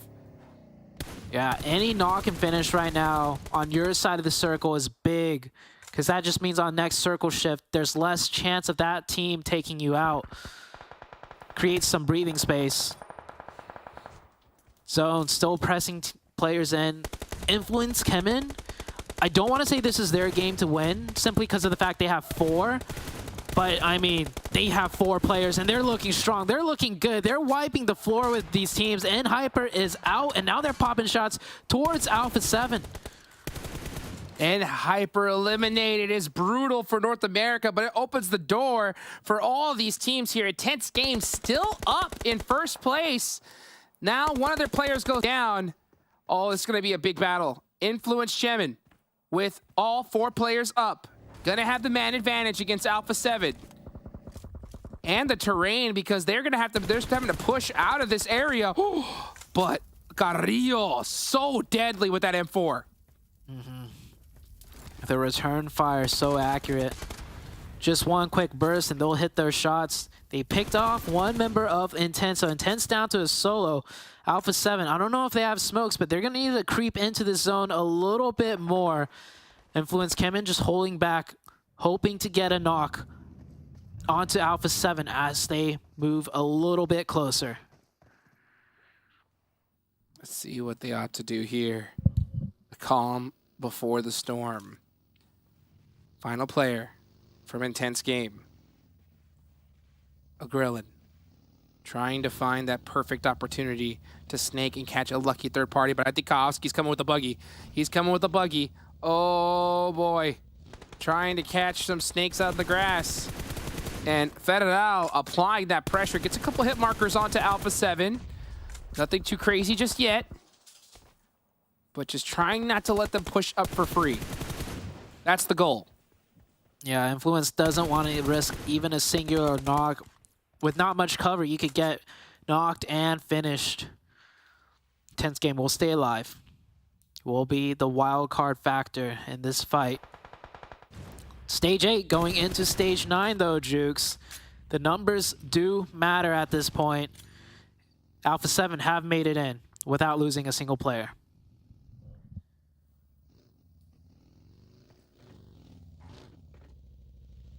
So intense. Influence versus Alpha 7. This is the big battle. Intense Game, I think in a tough spot. It's only a matter of time for this position. All eyes are really on him. Everybody's just trying to soak up that extra point. Alpha 7 now crossing that 10-point mark. Make it 11. That's 11 eliminations for Alpha 7 and 12 on the side of Influence CHEMIN. It is anyone's game to win. Influence CHEMIN with 4 people. Alpha 7 with 3 left in the squad. Redfall forced him out in the open. He's got those return shots, though. What a He shot. evens up the fight. They're pressing closer. They want to take advantage now. They Those feel nades. the pressure. The red zone. It's raining in. They have to hit these nades, but it looks like Alpha 7 just has those laser-focused, heat-seeking missiles right when it matters. Gosh, he's got the buggy, though. He's got the buggy. It doesn't matter. It was such a risky play. Alpha 7 clutching this up. The hit markers. That should be it. Law stuck out of the open. Textbook finish from Alpha 7. And that is why, as far as the Brazilian champions were concerned, why Alpha 7 came in first and Influence CHEMIN came in second. Man, Alpha 7 did that as a 3-man team pushing into the zone against the 4-man team of Influence.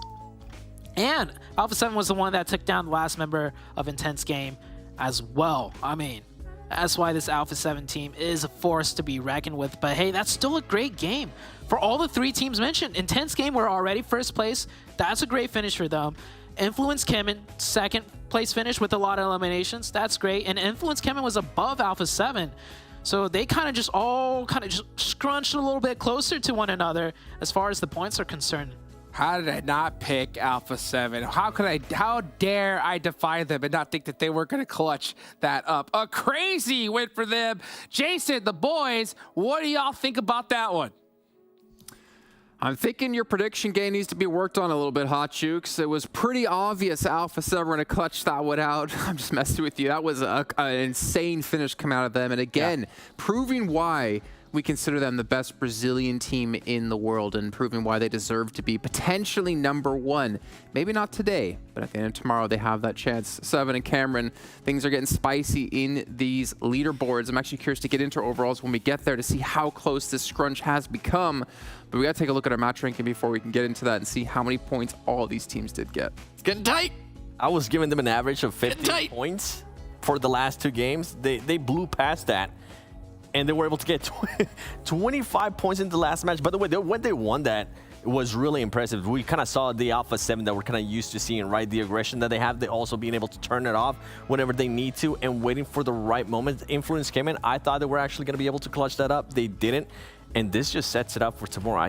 I'm like you. I can't wait to see the overall. Yeah, but even Influence CHEMIN still got 18 points with that 2nd place finish. And Hyper, 4th place, 14 points overall. It's the teams at the top that are like continuing to perform once again, just like you, Jason. I'm really excited to see what the overall looks like because these last 2 games for Alpha 7 specifically, and then this day overall for Influence CHEMIN, and the fact that Hyper and Intense Game have been continuing to perform across this entire day, if we started day 1 like thinking that the storyline that we're going into tomorrow was going to be the storyline, that just we'd be completely assuming that we'd be way off base. But it's going to be a really exciting finish tomorrow.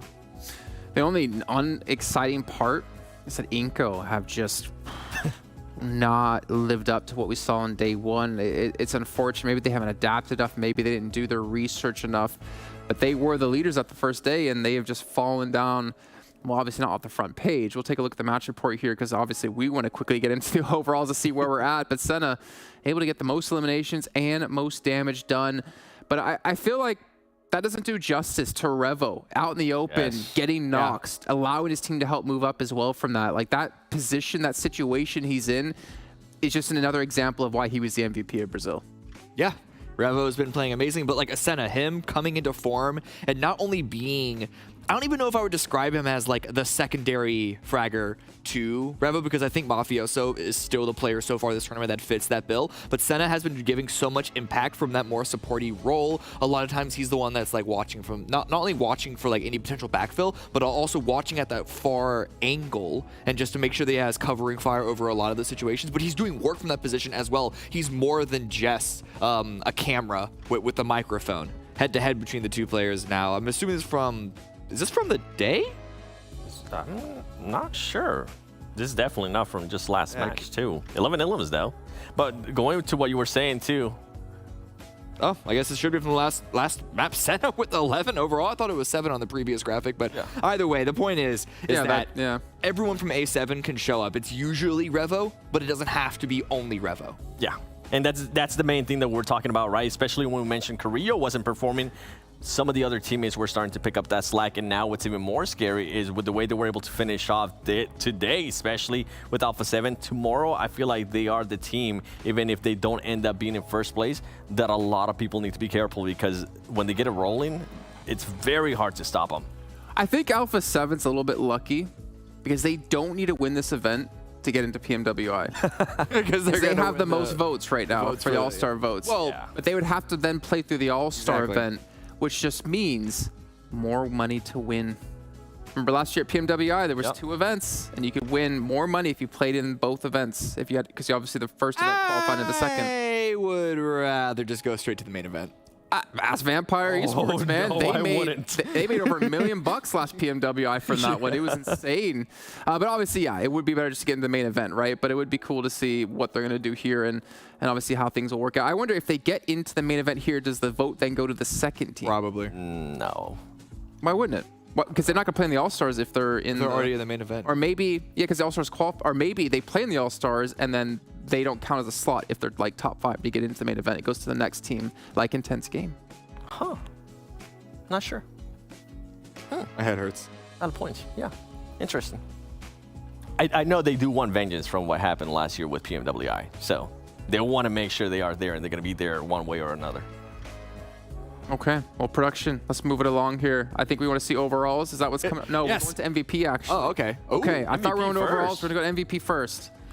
Somebody from Alpha 7. It's tough. It's Completely tough, right? I think it's Influence CHEMIN had 30 elims in 3 Influence. matches, but Senna had 11 elims in X amount of matches. an unidentified amount of matches. No, I think it's going to be someone from Influence. There it is, little boy. 15 eliminations overall. So that had to have been on the day then for Senna, I would imagine.